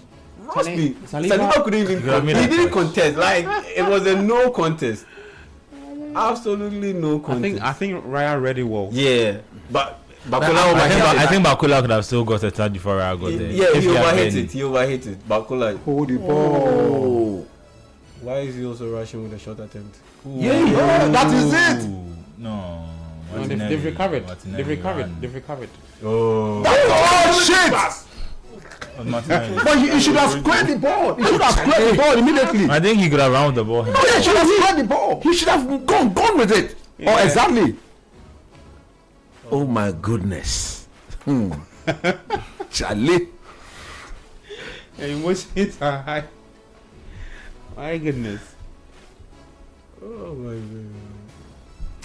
Well, 86 minutes. The tensions are really high. PSG 1, Can Arsenal tell. 1. Tensions are really I'm just critical of Arsenal because it looks like they're able to play more of the ball, but when they had the lead, they were not interested in trying any of this at all. And that's the Yeah. problem we spoke about. They kept getting too deep.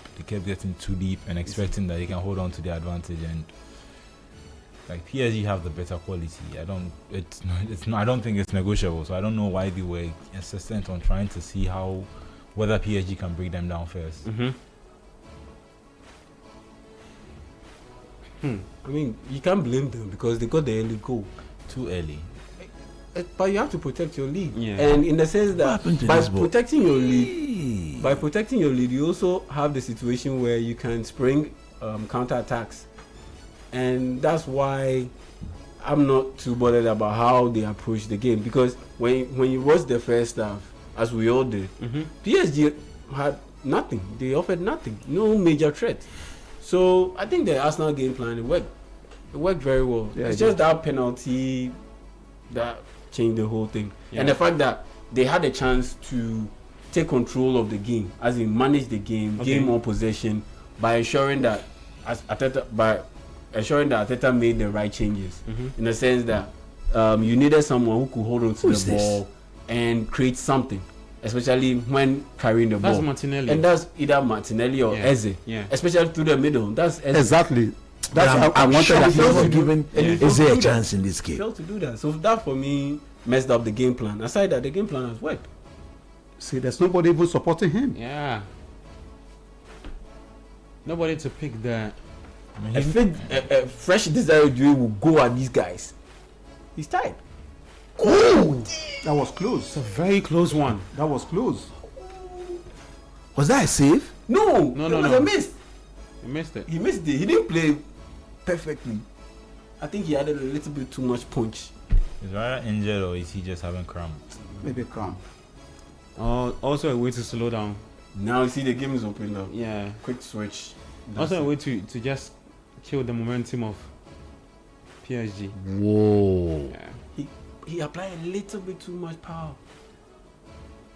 I think if he's in, the goalkeeper saves it. Yeah. Look at that. If he's in, Yeah, it wasn't his direction. Yeah. If he's in, he just a tip. Vitinha. Well, 89 minutes. Paris Saint-Germain won. Why didn't I lighten up? Arsenal. They started when they equalized. The next moment you see the whole place getting engulfed in smoke. They started when Dembele equalized. The French people. Wow. The guy, the hair, no. Yeah, he dyed in red. I mean, he's an Arsenal fan, so. How many minutes? 6 minutes. 6, yeah. Okay. 60 minutes is a lot to do in the finals. You see, fit players, look at the way they are being tested physically. They are trying as much as possible to get as much fluid into their system as possible. Mm-hmm. And this one is just a side. It's not a side. Somebody has played 32 minutes. Can you survive? Exactly. Somebody has played 72 minutes. Can you survive? I was going. No, it's a waste of everybody's Coach time. added his weight. These are players. They are fit for 9 months. 9 months. And they had 2 weeks break To prepare for this game. Look at how they are being tested. Oh, that's Nikola Jokic, Denver Nuggets superstar, 3-time NBA most valuable player, award winner. Look at how they've been tested physically, and we've had 2 water breaks. Yes, and we are now going into the summer, the proper summer hot in the US. In the US, and we are carrying players who are half fit, quarter fit. Well. To test we need to see. And for me, it's not just the game itself, it's the recovery. Because after playing that in such intense conditions, you have to recover in 3 days, 4 days later. You have to play another game. Yeah. That is the problem. And it's Nyama who do that for you. Well done, okay. Rice. Well done, Rice. And it's not just him. There's Abdul Mumin. Even Jonas Ajete says he's not had enough game time. He played 5 games in the Bundesliga. Yeah, he's not had enough game time. Well, it's 90 minutes. 6 minutes he had some time. injury coming into this game. He wasn't fit before this game. Yeah. So he was just rushing. Yeah, that is it. He cannot. Dembele. He needs to get down on the turf. Trying to walk. Why is he stretching it? He should just sit He's there. trying to walk it off, but foul. I don't think I've seen Arsenal complete a pass in the final third for a long time. Yeah, No, they've not. because it's the person who's supposed to do it is sitting on the bench. I can't believe this. Because Kai can't do that. Yeah. It's Eze who can hold the ball and, detect the pace. No, he does all and he will make the simple forward passes. And I'm telling you, Arteta will definitely not make his final change until he has the lead and can throw in a defender. Or he's waiting to take that game into extra time and throw his own. I think you got an extra substitution when they go to extra time, so that's probably that could be helpful to him. But at this point, PSG they are also equally good when it comes to their bench options. So Carlo Ramos is on the. Yeah. I don't know. They're about to throw him on. For me, I'm not so much worried about. I'm not having like Gabi. I haven't seen much of their front three do anything in this game. The people who are orchestrating the play are the guys, the Lewis and the Vitina and Neves. Exactly. Charlie, damn man, he absolutely wiped him out. Like he did. How can he win that second ball from you? You are in the front. But take it. I don't see him. But where is he? He's on the pitch. He's on the other side. The second half, trying to. Noni Madueke. Fantastic Noni Madueke. You should try convincing Tuchel from this moment. He sees himself as prime Maluda. I tell you.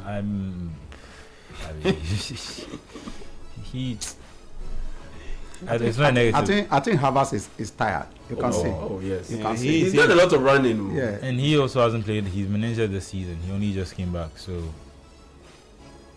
why is Arteta still having? Or he wants to probably see this out, take him out. I think it's an area of threat. The whole game plan is up. That's where we've got in there. He can't change. You have to see because they change alone with even. The whole game plan is based on them Shoot going the long. ball, So Marquinhos. that's why he needs Havertz and Gyökeres. Now that Gyökeres is on, to stay up there, so that when they go long, someone can win the headers and give it to the smaller boys in the middle of the park.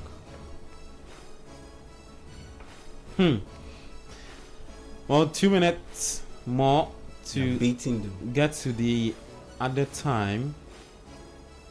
Who the ball exactly? Done 90 plus 5. Wenger, beat your man. You see? Tactical foul. Charlie. Give him a yellow card. Stopped you in the tracks. Tactical foul. Jean Neves. Perfect. Executed perfectly. Well, Havertz himself, he's Dead out tired. of Breath. and energy and everything. Dembele's injury issues are Ramos is on. Yeah, Goncalo Ramos.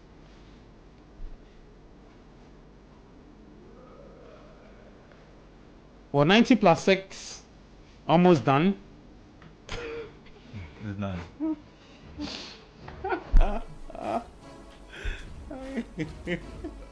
Charlie. Daniels. Everything. And then it's you. Charlie, yeah. I mean, I think we'll be having extra. Oh, of course. I mean, at this point, I don't see. At this point, I'm even looking for its penalties already. Now we'll go. Now we'll go. Go! Ah, shaka. They are not. Is it goal? Oh, okay. Crossing she. Cross the ball. They are playing for extra time. No, Gabriel and Kwa in the box. At this point, yeah, I now flying the crosses. It's This a goal. is now when you Hey, whistle. hey, It's hey, a goal. hey, Bakola, it's a goal. Hey. You miss. It's not good, but Hey, this guy. Why did he take it out wide? He's not serious. But at the same time, He's not serious. he is. I promise it's such a Disappointment. His end product is so terrible. Why did he take it out wide? But you have the he had speed to enough come speed, inside So he could have and run take the across the whole penalty. goalkeeper. Oh, football intelligence. Damn. Because the boy has talent, though. The Just way he starting it. moves to the This- ball, that last Saliba- touch. Last touch. Saliba is even tired already. Bakola. But he should still come to Liverpool. Yeah, so extra time to do Luis Enrique did his athlete. at the Pushkash Arena is Arsenal 1, Paris Saint-Germain 1. Ousmane Dembele getting the equalizer for the Gunners. Charlie, there's another 30 minutes to do. But this way, if you go to penalties, Arsenal win. No, that's not winning penalties. I think they are more prepared for that, Yeah, I would that say like scenario. I see. Let's see if that will happen. The first half of the extra I time. can't action see is- Izzy. Where is Izzy? He's there, coach. He needs to come into this game. He's there. Ah, ni Ateta ne. Now you bring in the wingers, you know, but you Who's don't have going to feed them? Exactly, no supply. No, but that's what I'm saying. So he's taking the risk with trying to go long. So they'll win the ball from how they call it, On from the the bench second now, balls now- rather than having. He has He Gabi has Jesus, Merino is there. Marino, Jesus is also a good Mans shout. Dalman, Zubimendi, Eze, and Nogard, and Calafiori to do. Those are his options now. That's a full Where is team. Izzy? That's all. That's a full team. Because Yeah. if you look at that, there's an argument for why Zubimendi can come in. There's an argument for why maybe someone like Marino or Merino, Jesus exactly. can come in. Exactly. Because Marino can both He's waiting for a lead. tactically. Yeah, that's what I'm saying. waiting But he's for a waiting for a lead. lead and he throws on a defender. That's also what he's looking for. He could be looking to bring Calafiori in for one of the forwards instead. So, but like I said, I think with extra time they get an extra substitution. Look, the fact is the other guy inclusion was a complete waste. He wasted the entire first Yeah, half. was I didn't see any him Impact. put not even one pass or two passes. Yes, forward. He kills the attack. He cannot create anything. So why are you in the game? Well, Mikel Arteta issuing some few pep talks to the players, and then we'll begin the first half of the extra time. Let me take some messages. Someone says, "Well, Billboard Bakola." Yeah, he's the billboard stopping, man. The billboard is stopping. Commanding like vibes. Other ones, you know, Pi says Bakola is equal to Kamaldeen. Richcat 030 says Eze is not warming up. Maybe Arteta has no plan for him in this game. Yeah, man.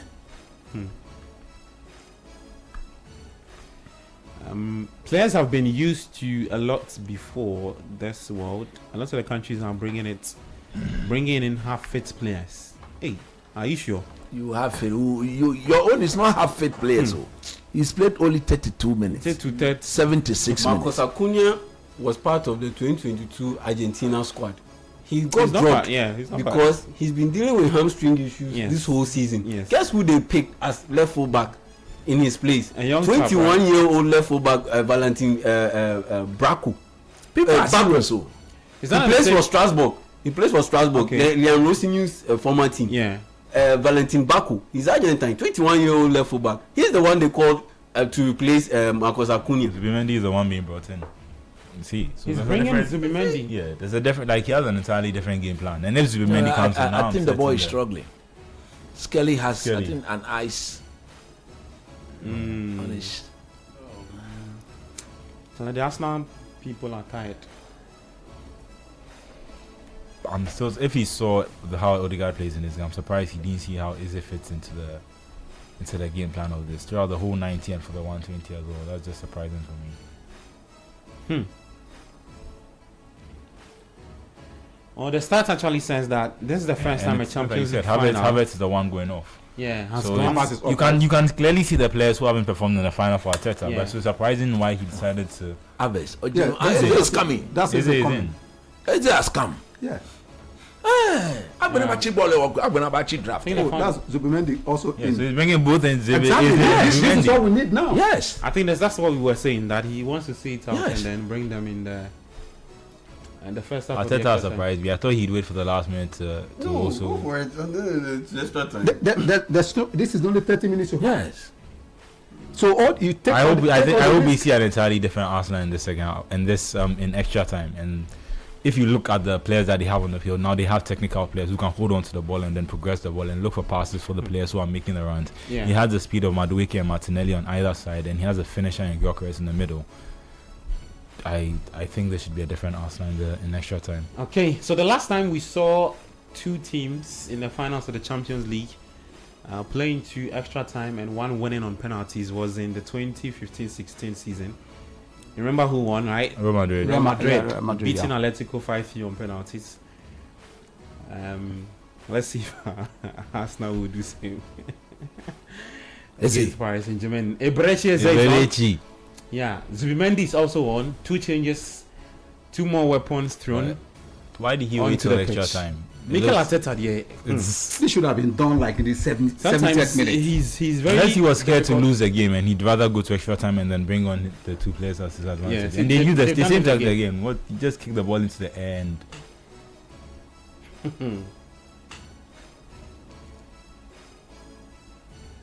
they have to maintain their shape though. They can't get crazy at this time. Ref will give a foul. That wasn't a foul, but they have to also be careful to maintain their shape. They can't go crazy. Oh, no, now as for that the they've shape got- there is there. Those introduction will not change the shape of the team. It will rather give them a platform to pass the ball properly through the middle. So now he has Gyökeres, Eberechi Eze, Madueke on the right, Martinelli on the other side. Martinelli on the left, Declan Rice in the middle, Zubimendi in the middle. Yeah. That's a balanced team. Yeah. So it means that he's changed the front 4 I mean, he's changed the entire or midfield 5, bar right. with the exception of Rice. Yeah, bar right. He's changed the entire. front Yeah, line. in the entire midfield, yeah. Someone says Daman to score the winner in the 120 minutes of the game. He's not even on the pitch. I think the changes have been made. Changes have been Yeah, made now. the So changes they have made been 6 so. changes Yeah. in all. So that's more than half of the team has been changed in See the what game. Bakola is doing. So it'll be the entire front 5 like you were saying, and then the defense when he changed Mosquera for Yeah. Urin Timber. No. Ah. Ekomenyo eten. Madueke. That was a big deal. Ekomenyo eten. No cash. That was a good one. A control. Now they can put PSG under pressure themselves. Well, let's see if Arteta can keep them mentally switched on. It looks like yes, he can. Are people happy with the No more Levachi game here. He will block the ball, control and pass. He's strong. He's not somebody who can easily come and brush off the ball like that. Yeah. Set piece king. Make the set piece. Arsenal about to effect it. Yeah. The set piece. The set piece kings. I'm about to do it. The set piece that people have had concerns about, bullying opponents and all of that. I don't think Rice should be taking it. Hey, instead that of was Madueke, tricky. but Who should be taking off? Rice. I think Rice has good delivery into the box, but Madueke too. Okay. 92 minutes. PSG 1, Arsenal 1. 053996. 996 0539. Saliba, come on, head you me, head me. 96. Now we are seeing concerned Arsenal fans. Yeah. Who, Sammy? I mean, yeah. So When at halftime, I was told the Chelsea fan. Champions League had. He's here because of Madueke. He's there because of Madueke. What delivery? no, That's what I'm saying. Straight to sign it. Why should the one taking in the set piece? Madueke gave me the. yeah. Yeah, I mean they had a corner in the last minute, but it wasn't taken. It wasn't taken. The set piece, man. Yeah. I'm sure he's looking at what Madueke has done. No, exactly. He's actually looking at what PSG are doing Oh, okay. to nullify them. Then maybe he will The next time they get another set piece. Oh, I see. take. Yeah, that's what he's doing. Let's see if they can get that. And then Kozanov, He's not Kuzan. He doesn't look confident like a goalkeeper. It's a Man City. That's why Asare can take this jersey. Asare can take this jersey. Be PSG backup goalkeeper. Easy. Wow. Safonov. Oh no. That's what. Safonov. The way people are underrating him there. Oh, Asare. Charlie. Clean sheet Asare. That's it.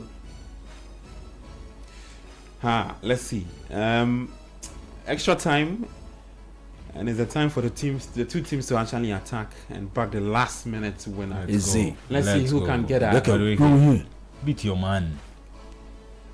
Oh, that's a nice, now player. a nice. What's Charlie! what was taken? La.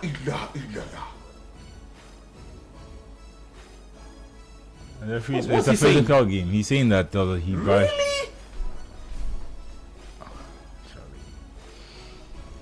What did that happen? And he did what? Oh, Charlie. This guy just died. Charlie. Yeah. Fabio Ruiz. Yes. Heavy legs. He's tired. Yeah. Well, Fabian Ruiz taking on Zion introduced. I feel that if Juren Timber have started this game fit, It would have helped. very well. Okay. Because he can defend and he can also, orchestrate some attack. Yeah. And At least that kind of mistake from Mosquera, he wouldn't have made it. Yeah. He wouldn't have made it. He's very, very intelligent defender.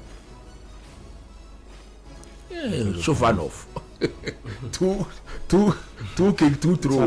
Shofanov. Actually, it's a tactic. So they used it against Bayern Munich. But this one I can't use again. Arsenal are not playing like Bayern Munich. When he hits it like that towards the left side of the opponent half against Bayern Munich, it was to limit the space for Michael Olise. So because he hits it there, the throw in will come from there, and all the players will move to that in side. that direction. And in that sense, you contain the space on that side of the pitch. So you lessen or you shorten the space for Olise to be able to work with. Yeah. And that was a tactic to more or less contain him. Yeah. So I think they are doing the same in this one because they can clearly tell that Arsenal are doing something on that right side. So that's how you respond. You see what I told you about Timber. Yeah, I think Timber started this game, but I think it could have made a difference. Makai, Declan Rice. Rice has done really well there. Found it easy. Is he? Oh, that pass. I think he should have taken Timber didn't expect what that. is- to take a shot. I think Timber did not expect that pass from Eze.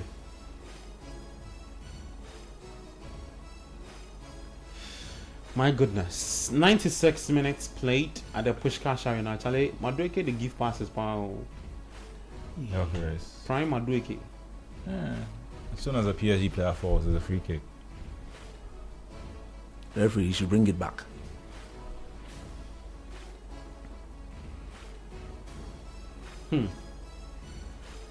You see, we're not pushing. Oh, Yeah. We're not pushing.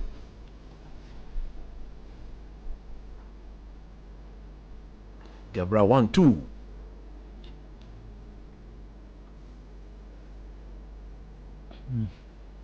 Yeah, well, I mean, Arsenal will be hoping that they started the extra time much better. Two of you, how can you do that?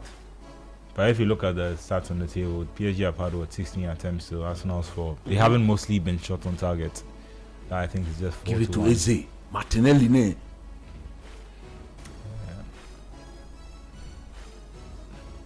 Release the ball. Oh, Charlie. Lose it. Your carers. attack. Give it to Bakola. He's the one who has the legs. Took the Did he foul. need to foul him? He lost the ball, so I think he was just making And sure that yellow card for the team. nothing came from that possession. Kenjo correctionally ball to Charlie. He delayed that. He should have released that ball. Was a yellow card for Gyökeres after tracking back when he lost the ball. A foul on who? Well, that was the best thing to do there.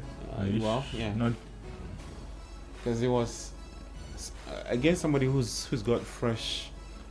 I don't. I mean, he has fresh energy too. He just came off the bench, Ramos but I don't didn't trust. Yeah, I don't trust Ramos If to have made the Dembele better. fit running at you like that, then there's a problem. Yeah.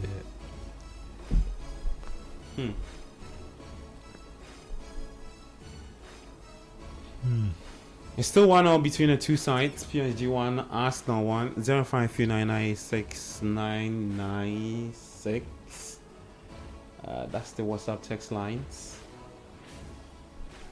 I'm sure the Arsenal fans are Oh, that's Obimendi. just waiting for the red beep. Once I sit down, you didn't see what you were doing. What is that? When you were in the pitch, you couldn't do You anything. didn't do dance like that. They took a penalty for you to score goal there.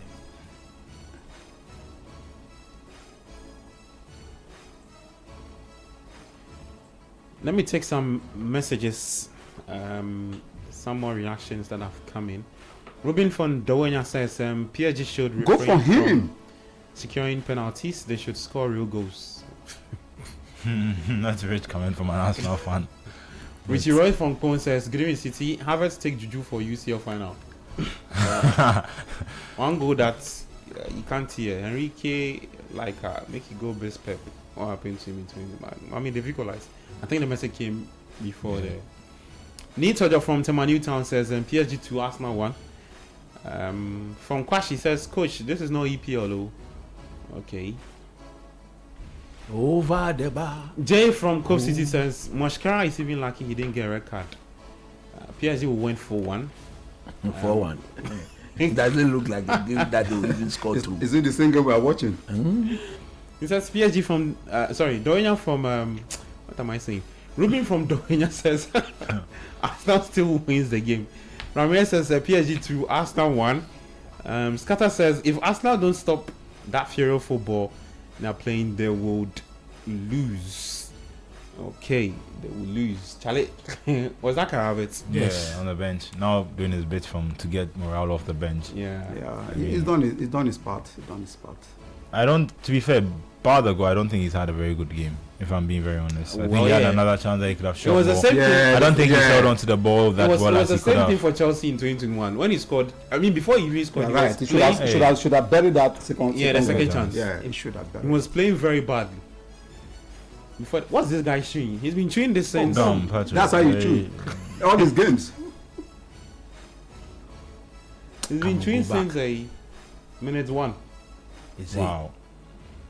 And then Meji Well, plays. I'm pretty sure maybe he changed it during halftime. Oh, okay. Yeah, New at ones. Yeah, I mean they will definitely have more gum in there. I see.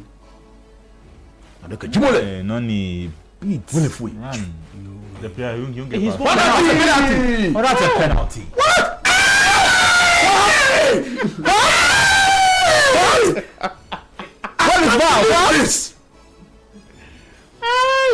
Oh no! See, Boot for boot, that was the I same can't believe penalty. it. I will have to intervene. Oh my God! see the Arsenal bench. I can't believe this. Well, I'm sure we'll have a second look at it again. I mean, No, but how? Rice is still letting the referee know. Yeah. And the fact that the game hasn't been stopped, I don't. No, think also if it goes off, if the ball goes off, but the problem that but if they don't score from this. Yeah, but if VR had been checking and they reached a point where they were considering they could stop the game, the fact that they haven't stopped the game makes me think that they are not actually. They'll reconsider it, but I don't think they'll review it, but I don't think they will give it back as a penalty. That's also what I think. By now, the referee would have stopped the game to go and have a look at the monitor. Yeah. I don't think it's going to be re-given. Rechecked. Clyde's nice one. That's a shocking decision. Why are they still attempting this kind of thing? It won't work. That's a shocking decision. Who? PSG. PSG. I'm surprised that they're attempting this kind of things. Charlie. We want to see that ball. We want to see it. Yes. Rice is still He's complaining. the captain of the team. So he's been shown a yellow card. What is that? Yeah. And yellow card to who again? Mikel Arteta. No, but they should go and watch it. But why is he not even reviewing it? Exactly. They should have a look at it.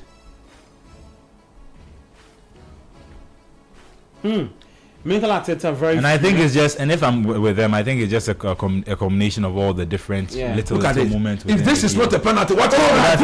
If this is not a penalty, what is a penalty? This is a penalty. If this is not a penalty, what is a penalty? This is a penalty. If this is not a penalty, what is a penalty? Madueke looks like he's trying to hold. No, they are all pulling each other. He's in control of the ball. Madueke is in front of him. If this is not a penalty, what is a penalty? Meaning, He's not going to have a look at it. What? I'm shocked.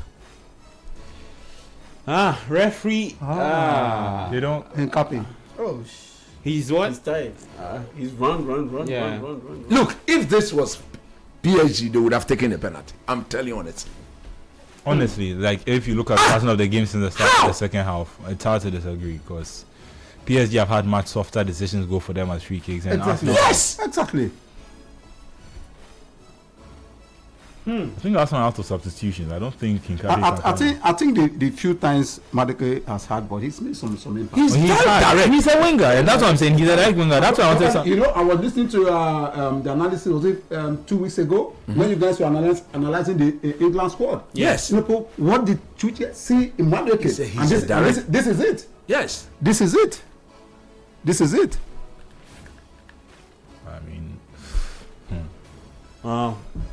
I'm just shocked that it wasn't even that would have a lot of people talking after the game. Yes.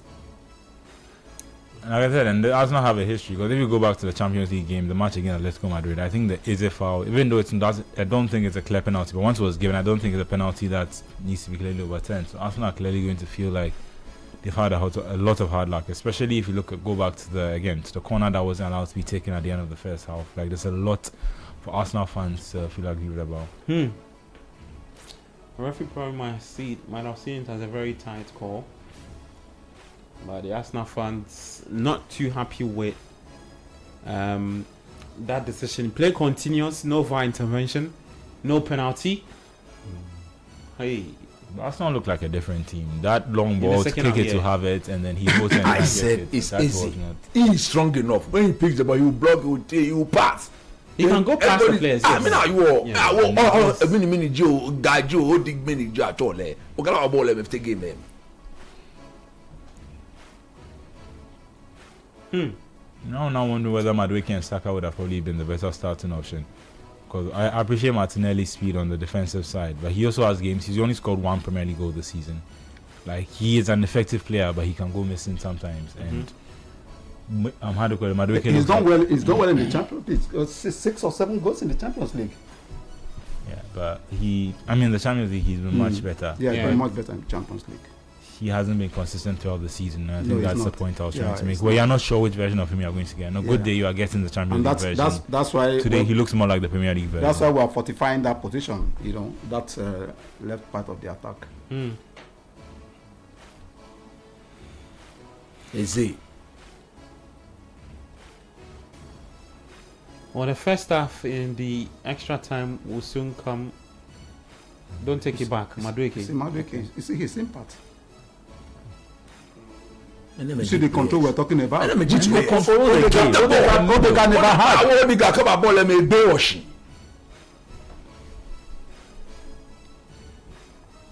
Mikel when you Arteta. can, you go long. Oh, Atasa. I saw the decision. Idea, right? Yeah, the idea was good. Well, the first half is from the extra time. You can is see over. his camera is beeping on him. Yeah, he wants to grab That's the a, headlines that's himself. a questionable decision. Look. Who is this? Yeah. Ah, Nkwe. a lot of people are not going to start the And first two games in the World Cup. They've had a lot of rest too, so I don't know why they are falling off like that. Or maybe they had too much rest. I don't know. Yeah. No, I'm sure maybe 2 days off, train for 3 days, another Exertion, day eh? off. Then because they've played a lot of football. That's what most people are not looking about. This team they've virtually played in every tournament they've isn't it? I mean, the For the past 2 years. Yes.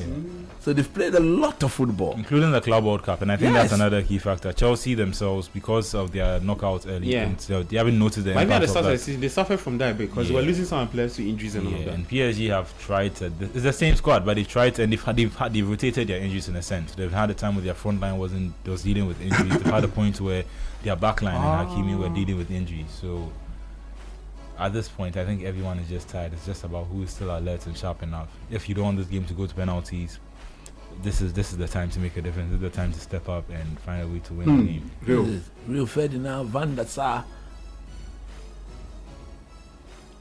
I really want to listen to what they are discussing there. Well, the update is that there were some boos from the Arsenal fans at the decision for no penalty from referee Daniel Siebert. So the Arsenal fans at the Pushkash Arena not too happy with. Exactly. So Odegaard is doing his captain duties from the bench. But yeah, I can understand why the fans would be displeased, because that looked like a decision that should be at least be reviewed. Yeah. And that's Yeah. where At least, even if you are not giving it, at least it That's it. needs to be reviewed. And then if the Because referee sticks by him, that's an attacking position. He The once referee sticks by he pulls the ball out. It's a simple tapping. I can't believe this. I think they themselves will know that they've been in the match. What, of their 2 more life. changes? Yeah, so- Bettina is going out. I see Vitinha and Marquinhos Yes. taken out. Had you gone? Lucas Beraldo and Zabanyi. Zabanyi was bought from Bournemouth, right? yeah. Bournemouth, yeah. Ilya So both are Zabanyi. defenders. Okay. Yes. Beraldo is different, Brazilian defender. Zabani too. and that's just where it's interesting to Guys told him. Arteta to know that with the changes Yeah, he made now, he's having an impact. Now it's Enrique who has to play defensive. Exactly, we can And match that's- these changes they made now, because with Ventina out, with Marquinhos out, and I said, give the ball to Eze.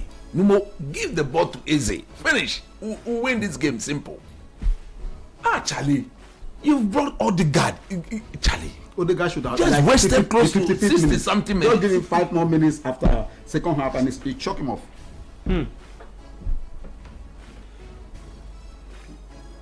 Vitinha can barely move. The guy's done a lot. Uncle Tenassi, Yeah, he's he's played a done lot a lot. of football. If He's you done a don't, lot. if you force, you miss the World Cup. Finish. Yeah, a lot of them can start in the next 2 weeks. Particularly those, depending on the the grade of the injury, hamstring. yeah. Some cannot start like 2 games. Just a quick info. News coming through is that Derek Lucasen has won the Cypriot League with Paphos. Charlie out. I mean, he's With part how of the many black. yellow card? But they didn't call him. 72. Yeah, he's part of the Black Stars pool of play. I mean, after the World Cup, there's AFCON qualifier. So yeah, Lucasen. that's an Yeah, that's update. AFCON, yeah. So Yeah, we should look 2027 at him. AFCON. Yeah, Derek Lucasen, he's won the Cypriot League with Paphos. Good for them. Good for them. And yesterday, Kojo Pompepra, he's part of the Black Star squad, but he's not in camp. Yeah. He and Augustin Boache playoffs, featured in the French league and OGC playoffs. Nice, yeah. And OGC Nice ended up beating Saint Etienne by 4-1. Oh, And OGC so won it. they stay in the French league. That's Kojo Pompepra's team. Yeah. And Augustin Boache's team is Saint Etienne. They are in League 2 or League 2 and were trying to gain promotion to League 1. And unfortunately, they lost to OGC Nice. So Kojo Pompepra's OGC Nice, they stay in League 1 while Augustin Boache's Saint Etienne, they stay in League 2.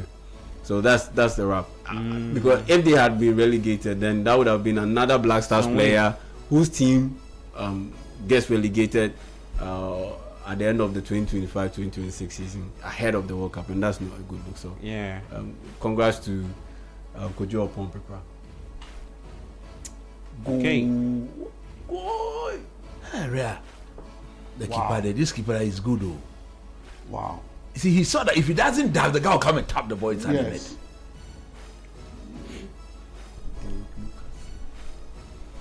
Wow. That was a good one. I think Hinkapi is struggling because hey, is that where he got to? So it's been an easy tapping for the guy. Charlie. Tension. It's a lot of tension. Yeah, man. But the next 14 or 30 minutes. You score in this period, then you are winning the title. Simple. Why didn't you shoot? It will be like the golden goal rule. More or less. Why didn't he shoot? Using I'm surprised the- he didn't shoot. They rather touch the ball. So the new defender PSG bring he big goal. Hinkapi is struggling. Wow. Kakish would have been, he'd have been taken off if that's not so substitution. No, he can't because Yeah, maybe that's the not management changes. no Yeah. substitution, so he's I wish stuck I on wish the we field, still have but he- exactly would have brought in He's another got to. good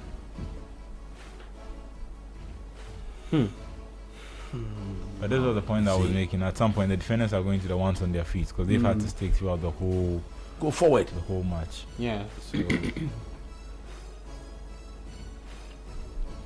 but Arsenal they stuck with Raya and what's not Raya. As in, they stuck with from That's the other what side. I like. How do you call it? This Gabriel Imbale Saliba, Libota. And Saliba. and they've kept in Look at Kapi on Jimole. the side. Referee foul. Crossing she. But what did he do that? No, he's charging his supporters. Yeah, that's We saw Dembele. He hasn't done anything. we saw Dembele do the same thing. He hasn't done anything. Leave our players for us. Why is he trying to We are going to cross and Gabriel is going to head it. The fans. I mean, what? Prime Maluda. Oh, Madueke. but it's made some Fantastic good- Madueke. Fantastic. I don't ever believe But he's that. been good. Yeah, no, It's been good. Let's give it to him. And Saka had given us about half of this. Exactly. We like, but now we He's are a top level. I don't The know why thing people you don't are like is not he and Sancho have this thing where they look like rappers or they look like they are They are rappers. not rappers. Haven't you They are professional footballers. Madueke rap. No, I mean- go. They've not scored. Go Dende. Okay, cool. It's too okay. Yeah, I think Don't those- foul him. Don't foul him. He wants a foul. very closer to Safanov would worry him. So it's good to do that. Why is Jokeres running like he's tired? Well, he's just been pressing since he came on. No one is moving up quickly. You're tired. Boom. Pinpoint pass. Damn, man. Hey, Malay. He's tired. Good one, Martinelli. He's tired. Who is Hi, this? his You leg. kick the ball to who? Look at that. It's just frustration because it looks like that was. Hey, clearly kick the not ball to Eze. Oh, child. Hey, this guy. Safonovic. Look at that pass. This guy is having because of his leg. He's heavy now. Nkapi. Yeah, Hinkapi. He's done a good job in the game. I think. Chafi, John never see shot too. Oh yeah, Very he's very That pint short side. boy. Very pint But side. they play ball rough. Oh yeah. In partner in crime, go out. Vitinha. Oh man. Well, it's 110 minutes done. Even we, yes, if you are tired, then the players on the pitch. That's a lot of football to take. I mean, Jokeres, you move. With this Don't kind sit. of level of fatigue, yeah, the level of concentration is very likely to drop. yeah. I agree with you. So yeah, if you are daring a little bit, yeah, you can take advantage of it, of a slip. You can, if you are daring a little bit, you can take advantage of a slip, be Yeah. it a very incisive pass or maybe a dizzying run. Yeah, you can definitely take advantage of a slip or two. Yeah, maybe this is Hey. the one. Oh, he waited so long. Oh, My is the ball out goodness. of play? Oh yeah. He It's corner waited kick, right? So long. Corner kick. But he waited so long. As soon as he beat him, first touch, boom, he should go into the box. At this point, every fan is praying in there. In the Pushkash area. These are two big bellies. Damn, man. And they're all standing close to. This Arsenal would be hoping that this statistic was in their favor. 11 corners to PSG, to Arsenal's 2. But it's Arsenal's fault for not attacking more at the start of the game and not putting PSG more under pressure. Martinelli too. Martinelli is very on and off too since he's been on. I don't think he's been on for a long time. No, hurry up so they can keep the pressure on. You have your defenders up in the box.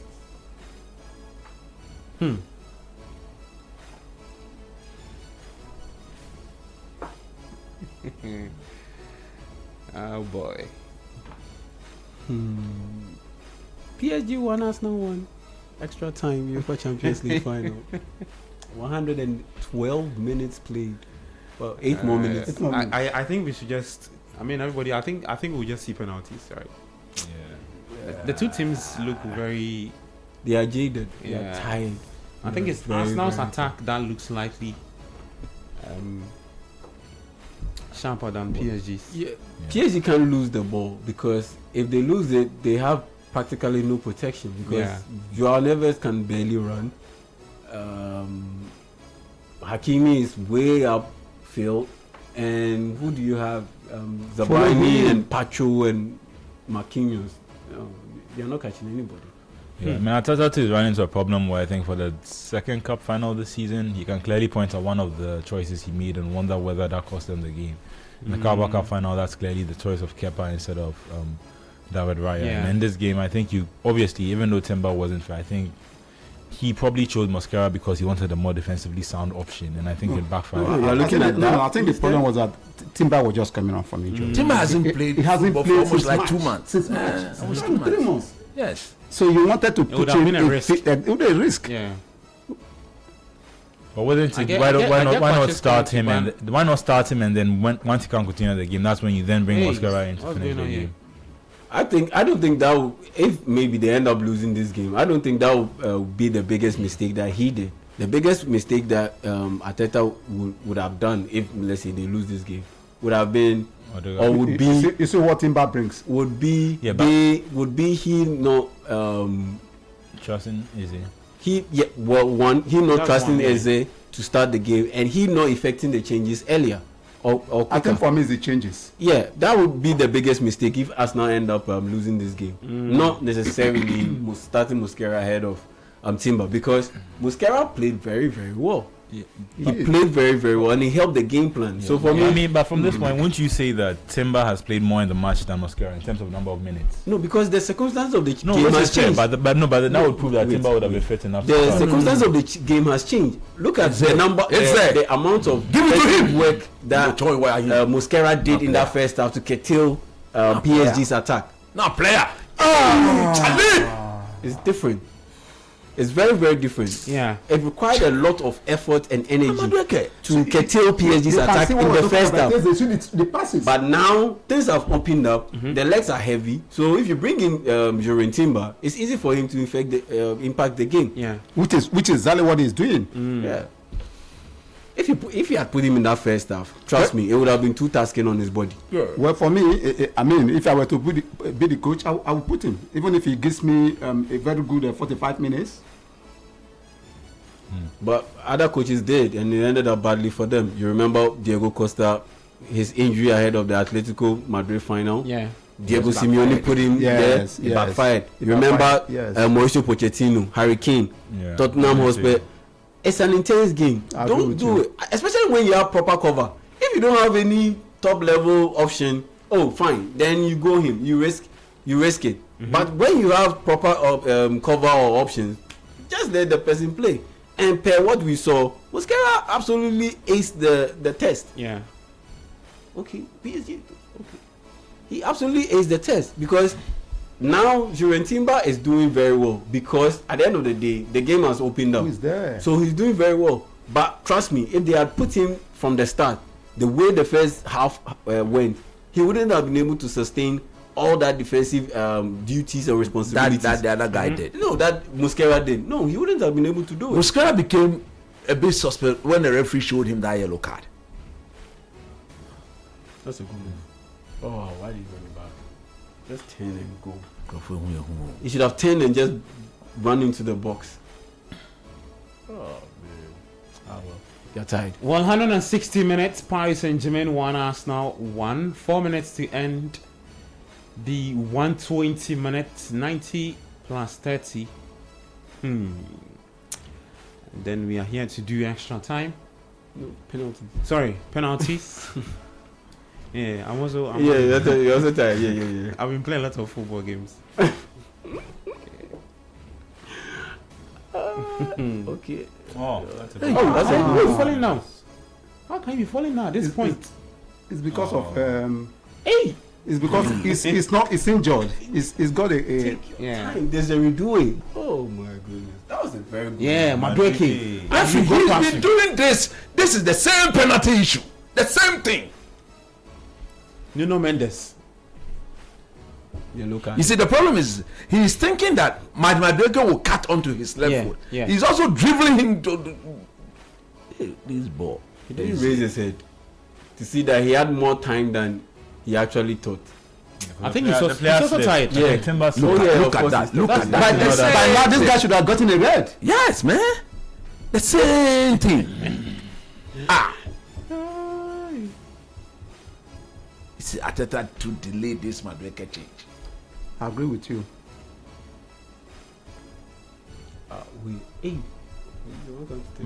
You're caught. Yeah, he's taking it very closer to the PSG goalkeeper. If they get a good header on it, should be That's dangerous. a Nobody's even attacking. That's them. a poor free kick. Didn't get deep in that half. Get sharp enough to guess whether he should come or not to come. Exactly. Why are you taking it to the other side? Yeah. Charlie. Well, 2 minutes more. Well, Safunov, he's bereft of confidence. So he's shaking all over in that post. I mean, can't you see his body language? I want to see him doing the penalties. Look at Raya's body language. I mean, that's a very look at Safunov's body language. If this match goes to penalties, you definitely back Raya as the more confident goalkeeper. Yeah, I'm not sure they're going to change. I'm not sure they're going to change. Shock you. They're going to stick with him and Madueke, Jimole. Prime Maluda. Oh, Charlie, he's doing. But Madueke has been playing he's very doing. well. Like Side net. You see what I talk about Timber. Timber, go back. He can attack and he can as well defend. Wow. Oh no, Charlie, raise your head more.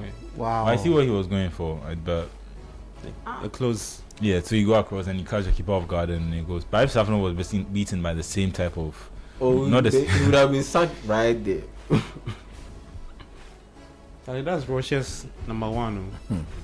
I think Akinfeev is still catching him. Yeah. I keep your yeah. So, Oh man. FIFA should just admit Russia back. Is he? Okay. Is he? Player. You're curious. Why is he not running into space? Mendy should have found. The game should Final be. minutes. He'll come back. 30 more Come back seconds this left. See the Arsenal fans, they are all up.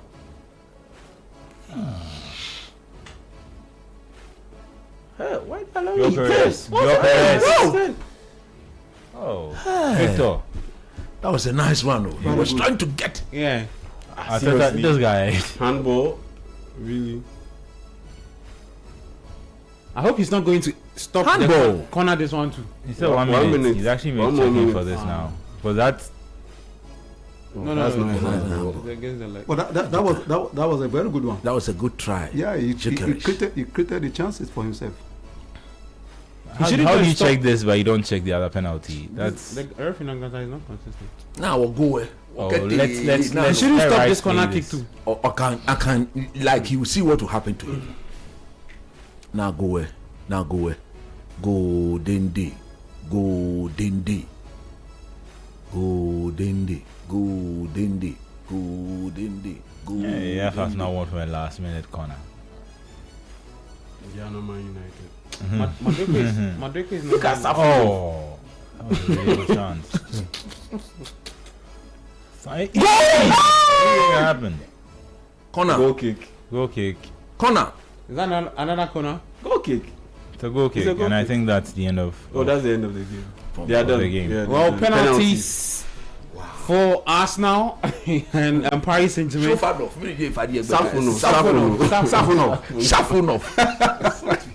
Safonov versus you can say Hakimi is also struggling now. You see, these are the impact he hasn't played for a long time. Even Madueke. And the guys are tired. Yeah. The guys are tired. And with this you would want to go with your best foot. This the World Cup you be play at a faster pace than this. Yeah, you take 32 minutes players. Be a water. When you talk, they will be calling you all the way from Wales, sending you text messages. What am I saying? Is what I'm saying. Let's go for a break and come enjoy the penalties.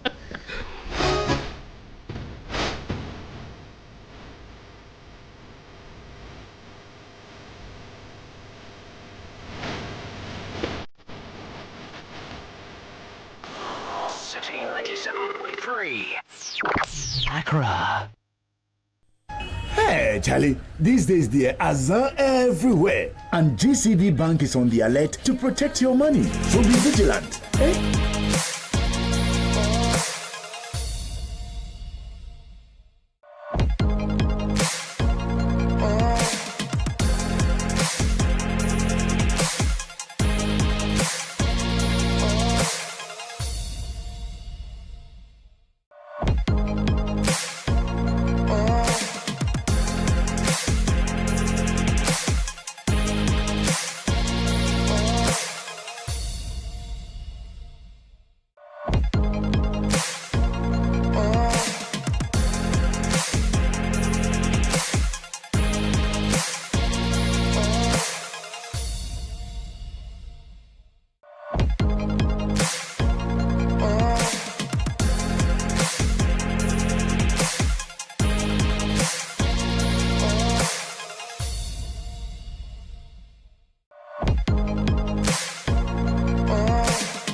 In this situation, I have more confidence in the Arsenal. Yes, you.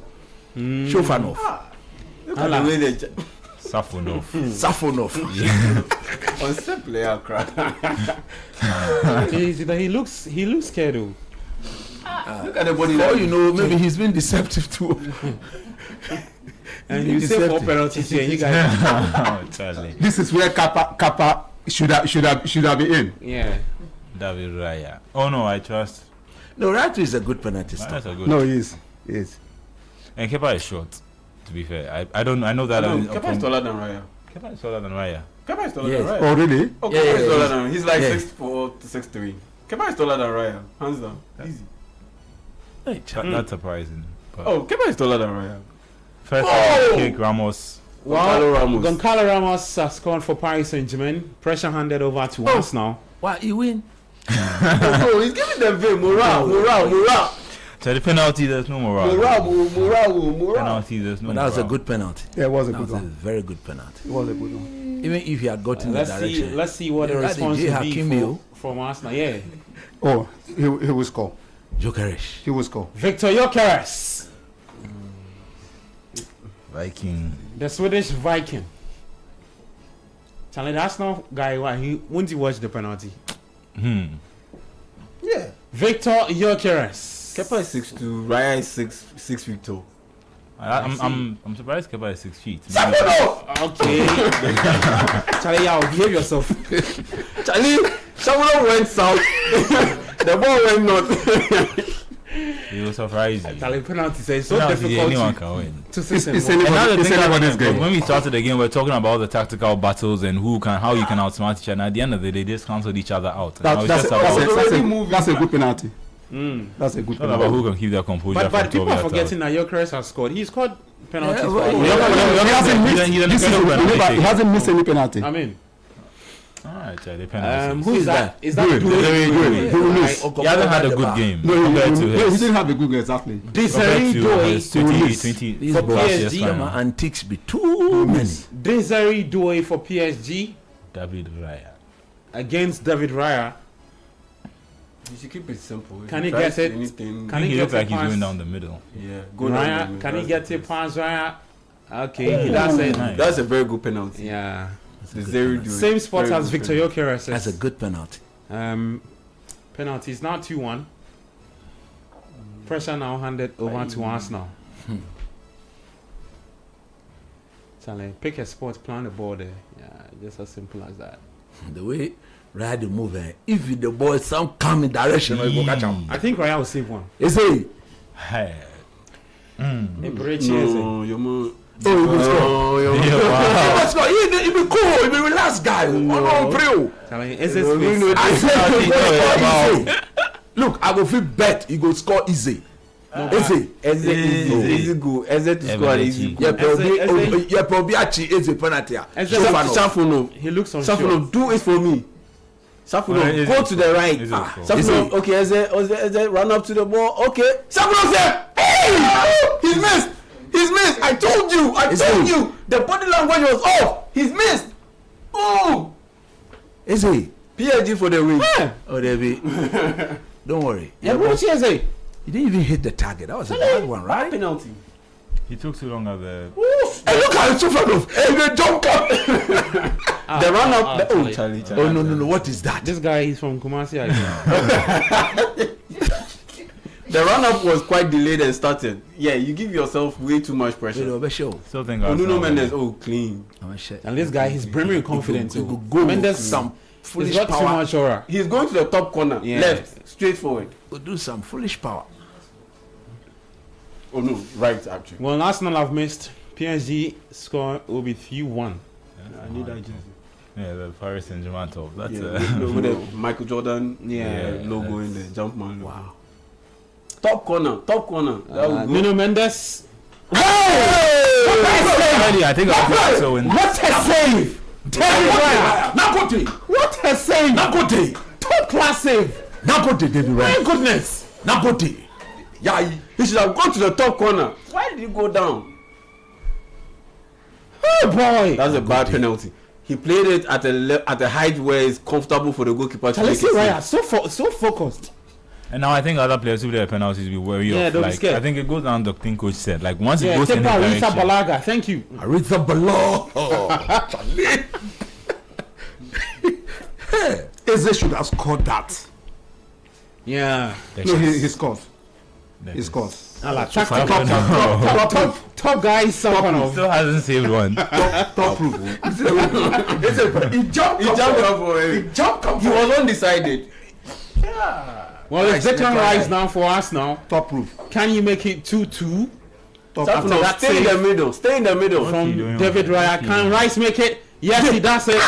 He just fall down. He just fall down. He just fall down like God, because he died right, but he fell down the middle. No, he didn't die. He not like he died, but like he tilted his body side right and fell. Look. It was even off the line. Encroachment. Wow, look. This one they asked no, me to take this card. This keeper here, unless the ball go out. Ghana Division 1 goalkeeper. I think as yours and they played the ball on target, they should win this penalty shootout. Oh my goodness. He was off his line for a goalkeeper competing in the UEFA Champions League final.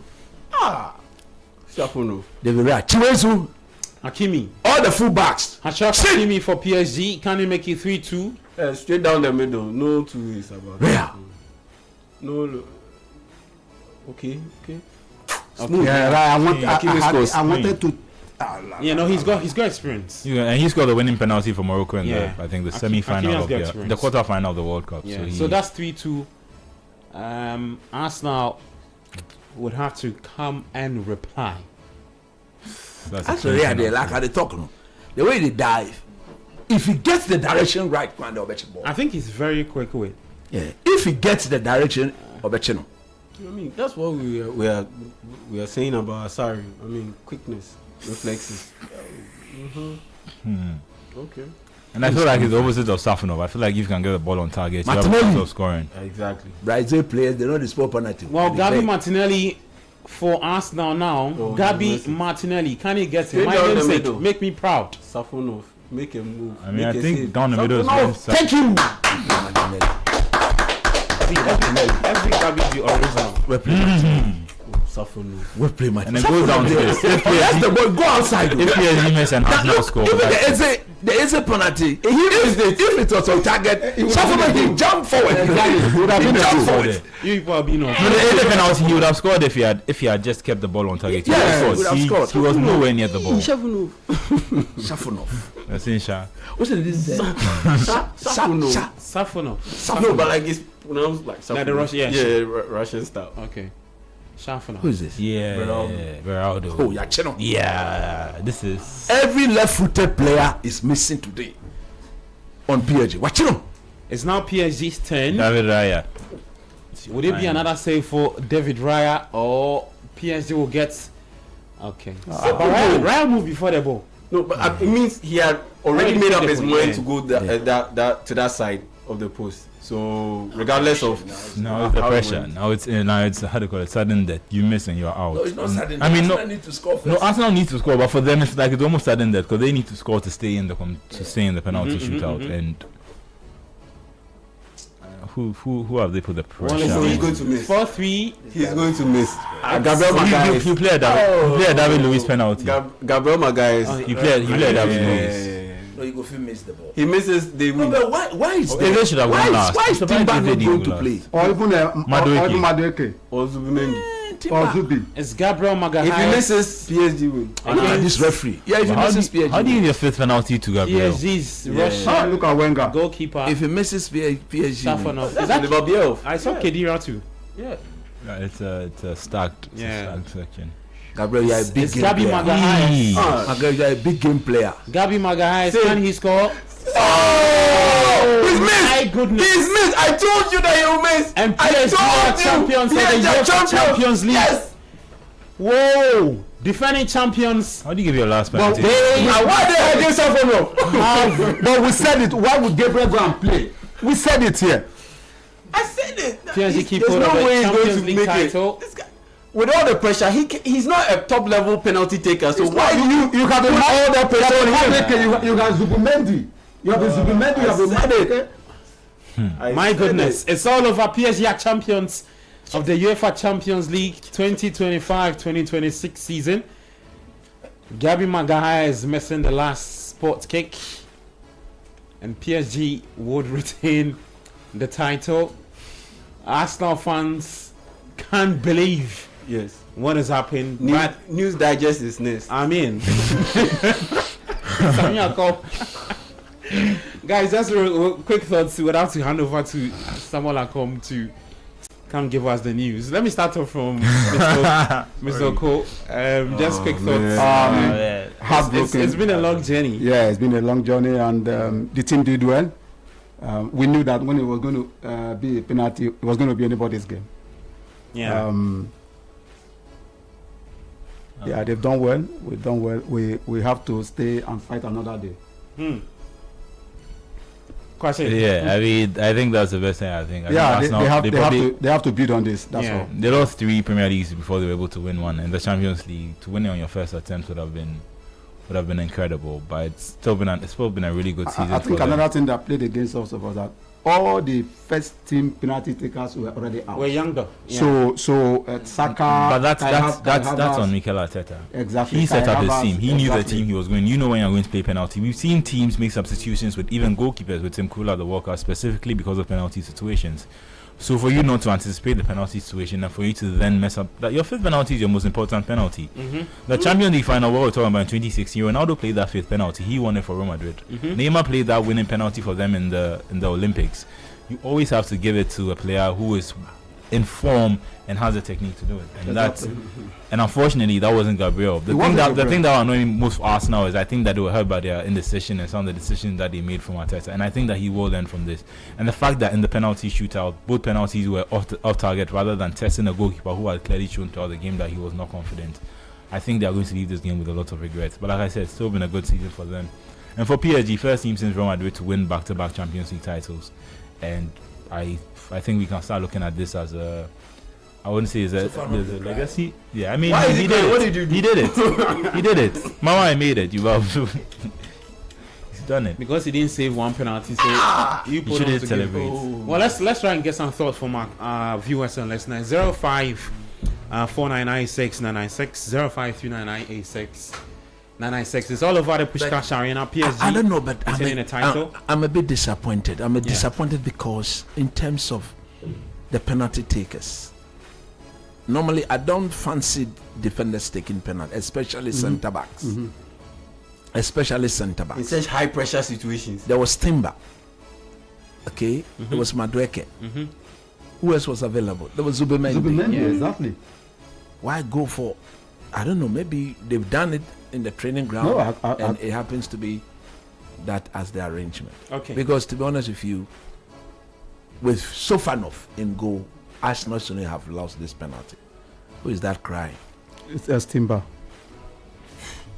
Well, let's get some thoughts from our listeners. We have our first caller joining us. Hi, your name? Where are you calling us from?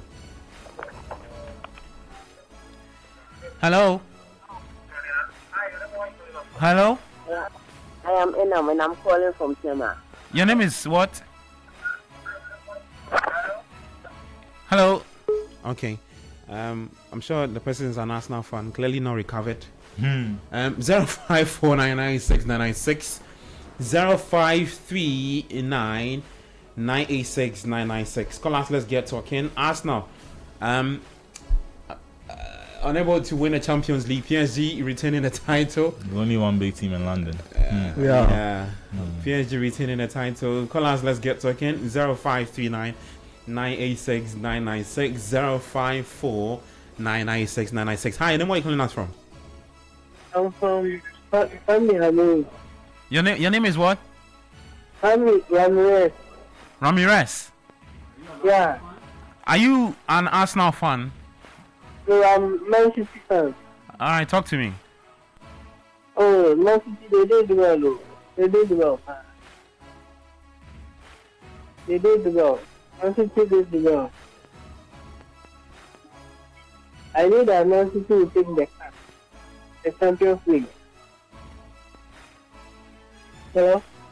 Okay, alright, thank you so much. 0539 986 996 0549 986 996. I'm Gabi Ofe here with Coach Christopher Nimli Yai Jeminta, Mr. Oko, and then Manuel Angelo Kwachi. We're taking quick thoughts from some Arsenal fans. Hi, and then where are you calling us from?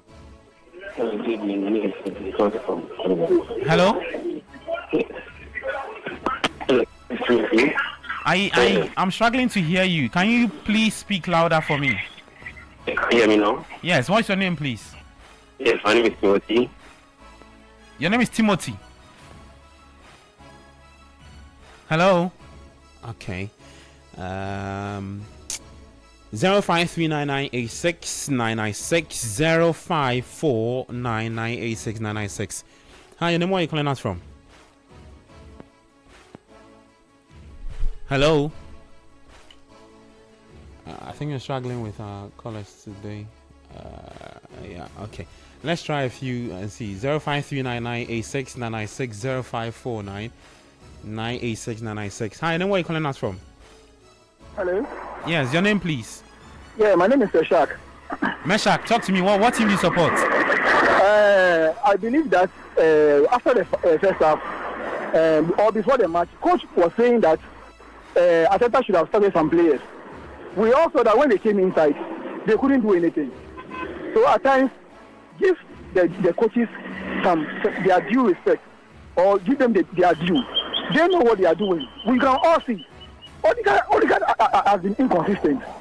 All the players that he claimed that they should have started, they came in the second half, and we saw their impact. You understand? Eze must be serious. He must be serious. You see, it is when you perform that the same comes.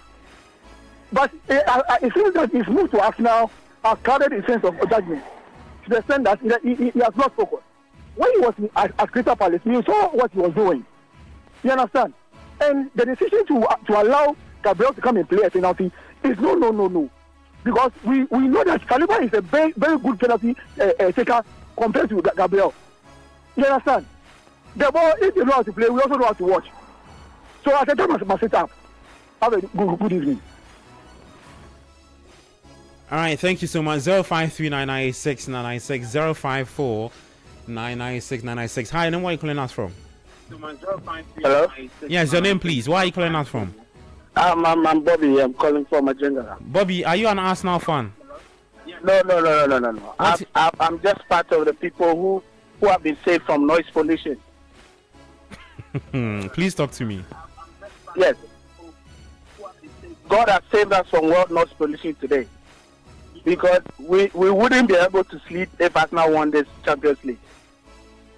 And I don't get the caller who was complaining about Eze and all that. When Eze was scoring the spectacular goals for them and they were winning their matches, they didn't see Eze was a problem. Why do you always complain when when you lose a match? I don't know why. I mean, if they won this game, would they be complaining? Arteta took their best, what he feels is the best team to play the final. You've lost. Just accept it. Stop calling names and all that. Have a good evening. Thank you. 054996 053996 Hi, and then where are you calling us from? I'm calling from Magenta. This is Johnson. Johnson, what team do you support? I support Liverpool. I'm here to talk about, but I would say Arsenal did well, but I don't think Gabriel should have been taken to take the penalty. At least someone like Jesus Gabriel or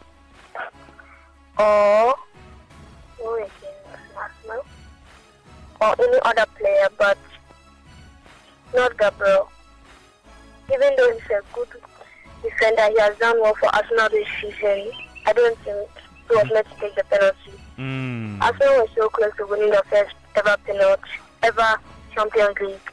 They played the Champions League too many times, but they're almost close. Thank you. All right, thank you so much, Bobby. 0539986996 Hi, and where are you calling us from? Yeah, this is Nyanka calling from Oduman. Nyankra, talk to me. Coach Pa, since when did you start supporting us now? me then we hate on these guys. All of a sudden you switch. I mean, for the sake of it. Not to wish them bad. I mean, they've had their first defeat at the finals. They should take it, learn from it, and hopefully they should do better. But, I mean, we've been spared the noise pollution.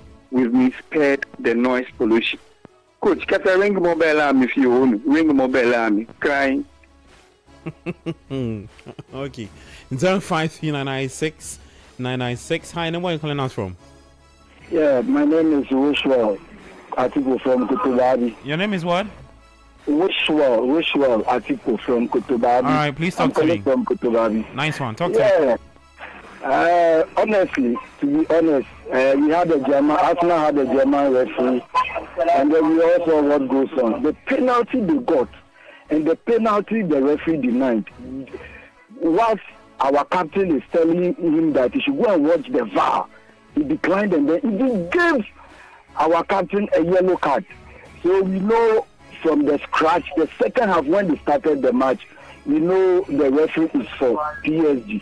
So Arsenal fans, still more view, and we will do it. Thank you very much.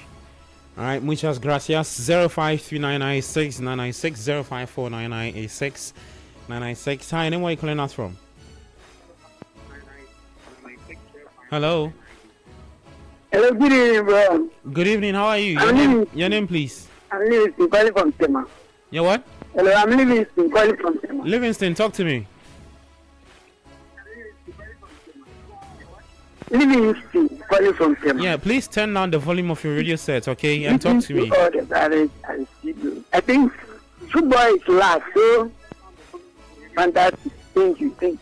I think football is last, and I have a very soft task for us, and as we got a first goal, the coach has to manage the game. But I think he wants to play all, and you knew the PSG coach is very experienced, so we lose the match based on our own mistakes. And in football, this was make it to become beautiful. So I just accept the defeat. Thank you, bro. All right, thank you so much. 053996 054996 Hi, and where are you calling us from? Yeah, hello, good evening. Good evening. What team do you support? Yeah. I am an Arsenal fan. All right. My name is Frank, and I'm calling from Oyibi. How are you feeling? Well, first of all, I didn't expect to be at this stage of the competition, and I saw the Champions League finals as a bonus to our season. However, I think one caller called and he was asking why another caller was talking and why he was complaining why he wasn't playing. But this is the Champions League final. This is the only time you have to win a second leg. So if a player is brought in, he's supposed to do his work. If he's not doing his work, fans have the right to complain. We actually set out to do what to actually win the game, just like we did in the first half and then up to some part of the second half. And the plan was going well. For me, I didn't think any change should have been made because until PSG scored, they were literally doing nothing. They had 0 shots on target until then. So the plan was perfect, but it's the final. The little moments that count, and well, we still have a parade to attend. So, thank you. All right, parade is later tomorrow. Enjoy. 053996 0549986996. Hi, you know where you're calling us from? My name is Julius, calling from Pantan Village. Your name is what? Hello? My name is Julius, calling from Pantan Village. Julius, talk to me. Yeah, I am so excited. At least we've been saved from the noise in London. I am a Chelsea fan, so I'm so happy that Arsenal has lost, so that we're saved from the noise. But again, to be fair, Arsenal was cheated in the game. At least they should have gotten the second penalty. But all the same, this is football. Anything can happen. So we wish them all the best some other time. Thank you. All right, thank you too. 053996 0549986996. Hi, no more calling us from. Oh, Gabi Milik. Maji. Please sing with me. Ale, I beg. I know go face. Do your analysis make go eh. Some people to the wait to you. Why? Ale, Paris Saint-Germain. This is you don't continue. See, if I do your analysis, make you go. People they wait. You don't play such a horrible football in the final and deserve to win the cup. No, you don't do that. You don't do that. You don't play such a horrible football and deserve to win the Champions League. See, this stage is meant for greatness.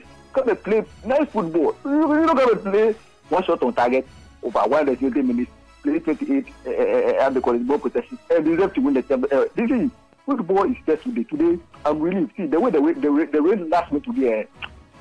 The way last me, it was blessings from Paris Saint-Germain. See, I'm relieved.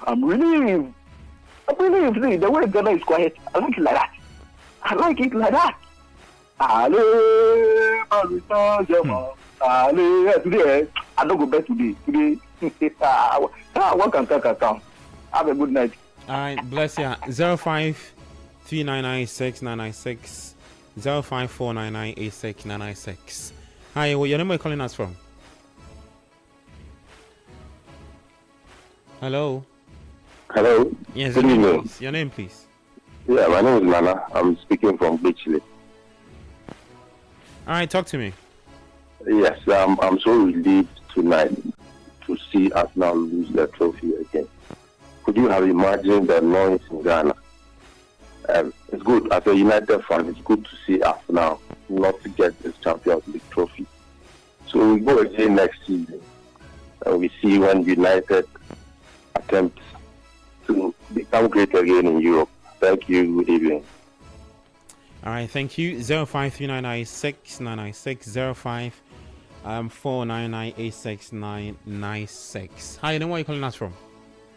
Hello, good evening. My name is Solomon from Amazon. Solomon, what team do you support? United. Come again? Yes. Hi, Solomon. I think you would have to position yourself. Just United. Oh, United. All right, talk to me. Look, about the Greater Accra region, we are the silence courtesy of being the background and noise making, but the silence by the kind courtesy of PSG. They've done that. And today I'm not crying about what cheating that I know.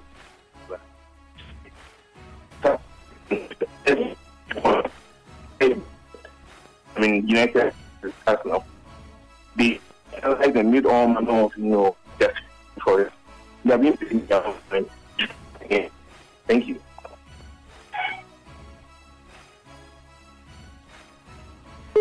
Okay, let's take our final few callers. I'll take quick thoughts from the guys. 2 callers, right? Okay, hi, and then where are you calling us from? Hello? Alright, I think the caller is not ready to speak. Next caller, 053996 054996. Daniel, do you have some more callers? Okay, nope, we don't. The Arsenal fans don't want to talk to us. Okay, hi, your name, where are you calling us from? Yeah, I'm Darlington. Darlington, talk to me. Okay. Without coach, I want coach to help me to sing this song.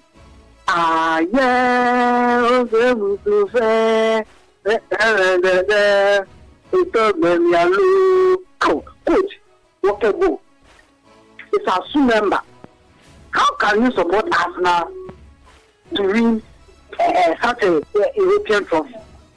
Oh, it's not fair at all. And I am a strong Chelsea fan. We will always donate England or London to be the best and the best and the best. So the Arsenal fans, we are happily waiting for them to be able to return. We are waiting for them. Yeah.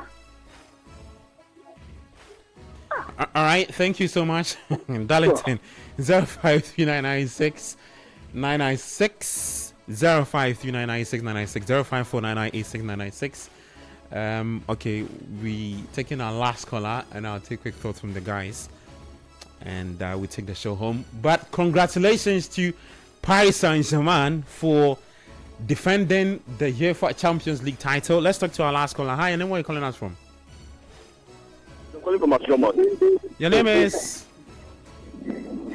Hello. Yes, your name is what, please? Kweku. Kweku, talk to me. And please, I'm a PSG fan, but the goal that Arsenal scored was very perpendicular to the angle, because the perpendicular angle that the man scored the goal to was very, very circular, because the fire house calculated for the intended for the to the horse. It was very circular and sexy. You get me? Yeah. Thank you very much. Thank you so much. Charlie. Perpendicular. Charlie, what football can do? Yeah, perpendicular. I'm pretty sure parallelogram will also come in. I'm telling you. But yeah, that's the way that calls it. It's Paris Saint-Germain are champions of Europe, back-to-back champions. Arsenal suffering a heartbreak in the final in Budapest, beating 4-3 on penalties by PSG after a 10-1 draw in 120 minutes. Guys, just snap thoughts from I think at this point, PSG, their motivation was for them to be able to win a second Champions League title, second time in a row, and to more or less inch a bit closer to being regarded among the greatest teams ever. Yeah. Because now you want to. The great Barcelona teams under Pep Guardiola, they won it twice in 3 years, 2009 and 2011. Then you look at the Zidane Real Madrid group. You look at the AC Milan group under Ancelotti, those historic teams. This team has a chance to get into that stratosphere or get into that group of teams where they are ranked as elite beyond elite and are ranked as legendary and generational, and they are getting there. I honestly believe they can even get better, because you look at this game and the way Arsenal set up, they really blunted them. They really blunted the attack, despite all the great work done by their midfield. Arsenal really blunted the attack, and so what that tells me is that they do need to go a little bit old school, because others are catching up. Last season they're just running away with it. You saw what they did to Inter Milan. This season the gap closed. Yeah. The margins were so fine. And so what that tells me is that others are learning. They are catching up. So they need to bring in an extra edge or have an extra advantage. And having an extra advantage is by going a little bit old school. They do need that big man up top. They do need that big man up top. Yeah. And we saw that with France, even at the World Cup, the last World Cup final, where if you have an old school center forward who is not mobile enough, it becomes a bit problematic. If you are doing this whole false nine thing, it becomes a bit problematic in some situations. Yeah. But if you have a big man who is mobile, like France had in Colomwani, who replaced Olivier Giroud somewhere in the first half, and boom, that proves to be the difference. Something like that, that's what PSG need, because Carlo Ramos is not trusted by the coach. I'm pretty sure he will leave once the season is done. Now that the season, I'm pretty sure he will leave. And I look at the midfield, beyond those three, it's just Warren, Zaire, Emery. They don't have enough cover. They do not have enough cover, and if they've been playing a lot of games over the past 2 years. Most of their players are going to the World Cup. When they come back, heavy legs, and they'll embark on another long campaign. Yeah. So they do need to reinvest in the team. They do need to look at their bench, particularly the midfielders, because, like I said, aside the starting unit, there's only just Warren, Zaire, Emery. Look at this game. Once Fabian Ruiz was taken out, Vitinha was taken out, there wasn't any top level replacement aside Warren Zaire Emery, and even with that, you saw how their game just tanked. They weren't effective anymore. And how long are you going to be riding the Vitinha, Joao Neves cocktails for next season? And already Fabian Ruiz has already shown you that he's getting up there in age, so they definitely need to bolster this team in terms of their second unit, particularly in midfield. And I'm pretty sure they should be heavy favorites to go in for a third, and I'm sure that's what Luis Enrique will be looking at ahead of next season, to be able to be the second team to three-peat, as in win 3 straight Champions League titles in a row, just like Real Madrid did. And I think, once he does that, I see him leaving the PSG job, because he would have cemented himself as arguably one of the greatest coaches in the history of the competition, because now he's won it 3 times. He's won it 3 times. So he's up there. I mean, he's definitely up there, and I'm pretty sure he wants to get to that 3-peat mark, get to solidify himself as one of the absolute best coaches in the history of the competition. But congratulations to PSG. I always believe that they will win it. It was very difficult. Well played, Arsenal. Once it gets to penalties, it's always a toss-up. But I honestly believe that Arsenal could have turned it around if certain decisions had taken place a bit earlier. And that for me would have been it. But at the end of the day, can't take anything away from PSG. All right. They absolutely deserve. Speaking of Arsenal, let me take Mr. Coach's thoughts on where they go from here. I mean, the season will start somewhere around August, but still a successful season for you guys. Yes. I mean, overall, it's a successful season. If you look at before we won the EPL, we've been there second, and we got a hold of it. And also in Champions League, we 2 years ago it was quarterfinals. Last season was semi. Here the guys are. I'm sure lessons learned. The team needs to be fortified. In my opinion, we were outplayed in the midfield. If you ask me, we didn't have a proper ball carrier today. We expected Odegaard to do that, but he was not there, as coach mentioned. By the time Eze came in, it was a bit late, and the team will go back, reflect on this, enjoy the moment, have their parade tomorrow as EPL champions. I think if you look at where we are and as a team, just fortify the team, bring in the top 3 quality players again. The good thing is that they're back in the Champions League next season again. The experience are being built now. Lessons are being learned. So far so good. I think it's been a good game. We all knew that once you get to penalty, it could be anybody's game. But congratulations to PSG and Arsenal as well. I think there's a lot of positive, like I said, that we need to build on this going forward. Okay. Kwanche, then I'll take Coach.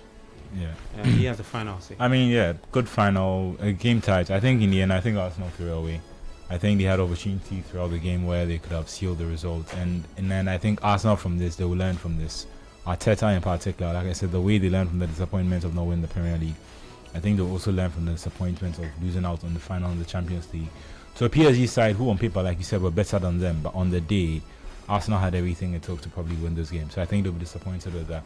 For PSG, it's an incredible achievement. It's not easy to win the Champions League back-to-back. Enrique wins it 3 times, like y'all was saying, and that ties him level with, I think, with Zidane and Bob Paisley of Liverpool as the only managers to have won it 3 times. The only person with more is Carlo Ancelotti, who has won 5. And for PSG, they become the first French team to win it more than once. Marseille had only won it once, and now PSG have won it twice back-to-back. So for them, it's an incredible achievement. It's an incredible statement from PSG, French football, and from Enrique, and it sets up next season incredibly well. Okay. All right, Coach. Congratulations to PSG. Of course, it's a football game. There was always going to be a winner, but I think my only disappointment came from how Arsenal eventually lost the game, because all I think Eze and Gabriel needed to do, or any other Arsenal player needed to do, was to hit the target. There was no saving whatsoever from the PSG goalkeeper. That, in my view, is the disappointment, because if you are some yards away from goal, 12 yards away from goal, you should not fail to hit the target. Under no pressure, and the ball is there, I mean, sort of a restart, you've got to hit the target. That is my only disappointment. Tactically, yes, I think Arteta got it spot on, but his in-game management with respect to when to effect the change, when not to effect the change, I think that was what eventually caused the team. Some players had too much time in the game, and therefore, at the time that AZ and Co were introduced, they were not even warming up. Okay, they were not even warming up, and when the info came that get ready, I mean, it's a bit disappointing. But look, PSG, Luis Enrique, master tactician, believed in the identity, believed in the philosophy, and keep doing the same thing over and over again. Yeah. He will not change his style. Whatever you want to do to counter him, you are free to do so. But that is why he said they only buy players that he demand or asks of them. No player is brought into the PSG team without Luis Enrique's approval. He's got the final say. So until I don't know whether he's actually bought a player that he's not used. Every single signing he's bought, he's made use of. And that is a huge plus to him. Can he go a third time? You don't bet against him, right? Because he's only going to strengthen this team. He's only going to make sure that he bring players that will give them a bit of it is clear that whenever Vitinha, Dembele and Co are not in there, they don't pose the same threat. So that is something he has to look into, see whether he can get players that will make sure their attacking threat remains throughout the game, irrespective of how long it's going to take. But look, this was much more better competitive than what we saw last season when PSG took up Inter Milan. Once it got to penalties, it was definitely everybody's game, like my boss just said. So congratulations to PSG. Okay, we can't wait to start another one next season. All right, so congratulations to Paris Saint-Germain for defending the Champions League title. Many thanks for joining us. You heard from Coach Christopher Nimi, Yahweh Jeminta, Manola Angelo Kwache, and the big Arsenal fan who joined us today, Mr. Oko. Unfortunately, he did not end too well, but yeah, it was good to host him and to have him in the studio. Big shouts to Edwin Kwakofi as well. Technical support from Daniel Squashi. Yeah, so the next time you hear from us on the Republic of Football is when the European football calendar season starts. Yeah, and big shouts to still all the Arsenal fans. We love you. You take care of yourself and bye-bye. Wait, I am Gabby of a shuffle.